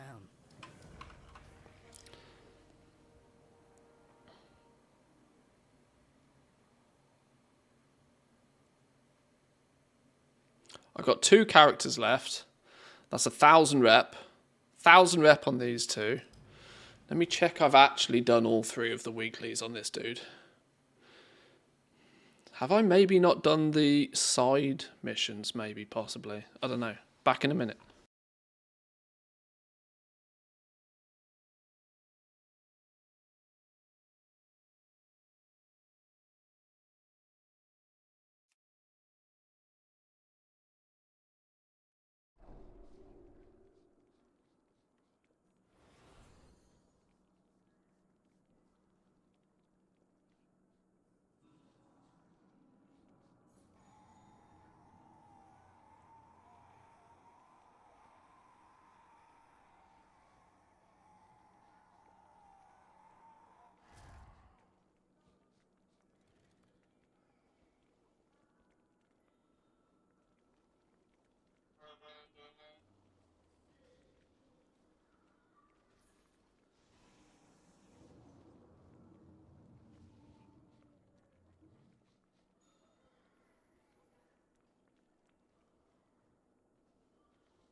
It kind of looks like I've done all the weekly quests on my main as well, so I don't know where I'd be short on rep.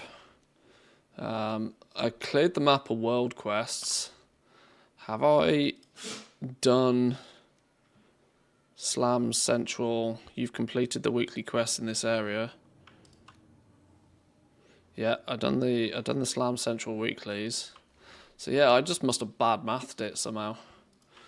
I've got 3 bonus CHETT cards I can do on my main.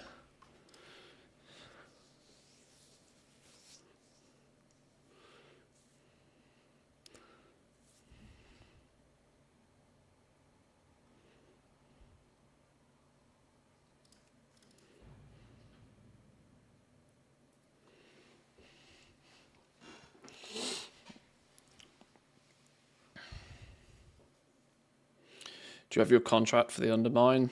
Contract doesn't affect the sub-factions, which I also think is a bit of a scam. It only gives you bonus rep for the main main renown path.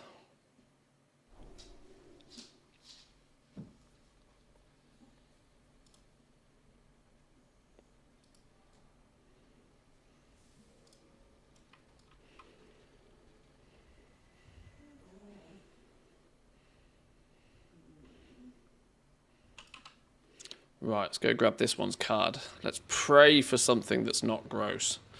I've had a couple of real icky ones. Our operations. Get 'em out of our way. There's plenty of rares up on this server.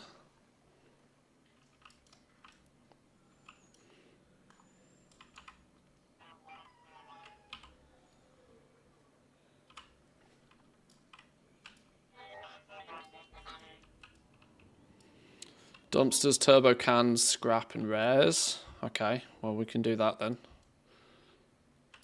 That one's not too bad then. With our newfound shenanigans way of doing the dumpsters.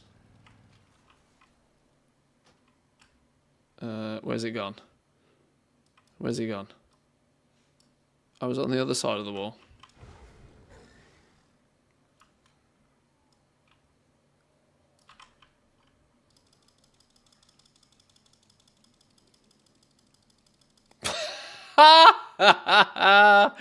Oh, that's genius. Wow. Good game, Blizzard. Well done.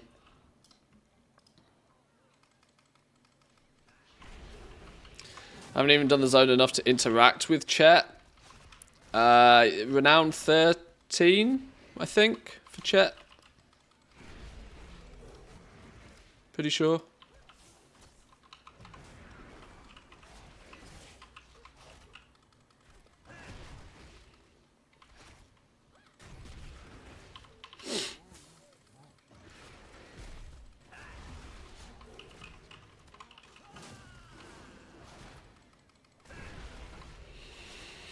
I need to make a catch-up system for the cartel reps because that's insane.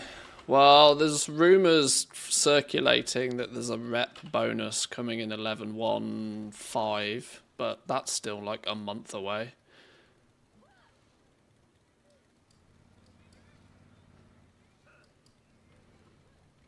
So do you value today's time more than tomorrow's time, or vice versa? Where's the scrap piles? Scrap piles? One down here.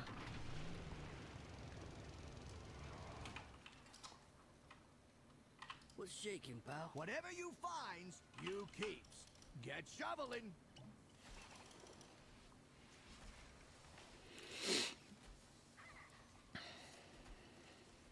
Yeah, I didn't even bother with the contract this week because my main cartels of Undermine is level 20 already, and the overflowing Undermine troves don't really contain anything interesting.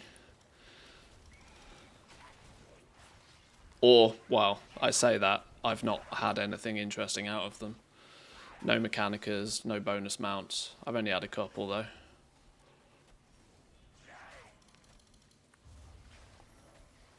You're gonna let that Does Wowhead have any info on these things yet? The overflowing Undermine troves?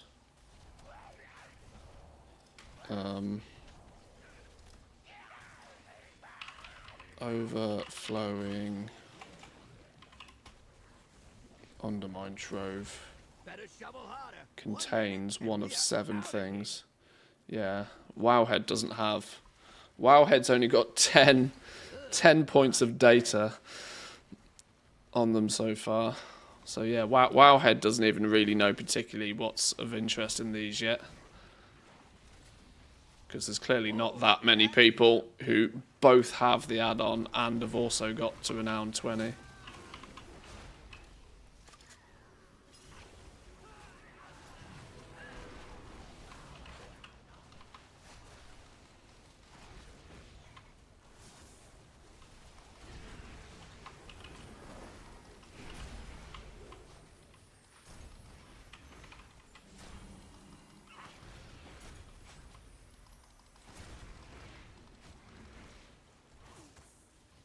Why they felt the need to put a big flipping massive AoE blast thing on this dude as well is beyond me. It must have been something to prevent like people bringing in level 70s or something to farm him. I don't know. I'm still nearly dead. 'Twas not the plan. We got our cans in one go though. Turbo cans and a couple more rares. That was rare number 2. One more rare and we drive around.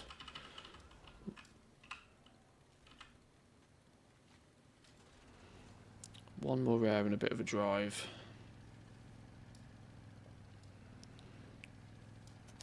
I should go do Chief Foreman. Nitro's an easy one.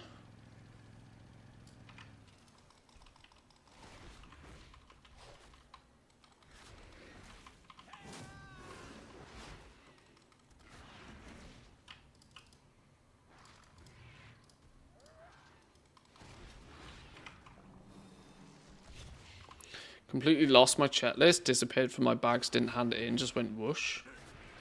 Sounds odd. I always recommend a /reload when that happens, or even a log out, log in. In case it's just a visual glitch.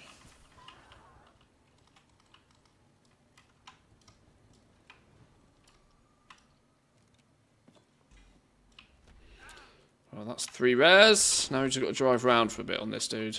Get the turbo cans. It's been a little bit more of a comfortable checklist on this dude. Now we have the cheese on the dumpster one, which is actually ridiculous.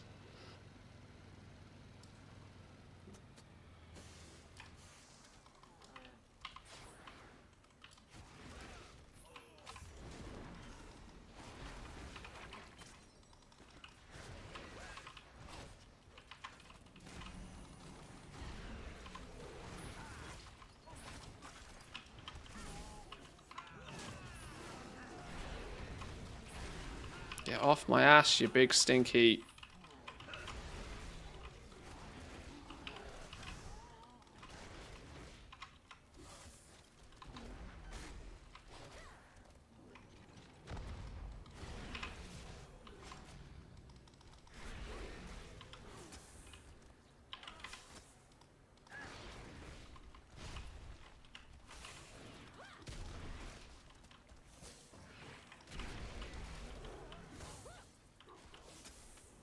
I'm not even sure, you know, if I have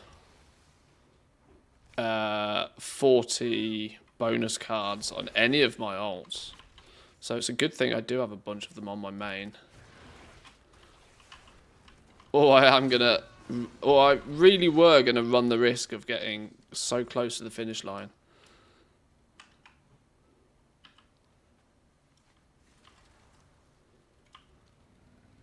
We've loaded up this shredder with our newest anti-antifreeze. Tested out by icing down a few things. Rats is up as well. I'm still gonna kill rares when I see them.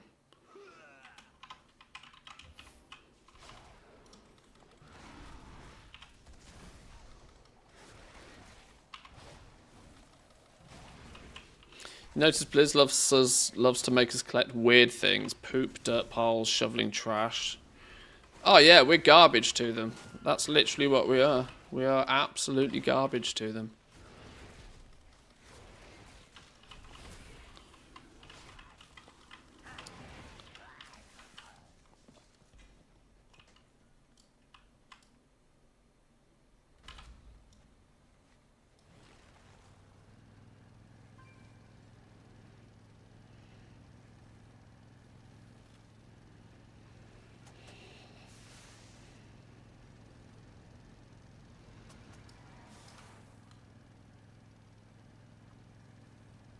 Up one street, round and down another street.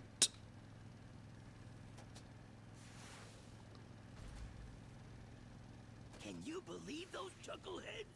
Trying to imitate my work. Show them what's what.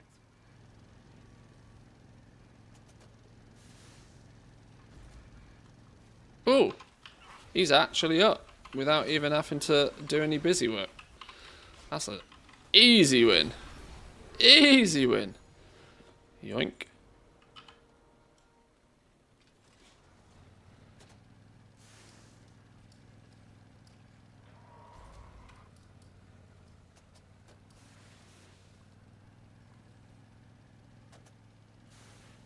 Come on, surely this is enough.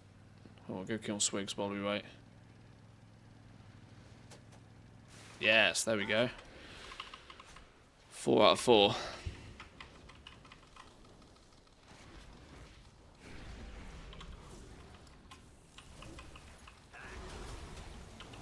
This is the thing, right? I've been, over the last couple of days, not really prioritizing. Like, if I see a rare, I kill a rare. But I've not been churning through alts in order to get rares. Now, that has also then meant that I've not had any Mechanica in the last couple of days. And that just paints a picture to me of exactly how few your average player is going to come across. Even if those players think that they're killing all of the rares every day and they're doing everything and they should have had a bunch of them by now, I think I've maybe slightly underplayed just how many rares I've killed in the last 4 weeks, enabled to get like 50-ish Mechanicas. It's really wacky. Totally wacky.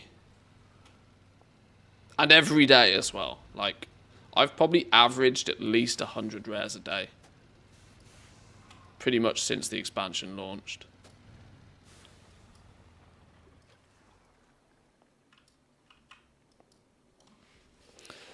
When you do the maths on that, like, if I've had 50, I'm on 53, 54 Mechanica, roughly 100 rares a day, probably not actually missed more than a day or maybe 2 since the patch went live.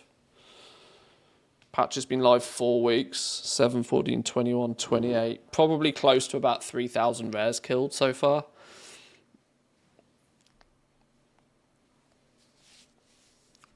To have got 50 of them. Interesting. I'll miss you. It's a bit bonkers when you break it down like that. Okay.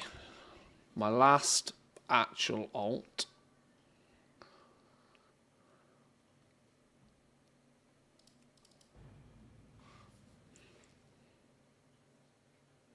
The balcony around the demolition dome is really quick to get the turbo cans where the scalper world quest is. Oh yeah, and all the little all the little back alley cubby hole bits. Yeah, you're right. Just do laps around there, yeah.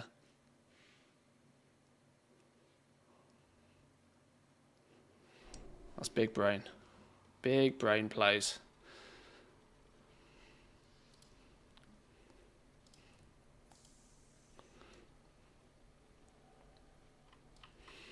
Right.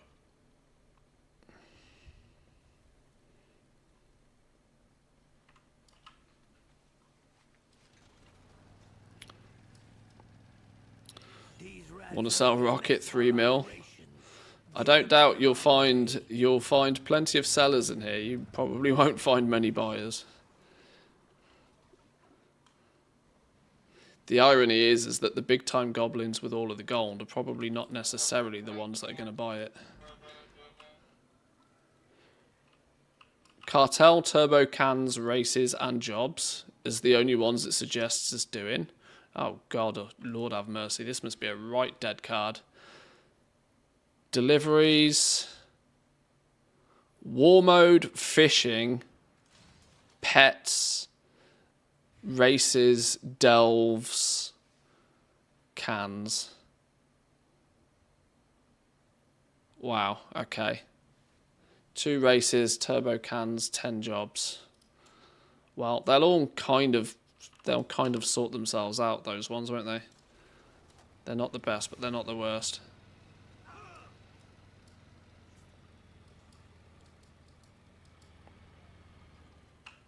Anybody want to go? Maybe not. Right, we've got to do 10 jobs. Let's start 10 jobs. Burn rubber, honey.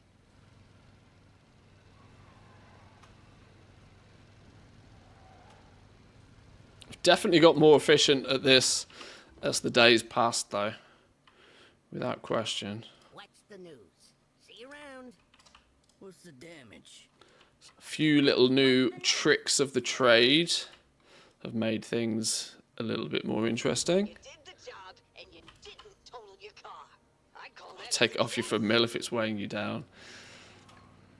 Yeah, you'll find yourself a fair few lowball offers in here.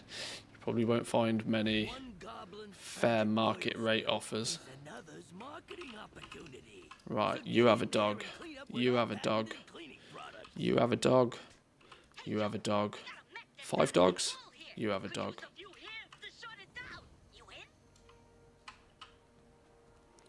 Kill Grimy if he's still up. You made sure I got my cut of your tip, right?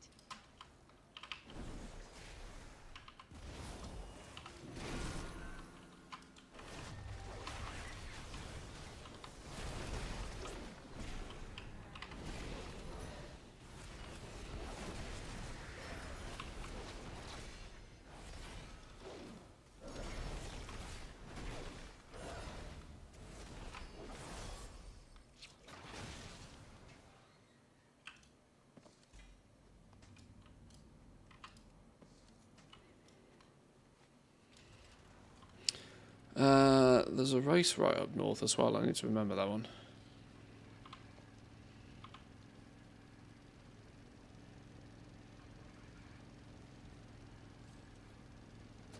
We've loaded up this shredder with our newest anti-antifreeze. Tested out by icing down a few things. Pose for a picture. Looking beautiful. Get our best side.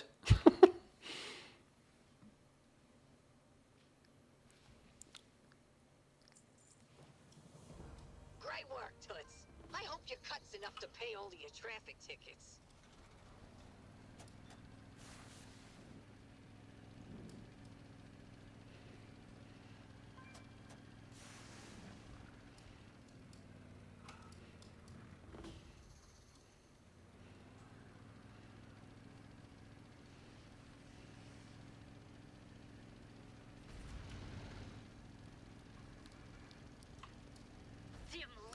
Love the delivery ones though. Drive from A to B. Nothing wrong with those ones. Can you believe those chuckleheads? Trying to imitate my work. Show them what's what. Oh, that was quick and easy. Wreck nick of time, sweetie. I'm moving you to the top of my Rolodex. Honey, sweetie, baby, sugar plum angel face. Thanks for completing that job. My pocketbook thanks you too. I wonder if half the people that play this game know what a Rolodex is. That's another indication of that there is a severely aging demographic that plays this game.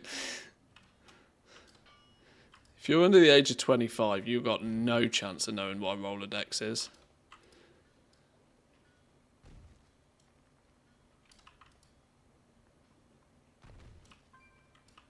Where's the fifth pile? Wait, that's only 4. Hello? That's only 4.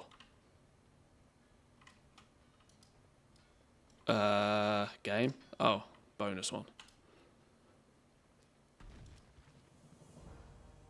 Dollface, honey bunches, you're my favorite driver. And just don't tell the rest of them I said that, okay?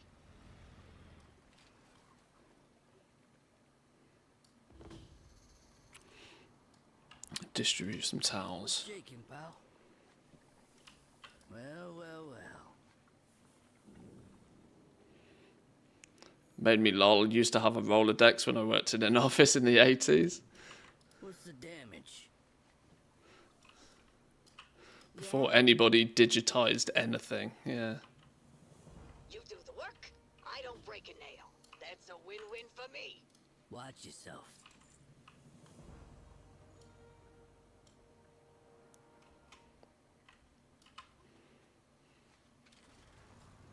Yeah, we banged out these jobs pretty fast so far, though. This is progress.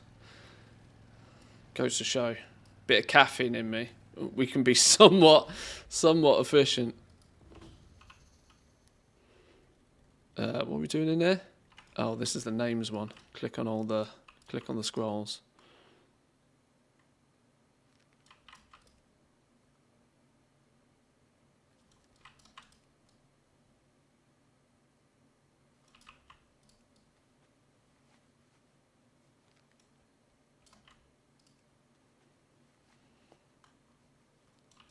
Nice job. Now get back to work, Toots. Rolodex, I think, is more the American word for it, though, isn't it? Or would people consider a file of fax something significantly different? I mean, I guess a Rolodex is probably due to the fact that it flips over on itself, but like file of fax is more like a big old scrappy notebook, but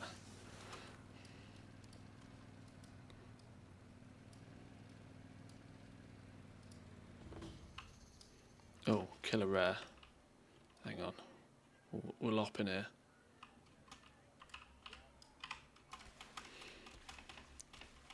Remember having a beeper and searching all over the place for a payphone?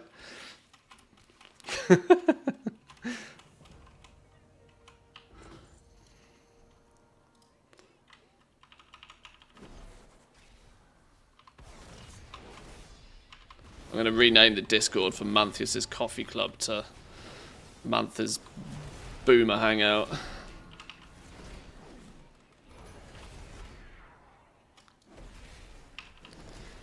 Philo was more like the diary. Remember when Del Boy got his and the big brick phone carried around like a battery? Yeah.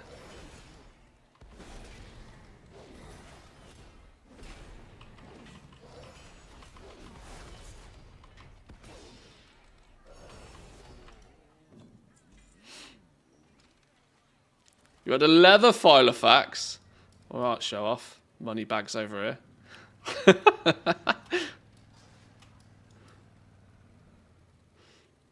Arrive at the garage. Wait, is that it? Are we done? Oh my god, is this the mandatory, legally mandated break? We're nearly done on the jobs. Oh, I've had an itch in my eye for about 4 minutes and it's nice to get to it. Oh, now we're cooking.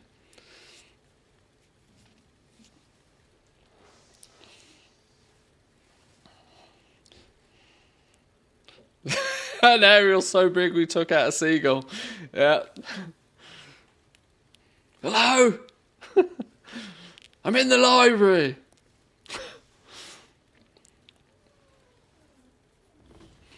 With a life-size Nokia phone. Do-do-do-do-do-do-do-do.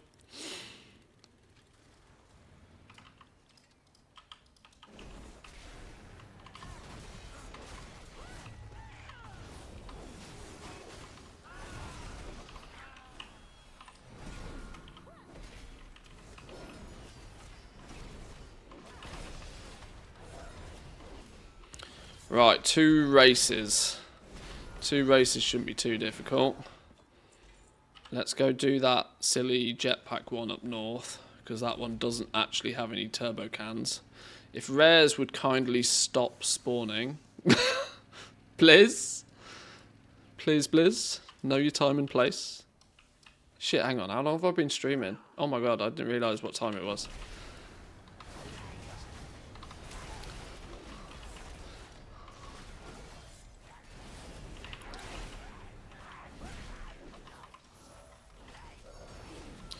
Suddenly realise I have additional obligations today.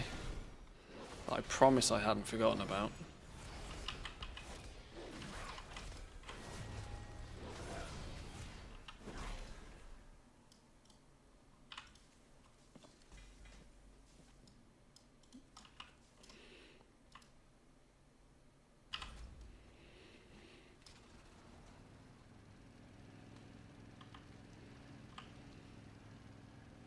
Oh, Swigs. Oh, we'll get to Swigs in a minute.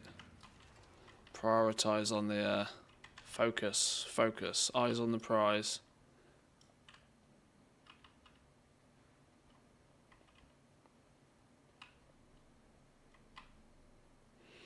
And another quality of life week aura done. How do you people find time in the day to tinker with things like week auras and add-ons and stuff? Blows my mind. Right, hoppity hoppity up here. Interesting.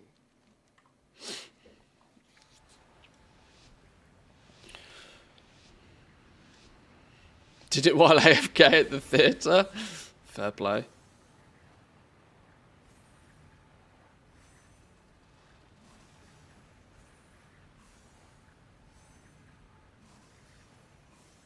Oh shit, this is too fast already. I'm definitely going to crash and burn. This is a tight corner. Oh no, that wasn't the tight corner at all, was it? Now I've flipping no idea where I'm going. Hello?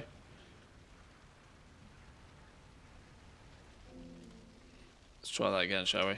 What's the damage? I hate these flipping jetpack ones.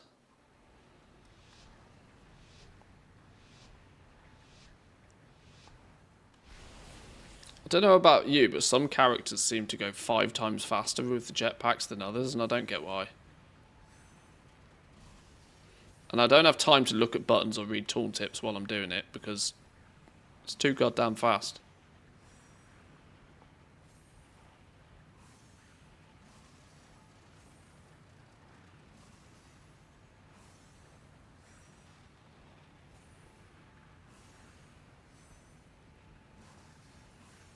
Oh shit, oh god. I mean, oh no. Family friendly. Panthers are the slowest due to wind resistance? Is that a cheeky fat joke? Sounded like a cheeky fat joke.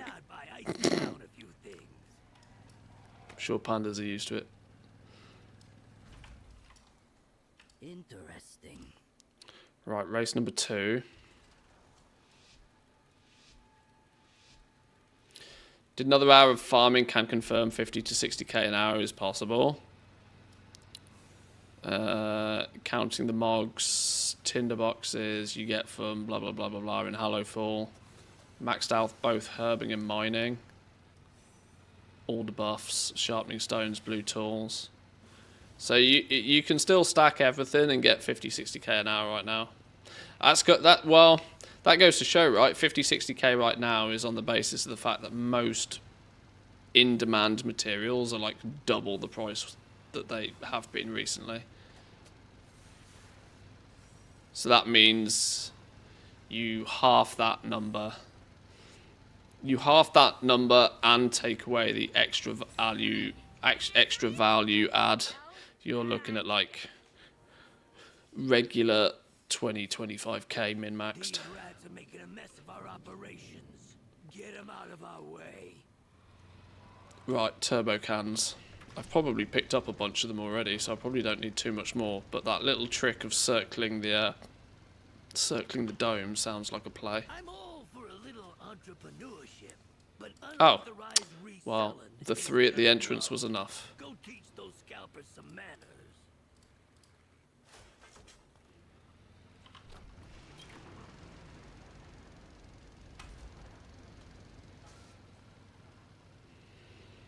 Tinderboxes are sub 250 gold right now.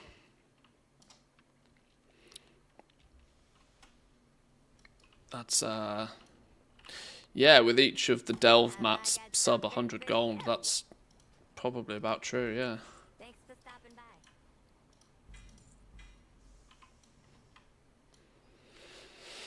by. Okay, we 19,620 out of 21,000. So I need three more turn-ins. I don't have 3 more 80s, but I do have 120 bonus cards on my main. So I can do it. It just means I need to do 3 bonus turn-ins with my main, which I don't think I've got time for today. That's either going to have to be an odd job or a tomorrow job. But I think we absolutely blasted that. The fact that we've been able... I think it's entirely within the realms of possibility that I could have already got one of these factions to Exalted if I hadn't spent a week with the Blackwater Cartel and hadn't spent a week with the Venture Company at the beginning of the expansion. If I'd have just gone one faction, boom, all the way, I'm pretty sure Exalted with a sub-faction by now is easily possible, to be fair. Now, of course, if you have 30, 40, 50 alts, I've done all of this in a day. If you've got 60 level 80 characters, you've probably got, you've probably got them all Exalted by now, but I'm not claiming to have done this first, but I'm happy that we've mostly got this done. I'm 3 turn-ins away, or just saying, fuck it, I'll wait till next week and do the weeklies. But then it means I have to be Steam Weedle for another week, so I really do want to get it done this week, actually. So then we can pick another one next week and repeat the process again and push about 10k rep a week per sub-faction. Okay. When we do get these fellas to Exalted, Deals in town. the main reason for doing this is we get the mean green flying machine at Exalted. Another one of these mounts, to be fair, just a recolor. We get the tabard. We get a paint job for our car, so we can make it green. Whoop-de-doo. Yeah, it's mostly for this bad boy, to be honest. And unlocking the Paragon boxes, because the Paragon boxes for each faction have a mount in as well.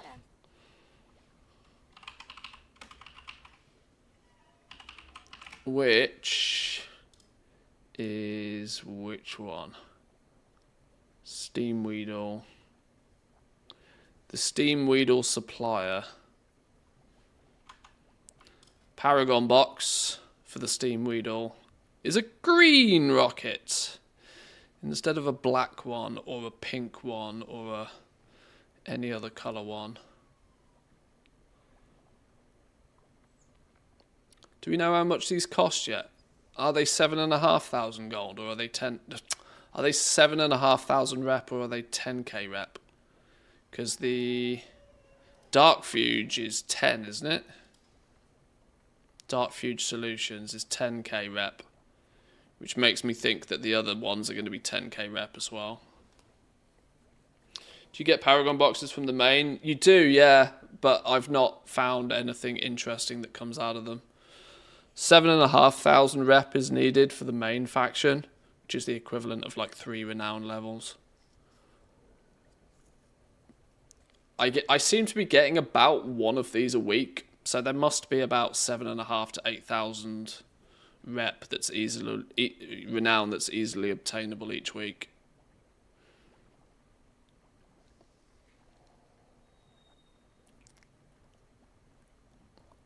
But boys and girls, I might leave it there for now. Oh, on that note, we do also need to continue getting the rest of these flipping things up.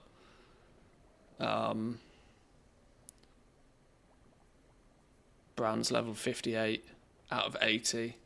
Dear Lord. Yeah, the rep grind in this expansion, holy. Anyway, boys and girls, I'm going to love you and leave you. We'll be back again tomorrow. Tomorrow's going to be the last stream for quite a little while, as I'm away next week. Like, actually properly not even in the house, away. So there'll be no streams next week. Tomorrow will be the last stream for probably a week, maybe 10 days. So we'll get a few things tidied off the list tomorrow. See if we can sell one of these flipping Mechanica mounts, maybe. We'll see.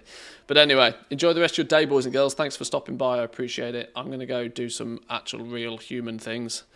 Let my dog out for a walk, get some food. I have a video to record as well, which may or may not be out before I leave on Saturday morning. We'll see. But anyway, I'm yapping. Have a good day. I'll see you next time. Peace.